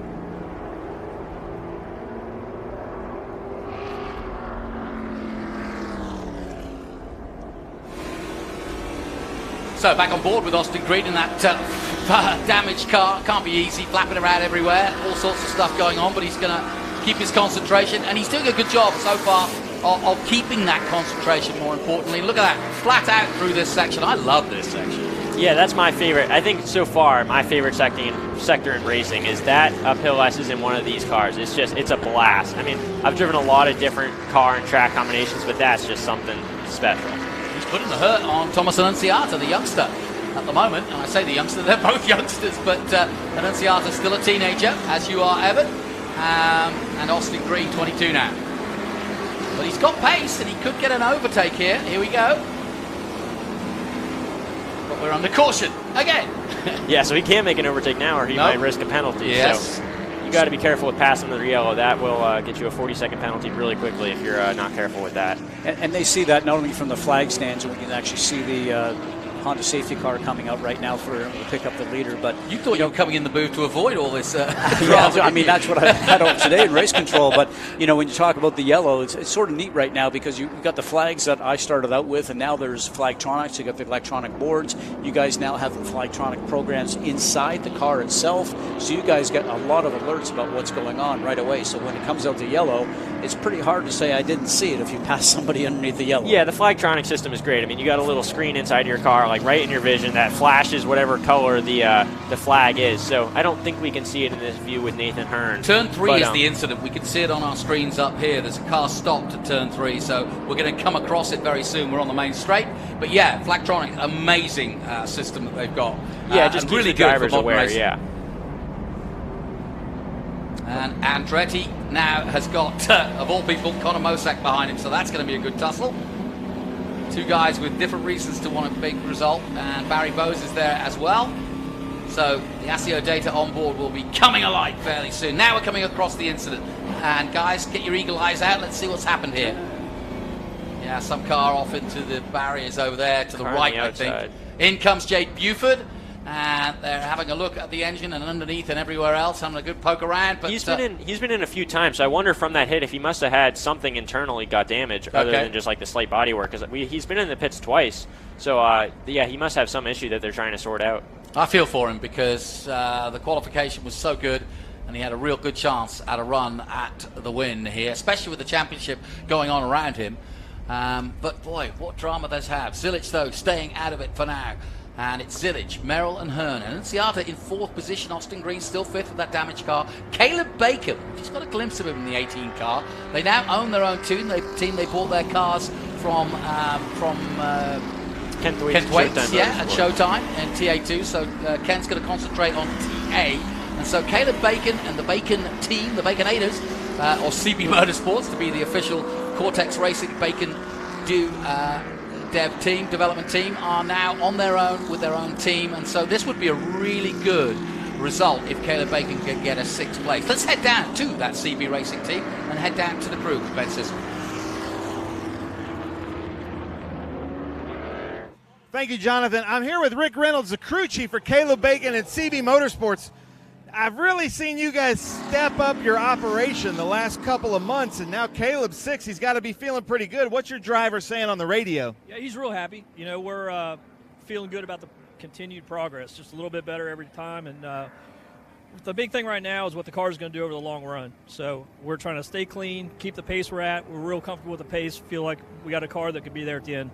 One thing we've learned from the Big Machine Vodka Spike Coolers TA2 series is you can't just get in and be fast. There is a little bit of a learning process. Was that kind of hard for you guys to learn? But now that you have, you're moving up through the field. Yeah, and, you know, for first year, single car team, you know, it has been definitely a learning curve. We're going to be back with 4 cars next year and, you know, taking that knowledge and success we've had this year right into next year. Back with 4-car field next year. Rick, good luck out there. Thank you guys so much, and welcome to the TA2 Series. I love it. Thank you. Doesn't get any better than that. 4 cars coming back next year. Everybody talks about the early 70s as being the purple patch and the great years, the golden years of Trans Am. Ha! Tut tut, I say this is it. We've got young guys going to NASCAR, or Zillage, possibly going to Formula One with GM. We heard that yesterday. Wow, lots of stories to tell you, but we've got young guys learning road courses in their teens, like Evan Slater, like Brent Cruz, and like Connor Zillage. World kart champions, I may add. They could have gone anywhere in motorsport, but they're here in Trans Am. Then you've got Rafa Matos and Tyler Casera and guys that have been around just a few years in these seats. And then you've got Australians, young guys like 21-year-old Nathan Hearn. It's so exciting. Richard Petty's grandson racing in the 43, carrying that famous number. So many great stories here in the current. What about Boris Said? There's another one coming. Junior, he's got the same haircut. Excuse me. You know, it's amazing you talk about everything that's going on right now. The rumble in the paddock this weekend is that maybe back to some international racing, a possibility going back to Canadian Tire Motorsport Park, the old Mosport as we know it. Talk about Trans Am history. Ron Fellows, a champion, part owner of Mosport. And when I got involved in car racing in my Formula 4 days, I was watching the whole Roush Trans Am team back in the days of Tom Bloy and Willie T. Ribbs and all that sort of stuff coming up in the factory Fords, and so it was a huge series up there right now, so probably making its way back up to Canada for what I'm hearing. So it's expanding. I mean, the competition in this series right now is tremendous, and the young stars like the one that we have sitting beside us in the booth here today, it's really cool to see. It's an exciting time, Evan, to be around this sport, and particularly Trans Am. So much drama. We think we're going to go green next time by. Well, let's hope we're going to go green next time by. But we've had so much drama already this particular race. And the championship going on now to Coda. Yeah. That's the amazing side of it. Yeah. I mean, we didn't expect that when we started this morning. Well, let's take another look at Rafa Matos again, because that pretty much started us all off. And that started, if you like, the big moment here for Rafa. On board with Jay Buford. Here comes Nathan Hearn. This is what Buford slowed down. He got a little tap there from Nathan Hearn, so he wasn't going as quick. And I think that's another reason why perhaps Austin Green went into the back of him. Yeah. He was kind of expecting him to be going out faster. Yeah, got checked up by Nathan there. Yeah, I mean, it's just really a racing incident. I think when he went into that wall, what I've heard is he broke a steering component. That's why he's had to retire that car, unfortunately. Okay. Well, great intel, thank you. What a race. There is Austin Green. That's the aftermath, if you will, in the 89. Doug Peterson, Three-Dimensional Services. We went to the factory earlier this year at Detroit. Fantastic company, making some really high-end 3D parts for all sorts of different industries, including Elon Musk's cars as well. So very, very interesting to go to the factory and see what Doug Peterson and his huge factory of different factories, got many in fact, and so it's great to have him in racing. He's a former Trans Am champion himself, and he's now bringing on young guns like Boris said, and it's great to see. And of course he keeps the likes of Rafa Matos to try and win the championships for him and also help those youngsters. Have you been getting help? Who mentors you? And you've had a few teams. But I've had a lot of different mentors. I mean, Nick Middleton from Cube 3 Racing. I've had Joe Stevens. I raced with him all last year. Kent Thwaites. I've had a lot of great people that have been around that have really made me who I am. So, yeah, I mean, I'm really thankful for all of that. But, now we're looking on to the future. I mean, I've had all the great mentors, but I need to find somewhere to go in the future. So that's what we're looking at right now. Take your helmet wherever you go. That'll be what Scott Goodyear will tell you. Yeah. You never leave home without it is what they used to always say. Yeah. Well, Connor Zillage has got to get this restart right because he's got our current champion, Thomas Merrill, behind him. Merrill needs, and I say that, needs to win this race if he's going to keep everything going. And, with both the other two out, obviously he doesn't need to, but I know in his mind, and that's exactly what he told me, that's all he's trying to do because he knows if he does that, that's the most he can do. Yeah, the more points he gets here, the easier it gets at Coda. So he's going to be trying his best for everything. Here we go then. The restart here on lap 14 of 30. Away they go. Zillage in the silver hair. Covers Number the inside. 7. Very smart going in one. Covers that inside line. Does. Very nicely done. Nathan Hearn. Got to be careful not to let Annunziata and Green up into his grill. But off Darren goes Mock another off the car. track. That's Darren Mock. Yeah, absolutely. The 51 goes off. On board with Green behind Annunziata. Damage to the car, but it's not affecting him as they go through 3. Good restart by Zilic. Merrill holding on to second and holding up the rest of the field, but wants to stay there and wants to chase down Zilic. Going to stay with Austin Green as we well will through the Optima Battery Snake up towards the Bennett Bridge Hall. Uphill S's. I love this section. There was a 3-dimensional service car in the back that was smoking a lot there. It looked like maybe he had some contact and a tire rubbing. It may have been, I don't know exactly who it was, but it could have been the 83 of Morissette Jr. Okay, we'll keep an eye out for that. Into Oak Tree. Love when you watch under braking here, you see the front splitter just sort of rubbing on the ground. Yeah, I mean, that's the goal. Ideally, you actually wouldn't want it rubbing on the ground. Ideally, you would want it like infinitely like a small amount just off the ground. Because when it's rubbing, you're losing grip. So you want it just as low as you can get it without actually touching. And these guys are really doing a great job setting up. These guys and their crew are really doing a great job setting up these cars to be perfect on the brakes. I tell you what, we're spending a lot of time on board with Austin Green, and well, we might, because he's battling well here, given the fact that he's got a damaged car. So it can't be, there's certainly no bent suspension or anything like that. It's just peripheral damage, and he's dealing with it. Yeah, Austin Green's a really impressive driver.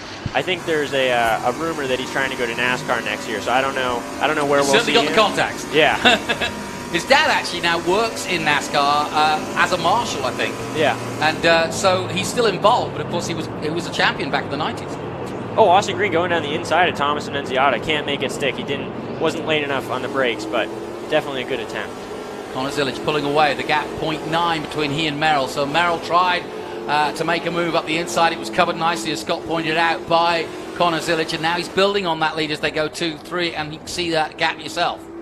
So we were starting to chat just a second ago about burning off the fuel in these things, 24 gallons, and part about just a lot of weight coming off these race cars. I mean, when do you find the best time of this car is as far as tire wear is concerned and losing fuel? It's hard. I mean, it's a balance. So obviously at the start of the race, you're going to have the best tires. At the end of the race, you're going to have the lightest weight. So somewhere around the middle is probably where you're going to be getting your best lap times. You set your tire pressures ideally so they're really good in the end, because that's when it matters. I mean, it doesn't matter if you're in first in the beginning of the race, and if you drop back in the end, it's useless. So you can set your car to be good in the end. So, I mean, normally it's going to be pretty quick, ideally, from that 3/4 to full race distance. Okay, so right now when you're saying the middle, these guys have got a car that's working pretty well right now. Yeah, these guys probably should have a car that's working pretty well. It'll probably ramp up and start working better towards the end.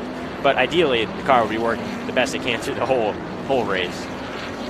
So 16 of the 30, we're getting down to the middle of this race. It's 100 miles or we get 30 laps in, and so it could be a time race if we get a lot of problems. And we look as though you were absolutely right about Boris said, because it looks as though he's coming in to change a tyre. He's not in yet, but we're expecting from Ben Sissel in the pit lane, who's just told us that he is on his way, and I can see the crew preparing right in front of our commentary position as the leaders come across the line. Again, it is Zilic still leading from Merrill and Nathan Hearn. Annunziata is 4th, Austin Green is 5th, Caleb Bacon in 6th place.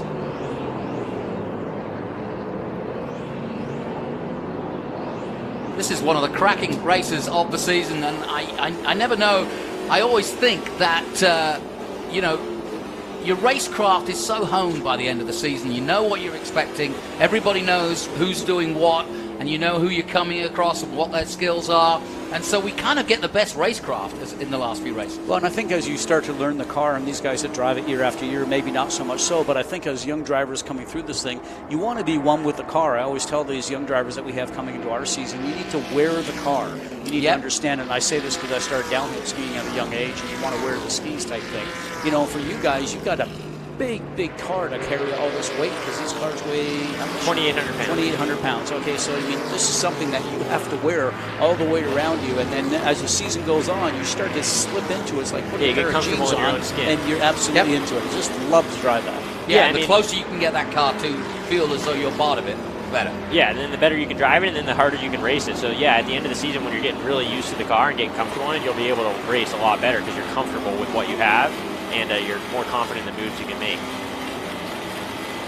On board again with the ASIO data, Barry Bowes. Bowes in 13th position. He's got Andretti behind him, and as you can see, he's got Thad Moffitt in front of him.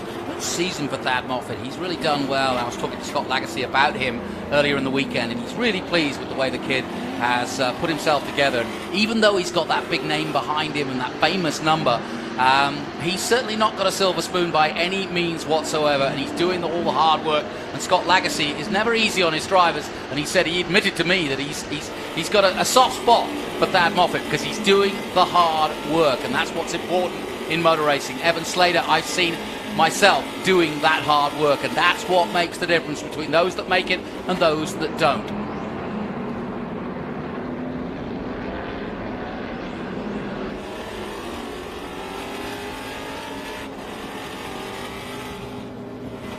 Welcome back to our viewers on MAV TV. We are having a cracking penultimate round to the championship. We've got some great stories for you. Caleb Bacon in 6th place at the moment. We're watching where Connor Mosack is making his way. He's up to 10th, folks. He's just got into 10th. Representing Sherry Strong and M1 race cars. I was talking about Scott Lagacy and Thad Moffitt's story, but Connor Mosack could be in the top 10 at the end of this race if he keeps going on that. But the way he's going, he might be in the top 5. Brilliant stuff. And Nathan Hearn could be on for a win. He's in 2nd at the moment. Yeah, Nathan Hearn's just doing a really great job managing the car right now. He's trying to keep the gap with Thomas tight, not overheat the tires, just keep the car in check, minimize mistakes, and just trying to drive the race, let the time tick down, and then he'll really start making moves and being aggressive. See how long that straight is, 4,000 square feet. I got too excited for Nathan Hearn. He's still in 3rd. Zilic leads, Merrill 2nd.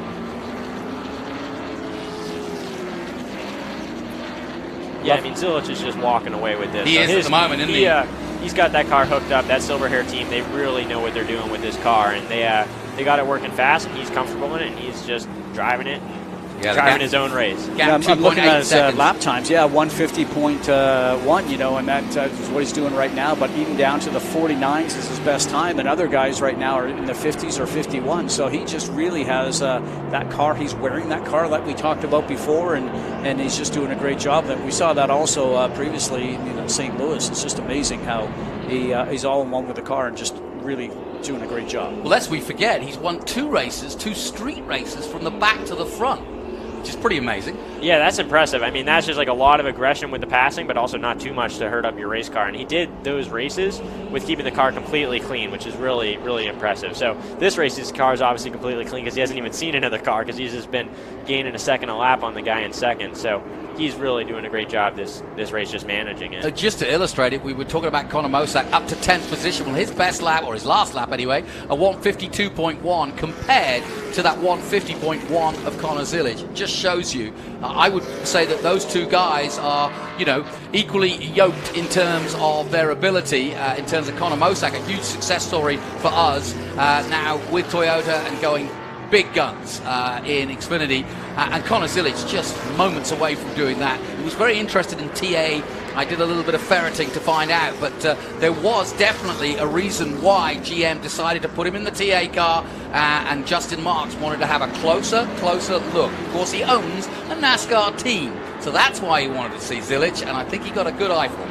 I'm sure he had a lot of fun because when you go to 550 horsepower to what that class is unlimited, so you got 859 or maybe more. I mean, you drive, you understand that. Every time I got into a car that had more horsepower, it's like, man, I want this for the rest of my life. Yeah, and then it makes it hard to take a step back. So you're like, oh, this thing's so slow.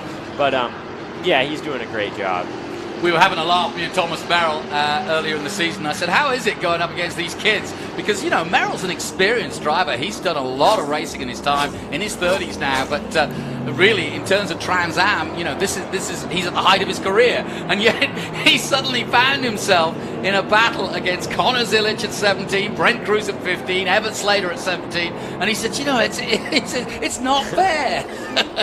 You know, as we're watching him go around the track there, I mean, I just sort of visualize, you can see how much the car is working, and it's sort of, you can see the back end almost stepping out. We were sort of watching Connor Zilic a few minutes ago, and that thing just seemed planted. It went through the corner. I mean, you watch Connor's car, and it's just like, I mean, we don't have an onboard from him, but I imagine he's just not doing really any work with the steering wheel. He's just turning it slowly, not fighting it at all. That car just looks hooked up. Whereas Merrill, you can see he's working with a little bit of setup issues, so he's having to fight it a lot more, and that's letting Nathan Hearn catch right up to him. So that'll be a great battle because Nathan Hearn has closed that gap significantly. Big time, yeah. Nathan Hearn all over Thomas Merrill now. So this is going down to the wire. 10 laps to go. And And this is where it starts to get a little bit itchy because the car's done a lot of work, the tyres have done even more, and you ask your question, which is how much have I got left? And this is where you kind of find out, isn't it? Yeah. Nathan's just trying to get a really good drive off that last corner because he's going to try and probably make a move at the end into this turn at the end of the straight here. So we'll see what kind of straight line speed he has and how much he has on the brakes. Well, it's now 4.5 seconds the gap between Zilic and Merrill, but Merrill's got enough on his plate at the moment. He's going to have to hold off Hearn, and it's important for Merrill to hold off Hearn because he can't lose places, because every time he does, he loses more points on the championship chase. And with both Brent Cruz and Rafa Matos out, this is a huge opportunity for our current champion, Thomas Merrill, who won it, let's remember, on the countback. There's Conor Mosak, first real glimpse of him in the number 8. And it's great to have him back. He's a great success story for us. He came through Trans Am, and now he's in Xfinity, just as Sam Mayer and many others have. But we wish him well in this one. So go, Conor Mosak.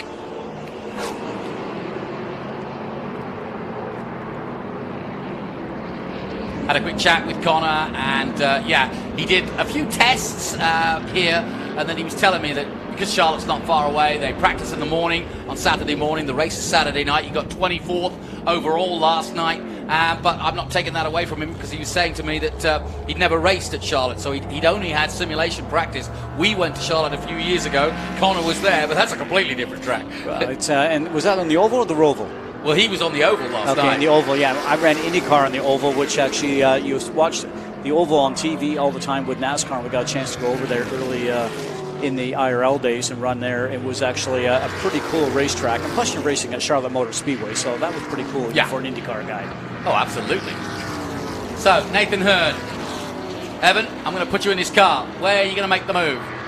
Where am I going to make the move? It's hard. So Thomas Merrill, when I've raced with Thomas, he's a really strong motor. Like, that car is fast on the straightaway. I don't know if it's something to do with the rear wing setting they have, but that car's fast on the straight. So it's going to be hard to do it into here or into turn 1. So I would say into turn 4 is probably the best bet. I mean, it's a slower zone. So if you can get out of turn 3 really good, get good drive, and just send your nose in there into turn 4, you can kind of just block him on the exit, and then he really has nowhere to go, nothing to do besides let you by.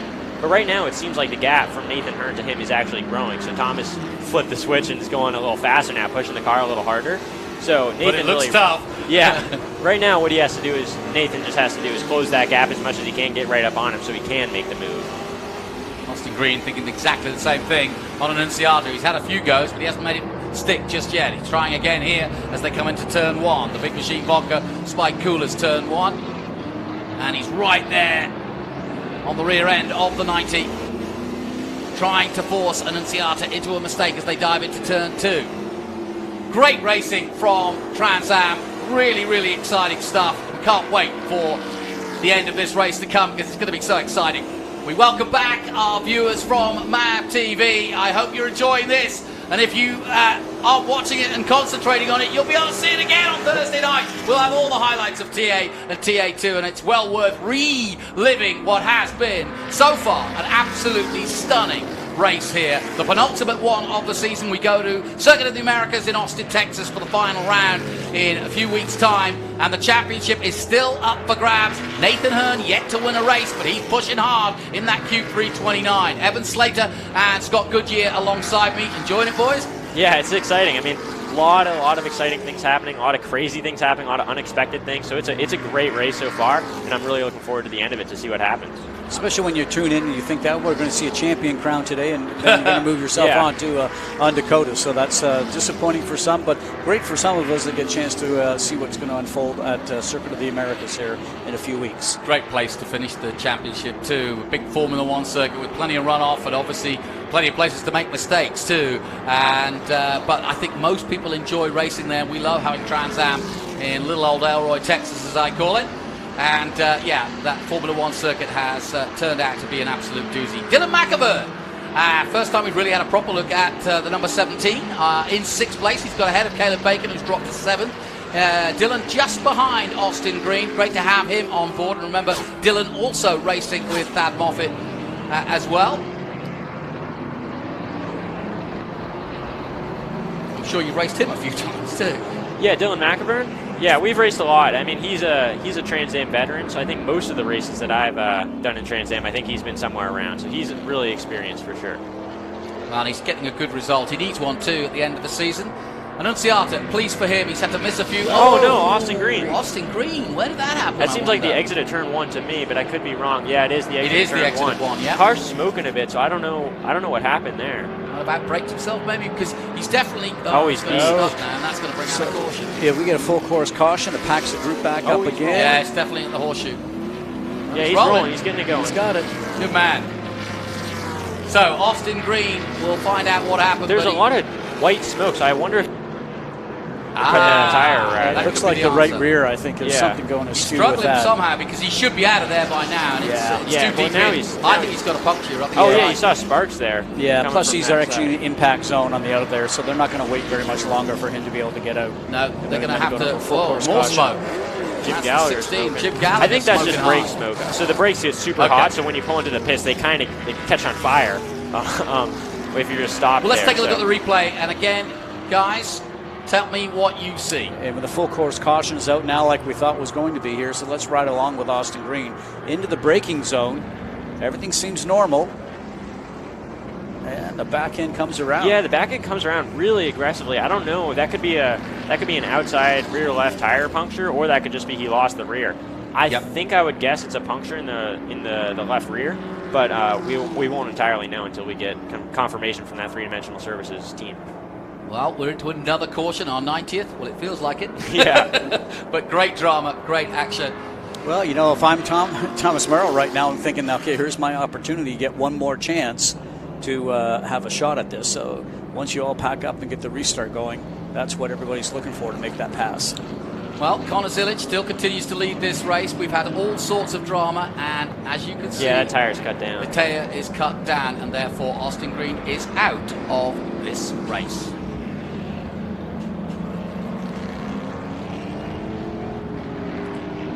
I was about to say he needs somebody to put that out, and he has got them, and he's out of the car, more importantly. And Austin Green's day is over dramatically. And do you think that was a puncture that just spun him around? Yeah, I mean, I think so. I mean, I don't think the puncture would just happen randomly, like in the grass, just spinning around and trying to get it out of the grass. So I think the puncture must have happened on the track. So it must have been maybe some debris still. I don't know. There's a lot of different ways a puncture can happen. Maybe he could hit a curb wrong, had contact with a car. You really don't know. So there's a lot of ways that tire could have gone down, but it's really unfortunate for Austin Green. There is Austin with the helmet off. But, Scott, hats off to these guys at VIR. They do a hell of a job of clearing up. You must be pleased as a race director the way they go. You know, and anytime you have an incident here, these guys are on the response very quickly. And then, you know, sometimes when we have scenarios with our cars, it's 2 at a time. So they got a lot of work to do sometimes. Let's head down to the pits. Ben Sissel's got the crew chief of our champion, Thomas Merrill. Yeah, thank you, Jonathan. I'm here with Bowser talking to Thomas Merrill, who is back in contention with the championship, and we saw it come down to the wire last year. Somehow he just stays in. Is there any way you guys can catch that number 7, or is he just trying to maintain? What's he saying on the radio? He's pretty happy with the car right now. The Bennett Logistics, Ford Mustang, Cope Chassis, all these guys here, you know, we work our butts off, but I don't think we got anything for the 7 today. They definitely got something figured out, and we need to do a little catch up. But yeah, the championship thing is never over until it's over, as we all know. I love it. Now, one thing to look out for, I've been watching this just from my eyesight. Now that the cars are going to be bunched up, look for Dylan McIvern with SLR and Connor Mosak. It seems like they found some speed. So Dylan McIvern, very good at VIR, so watch out for this restart. Jonathan, Scott, and Evan, I'm going to send it back up to you.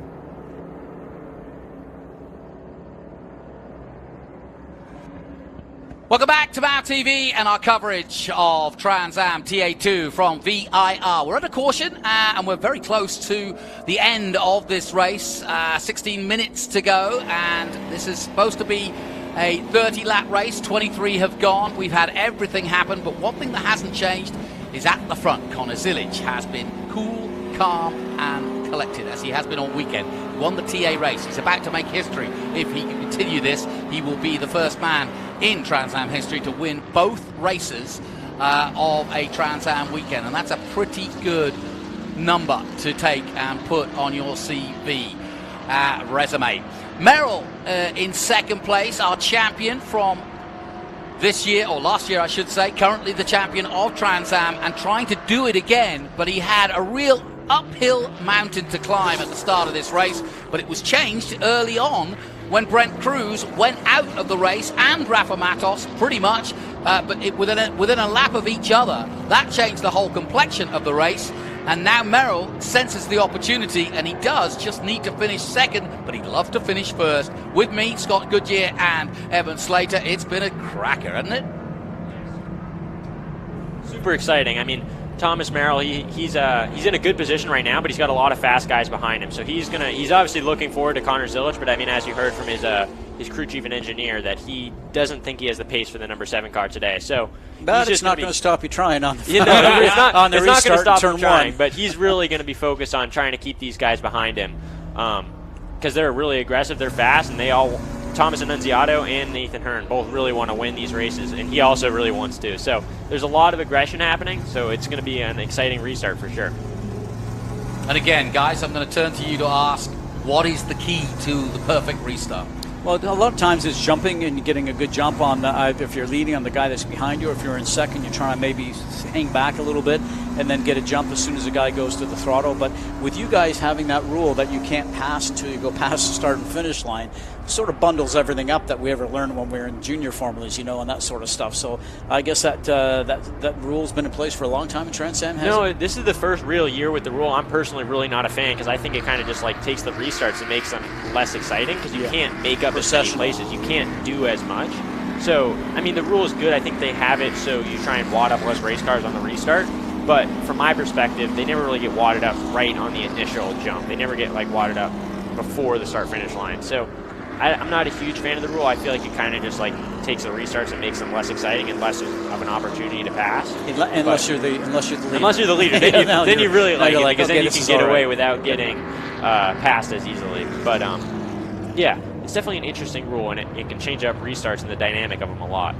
And probably from racetrack to racetrack too, I guess. I mean, here you got a bit more of a straight before turn 1. I mean, there's probably some places where maybe you get a restart, I guess, Lime Rock, for instance, and the corner comes up very quickly. So if you're really on the guy's tail, maybe you get him under braking sort of thing. So yeah, but then also from the other way, it can hurt you. I know Mid-Ohio is notoriously bad for if you're below 10th or 11th place, you're still going to be in the carousel while the leaders are taking off. So then it just there's the top 10 that are all with each other, and then the rest is all spread out. So, I mean, it is track to track, but luckily here at VIR, turn 17 is really wide open, so all the guys are going to be on the straight before they go racing, which is really good for them. We're still under caution here at VIR, a cracking place to be for the penultimate round. We're going to go green this time. The lights are going to come off on that Honda Civic safety car, and then it's all up to Zilic to make it. He had a 4 or 5 second lead over Thomas Merrill before the caution, and it's got to be disappointing when you've done all the hard work. He won by a country mile yesterday.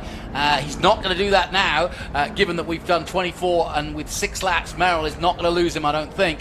But we'll see just how good Zilic is at this restart, and we'll also see if Merrill's got what it takes. Watch out for Hearn. We might get some great onboards from him as he tries to attempt to get past Thomas Merrill. Let's hope it doesn't end in tears, but as they come out of Hog Pen, once again into the pits goes the pace car, and Zilic now controls this race, and it's up to him to decide when to accelerate and take this race by the scruff of the neck. Here he goes. Zilic accelerates away. Nathan Hearn is right by Thomas Merrill, so hopefully he can make a good move into turn 1. Well, we'll soon find out. Down to the big machine, Vodka. Spike Coolers, turn 1. Mosak on the outside. The number 10 of Misha Goikberg coming into play now. He on the inside there. Merrill still second. Nathan Hearn doesn't do anything. He now looks to the inside. Ooh, thought about it, but he wasn't close enough.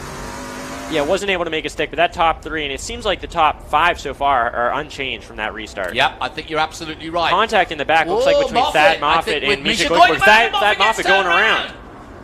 The 43 gets turned around, and again, a similar incident than we had with Austin Green. And more fender-to-fender contact a little bit further up. Those S's promote that sort of stuff because you get yourself beside somebody else and you don't want to take your foot off the gas, but then you end up with the fenders rubbing, so we saw some contact there. looks as though Boris Sed's got some big. Yeah, it looks like Boris had a damage. little more contact. Connor Mosak really made the best of that situation, gained a few places. So he's probably up to 6 if I had to guess. Somebody's off in turn 10. Ooh, South somebody Bend. out. That's fast Did through the there. wheel. Let's take another look at what we just saw, though. Here's another replay, boys.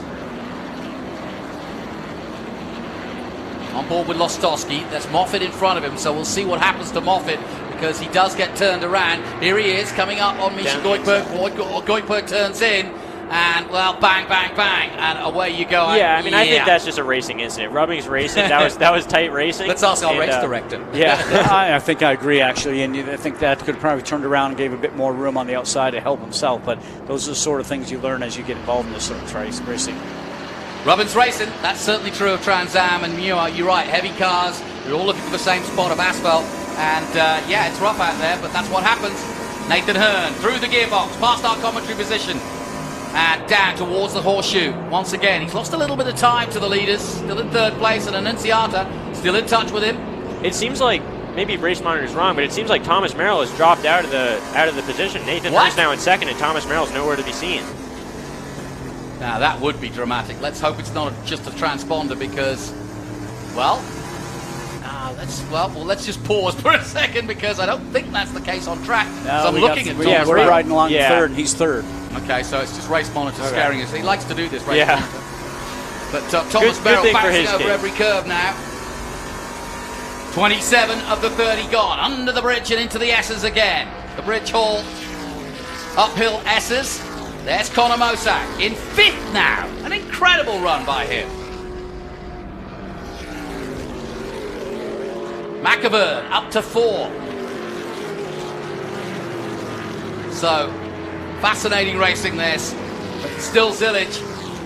And I still think that Thomas Merrill's out there, personally. Yeah, he is. I think it's Yeah. just a transponder issue when he crossed the line. Yeah. That's I think not a you're big deal. absolutely It'll be corrected next lap. Brett Cruz is going out. Look.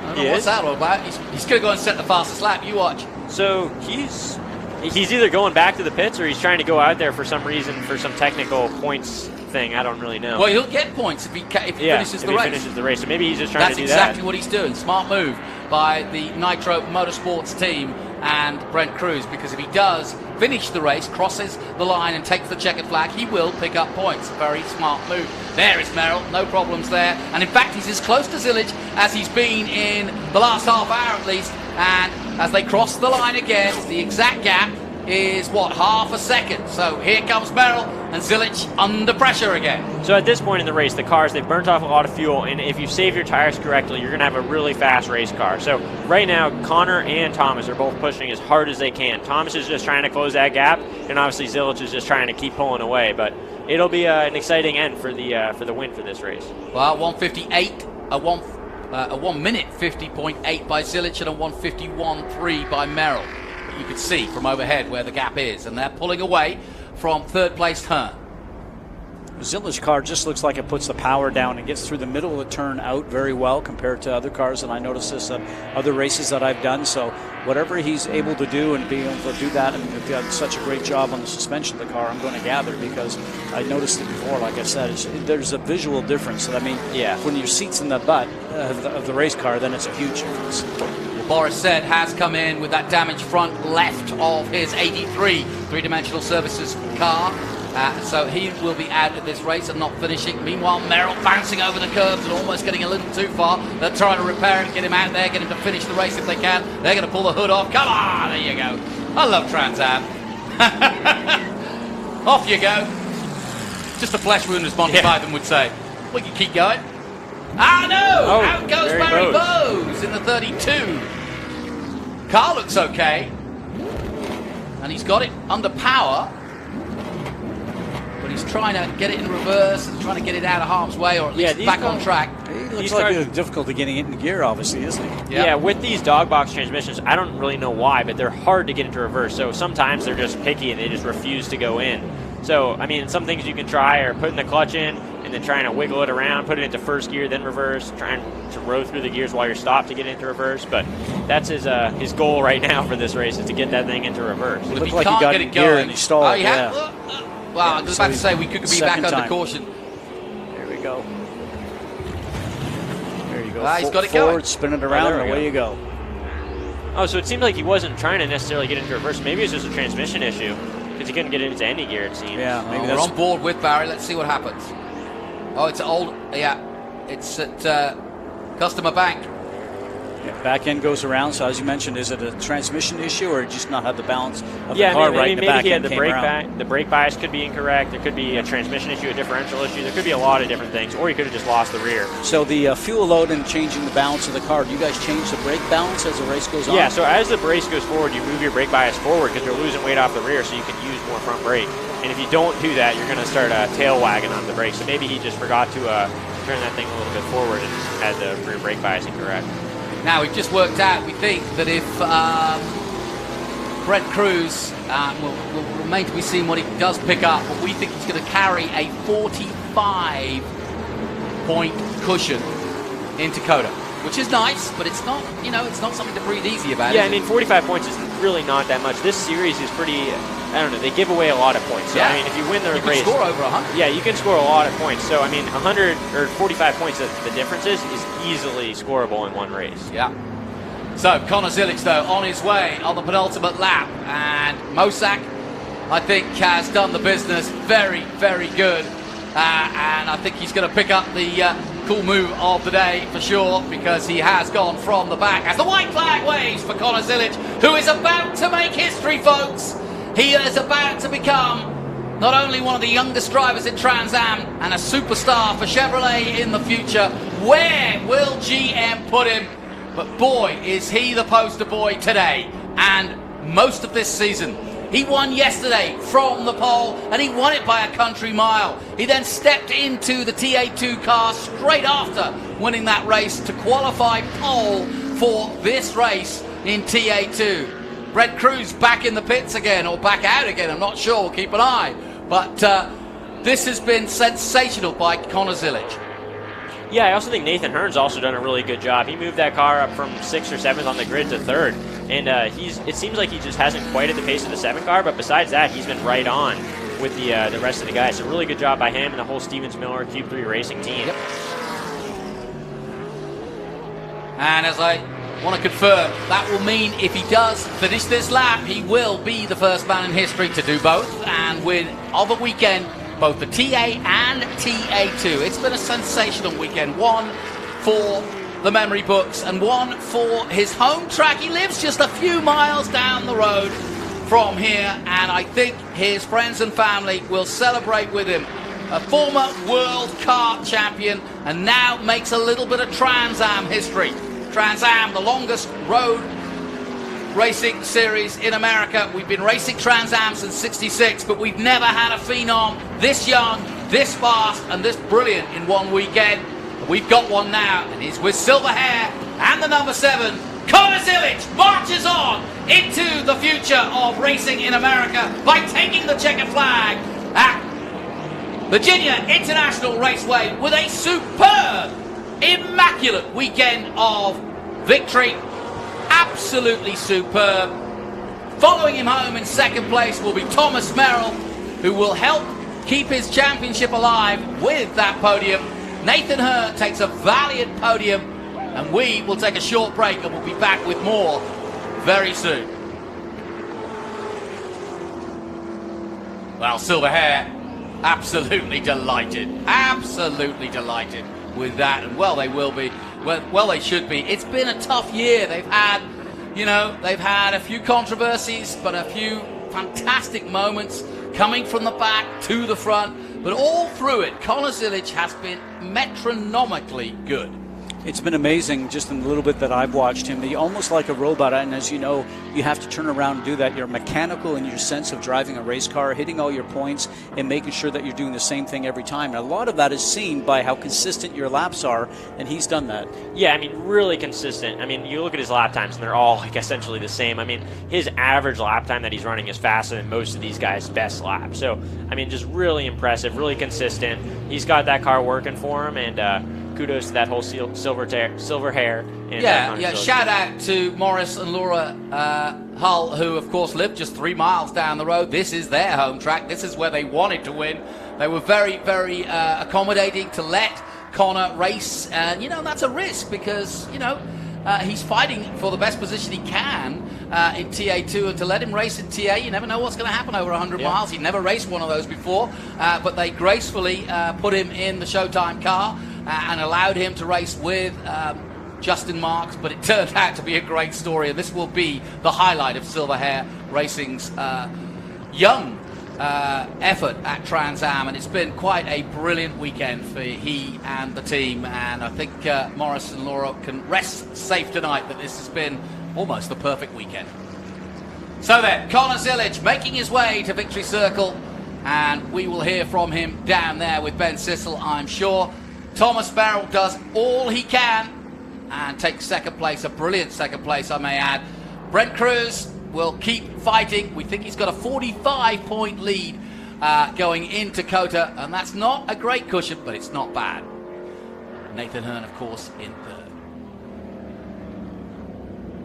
Welcome back to MAV TV's coverage of Trans Am here, and what a great race that has been. And don't forget, you can see the highlights again Thursday night on MAV TV, where we do it all again. We'll show you both TA and TA2, and I think the Zilic family might tune into that because they won both races with Connor Zilic. A brilliant run of form for him, and we kind of knew when he arrived and popped out here at VIR not that long ago as a 16-year-old and took the pole in his first ever Trans Am race that this was something special.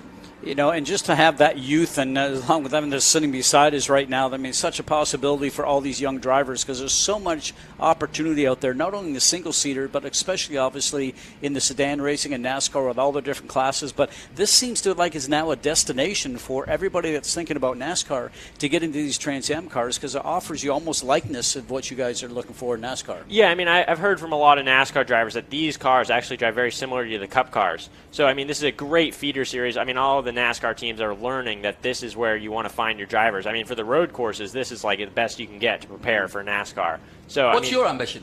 My ambition? I mean, I really want to do anything driving related. So NASCAR, IMSA, really anything. Open wheel, I would drive anything. I'm really focused on IMSA. I love the IMSA cars, but really anything. Any option I get, I would take. Sounds like you need to go to the next 3 NASCAR races before you come to COTA and strap in again. There is Connor Zilic. Let's hear from him. Ben Sissel will be there with the mic. Thank you, Jonathan. I'm here with Connor Zilic. I would consider this a clean sweep for the weekend. You win by a huge margin in TA. You had kind of a late restart. You had to be nervous knowing that the champion from last year is right behind you. But, man, how much fun was that? Yeah, it was more stressful than it might have looked on TV. But, you know, I wasn't really sure. When Merrill on that last restart was kind of hanging with me, I was like, man, I gotta figure something out and find a little speed somewhere. So, you know, those last few laps there, I just made sure that I hit my marks and did what I needed to do. I had a really good race car. All my Silver Hair Racing guys have worked so hard to bring fast cars every week we go to the track, and it's showing now. We've been the fastest car the last few races now, and, you know, I'm doing my job to capitalize on that and do my best when I'm out on the track. But, you know, it wouldn't be possible without all these guys. Jeff Jr., all the other ones, thank you. Good job, man, for a good race. You know, all the guys that work hard for, you know, this is what they work hard for, and I'm glad I was able to get them to win. Nice. Congratulations. Nice job, Connor. Let me come and talk to Merrill. Hey, Merrill. Last year's TA2 Series champion. Great run out there. You're still in contention for the championship. So did you know that? Last time you didn't know that. Did you know that this time? Well, no, it's funny. I just saw John Claggett have to get out of the car, and he goes, hey, this looks familiar. So 45 points out of first place going into COTA. So, you know, no one knows better than me anything can happen, right? And I'm so proud of this HB Tuners Bandit Cope crew for sticking with it. I think tenacity is our brand, really. I mean, we're always there no matter what, and I can't wait to get to Austin. Nice. I love it. Nathan Hearn, really hard-fought third place. Connor Mosack, I'm sure, coming from the last to, I think, 5th place. I'm sure he's going to be the cool shirt move of the race. But, Jonathan, I'm going to send it back up to you in the booth. Thanks, Ben. Yeah, great words from our top man there, Connor Zilic, and obviously Thomas Merrill, as always, the epitome of a great sportsman, greeting him. And so, well done to him. Got last thoughts from you guys? I think really for me, it tells you how much you have to concentrate and make sure the car works well and you have no mistakes and there's no mechanicals, and the championship's on the line at COTA.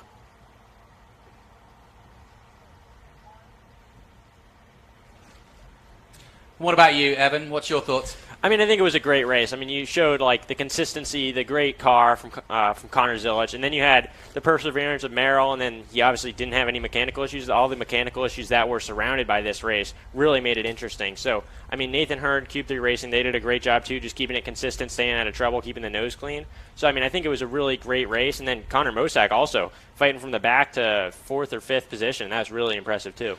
Well, that's why he is our cool move of the weekend and the day, because Connor Mosack going right from the back. And remember, he was honouring Sherry Pollock's legacy. She died of ovarian cancer just a few days ago, so he purposely left his Xfinity race last night and came back here to honour her and the Sherry Strong org, and he's done it valiantly by winning our cool move of the day by going from the back all the way up to a brilliant result by him. Well done to Connor Mosack in the number 8. Well done to Scott Lagacy and the team. Sherry Long and Sherry Pollock's legacy will go on.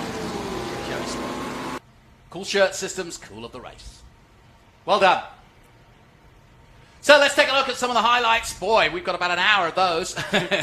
But it really did have everything. And we got off underway with Zilic leading the field. Then we got into incidents, and the first major one was Rafa Matos, still in contention coming into this, but not the way he wanted to finish his day. But how about this? Brent Cruz all into the tyre wall. Likewise, Tyler Casera. That changed everything again. Jay Buford going off. He started second. He ended up in the tyre barriers.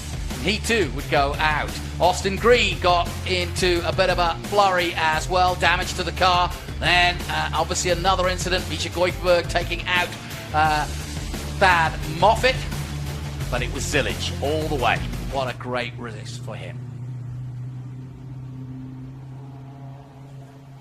So then, as we bring our MAV TV viewers back to the scene of what has been a fantastic weekend at VIR, in all categories I may add, but the Trans Am absolutely top draw.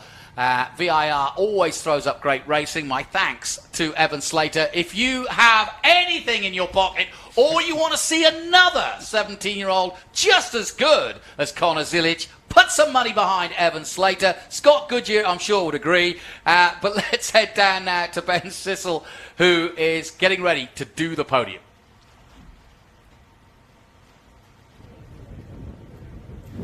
Virginia International Raceway, let's hear you. Come on now, get loud. You just witnessed a little bit of history there. The Big Machine Vodka Spike Coolers TA2 Series. Look at it. Come on up here, Eric. Get loud. Get some Bennett Bridge Hall trucks here. Come on now, get loud. Oh, right off the head. Look at that. That was a little bit of a ricochet. We've got some on the shoulders back here, too.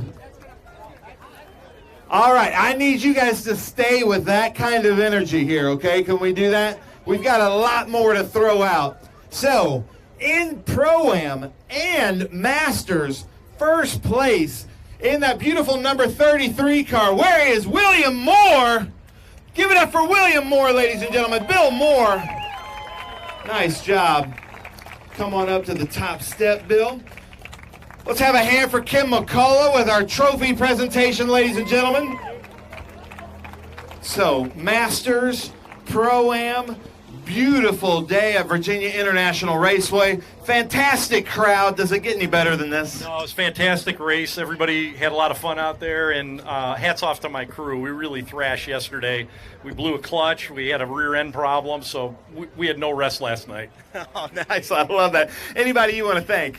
Well, I want to thank the crew, Jeff and Don over there. They did a great job this weekend. Nice. I love it. All right, Bill, hold that up high. Let's hear it, ladies and gentlemen. William Moore, Pro-Am, Masters, Virginia International Raceway. Keep it up, Virginia. I like this crowd. Very nice. Yeah, don't go too far. You got a hat, too. One more time. Bill Moore, Pro-Am, Masters. Yeah. All right, Bill, thank you so much. Congratulations. the Big Machine Vodka Spiked Coolers TA2 Series. Did you guys appreciate and enjoy the race today? That was quite a race. Lots of drama out there. We thought the championship might get decided today, but in fact it goes on to the next round, which makes things even more interesting. In third place, one of our young guns, kind of a regular here on the podium with the TA2 Series, all the way from Australia. Ladies and gentlemen, give it up, Nathan Hearn. Cube 3 SMR. Has never raced here before and probably had the least amount of laps here starting today. Nathan, great run. Last year's TA2 Series champion, and it got decided on the last turn of the last race last year at COTA. Still, one of the only 2 drivers still in contention for this year's championship. Let's hear it, Thomas Merrill, Bennett, Mike Cope race cars, HP Tuners, TA2 Series car. And then, ladies and gentlemen, we saw him win yesterday in the TA class in his first time in a TA race. Then we saw him be the class of the field in the Big Machine Vodka Spike Coolers TA2 Series. The silver hair, Carter Bank and Trust, number 7 Chevrolet Camaro, Connor Zilich. Ladies and gentlemen, get loud. A clean sweep for Connor Zilich. Look at that. That's got to feel good. I love it. Well, Nathan Hearn, man, we were speaking just, probably an hour and a half ago, and you were a little bit dissatisfied with how many laps you got around this track, but, man, you really showed the talent that you have. Congratulations. Thank you, Ben. It's, it's been a hard year, obviously, rocking up to every track for the first time, and Virginia, that was very hairy of a track to learn. So, but during the race, obviously, I had some pretty good company in Connor Zilich and Tom Merrill, and following them along, I got to pick up a few pointers. So, but it was awesome, and a big thank you to How Racing, Steve Miller Racing, and Cube 3 Racing for all the support. It's been a good year. The podium's starting to come more consistently. So next year, I think we'll come back and hopefully be stepping on that one. Nice, I love it. Let's hear it, ladies and gentlemen. Nathan Hearn, third place. Nick, Cube 3, thank you so much. Merrill, somehow, I don't know how you do it, but you just know how to just hang on to a championship by your fingernails. And hopefully Bowser and your team were telling you you're still in this thing. How was it out there? Oh, it was awesome. I always love racing here at Virginia. Really, really fun racetrack, and wish we got more green flag laps, but otherwise it's all good. So, big thanks to the Bennett Bridge Hall HP Tuners Scope crew for always giving me a solid car. Not ever giving up. You know, we've had a lot of ups and downs this year, but we got to make the fight for the championship interesting somehow, right? So maybe next year we'll work on a lower drama season. But big congratulations to Connor and the Silver Hair team. You guys are the class field today. Well done. Congratulations for a good home victory. Well done. Nice. Thomas Merrill, ladies and gentlemen. Thomas, we spoke a couple years ago when this Young Guns thing was happening, and you were like, what a great idea. This is so awesome. You still have that same opinion? Depends on the day, actually. Yeah. It's been really fun to get to know these kids and work with them and coach some of them and watch their careers grow. And obviously, Connor's the star of the future. I don't think anyone doubts that, so it'll be interesting to see what he can do. Nice. I love it. Thomas Merrill, ladies and gentlemen, last year's champion, could be the 2023 champion. You never know. We got to stay tuned for Circuit of the Americas. Now, ladies and gentlemen, I keep saying this, but remember this day that you probably afterwards got Connor Zilich's autograph, because we are going to be talking about this man for a long time coming, really showing us the talent. Connor, unbelievable weekend, clean sweep, nice job. Take the mic from me. Tell us about your weekend. Yeah, first of all, I'm glad that Tyler and Brent are okay. That was a scary-looking wreck down at the end of the back straightaway, so thankful to see them walk away from that and be okay. That's obviously the most important thing. Second of all, thank you to my whole entire team, Silver Hair Racing. They've worked so hard to give me fast cars every week we come to the track, and it showed the last few times we've been here. So it means a lot to be racing for this team. Maurice and Laura Hull, they gave me this opportunity to come out here and race. My family for giving me this chance. My mom and dad always support me the most that they can, and Carter Bank and Trust for coming on the car this weekend, local company for helping us out and helping us get to the track. And It just means a lot to be standing up here for, I think, the 5th or 6th time this year. I don't even know. But it's pretty special to have this good of a year and, end the year the way we have and, go to COTA with a chance to win. We're out of the championship hunt, so we can't win the championship, but there's still a race to be won. So we'll go there with that goal. And, I can't ask for much better of a weekend, winning both features and getting 2 poles. So, thank you to everyone, and see you at COTA. Nice. I love it. All right, you got some hats. Let's see what kind of arms these guys have here. Who wants a hat? Beautiful Sunoco hat. Come on now. Throw that thing on. Okay, let's see what you got. We'll see a boomerang, Nathan Hearn.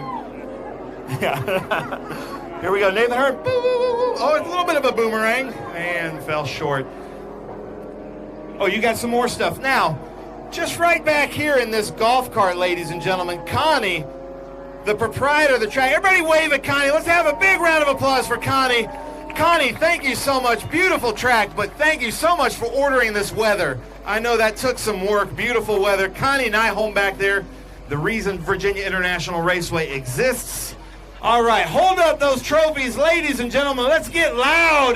Nathan Hearn, Thomas Merrill, Connor Zillage, the Big Machine Vodka Spike Coolers TA2 Series. That was quite a show here this weekend, gentlemen.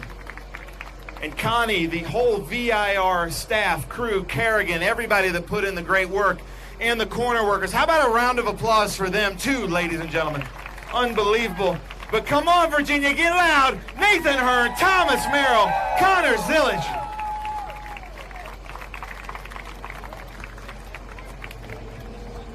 Uh-oh. Okay, so just so you know, he gets water.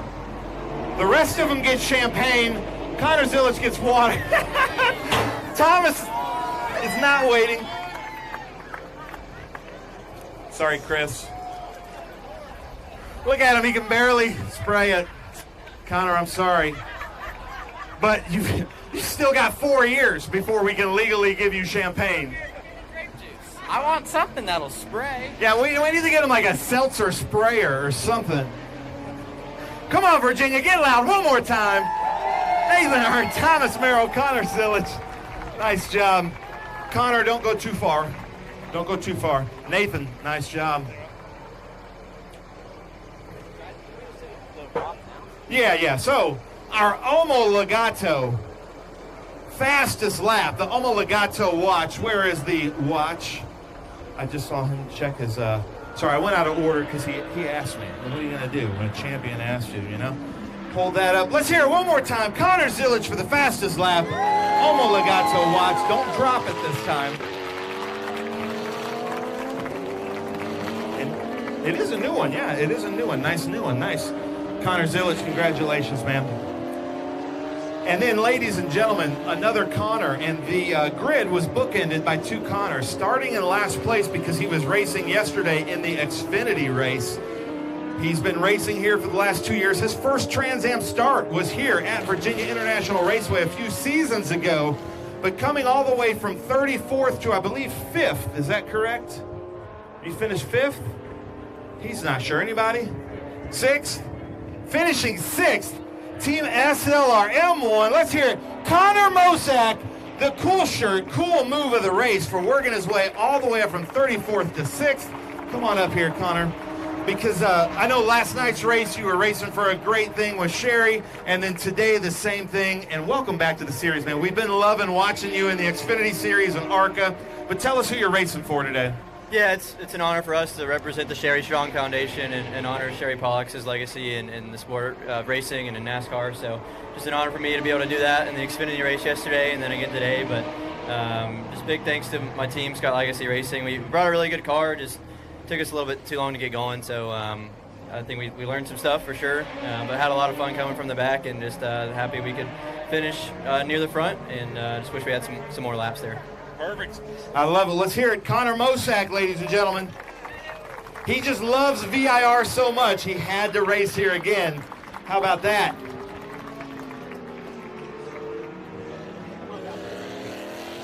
Where's, we good? All right.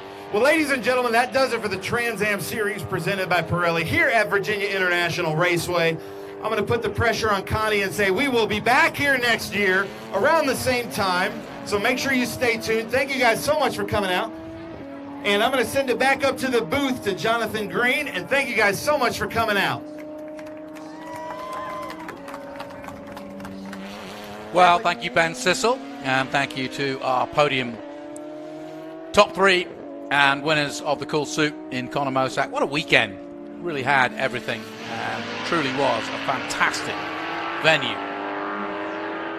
Confirmation of the result then. Conor Zilic makes history for Silver Hair Racing at home for Chevrolet, and the Camaro taking victory ahead of Thomas Merrill, the current champion, and still in the hunt for another championship. Nathan Hearn takes a brilliant third place, the Australian, for Cube 3 Berryman, and of course Joe Miller Racing and Berryman, well done to him. Annunciata fourth, McMacavern in fifth, Conor Mosak from the back to the sixth place, and that's why he gets the cool suit move of the year, of the weekend. May have been the year. Caleb Bacon takes seventh, Misha Goikberg eighth, Darren Mock in ninth, and Adrian Lostowski rounding out the top 10. And we look a little further down, Pro Chuck, Sheehan Leesfield. Good to see Chris Leesfield back in Trans Am, and a 13th place for him. Cale Phillips takes 14th, Ty Young 15th, Jim Gallagher 16th, David Hodge making his debut for Fast Auto Racing, and he does a good job in 17th. Abate 18th, Luke Rumberg in 19th, and Lee Saunders, his very first ever TA2 race, and he finishes in the top 20. Well done to him. William Moore takes 21st, Al Rowland 22nd, then it's Bose, Moffitt, Sed Jr., and these are the guys that didn't make it to the end. Austin Green, Andretti, Sargey 28, Jay Buford 29th, and Matt Gray 30th position. And finally, Patrick Paul retired, as you saw, a big crash for Brent Cruz, and likewise Rafa Matos and Tyler Casera involved in that tyre wall incident at the beginning of the race. But that's how it all finished, and it really was a Big Machine Vodka Spike Coolers cracking TA2 race. Doesn't get much better than that. So then, now we look ahead, because, of course, the season has one more hurrah, because we will be bringing you, first of all, highlights of the Big Machine Vodka Spike Coolers TA2 series on Thursday, 8 p.m. Eastern, on the 12th of October, and then, of course, following that is TA at 9 p.m. Eastern. But that's it for this weekend. Join us next time out from COTA. I'm Jonathan Green. Until next time, from all of the Greenlight and the rest of the crew, bye-bye for now.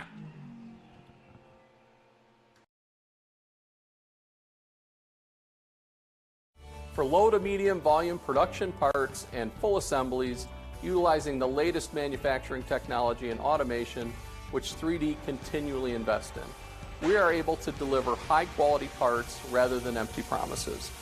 3D takes on the jobs our competitors simply can't. The Three-Dimensional Services Group loves the challenge. Our team is your team. The Three-Dimensional Services Group, prototype, production, proven.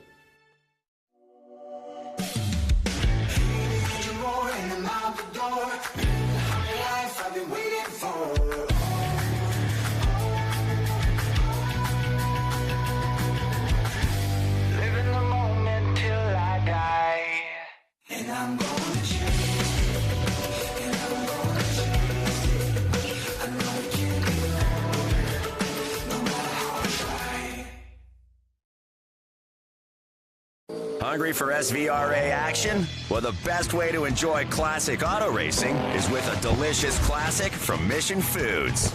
Green flag your race-watching snacks with Mission's mouth-watering race day recipes. Try some of our tasty tacos, piled high nachos, fresh chips with guac, and more. So gear up your ride and fuel up those stomachs with delicious Mission Foods. Now that's too fast, too tasty. I'm Richard Petty, and you might say I've had a fairly successful driving career. And you know the secret of my success? Having a good support team around me when I need it. Whether you're a route driver, over-the-road trucker, or you're interested in driving special purpose vehicles, Clean Harbors is the kind of place where you can build a long driving career. Do yourself a favor, give Clean Harbors a call.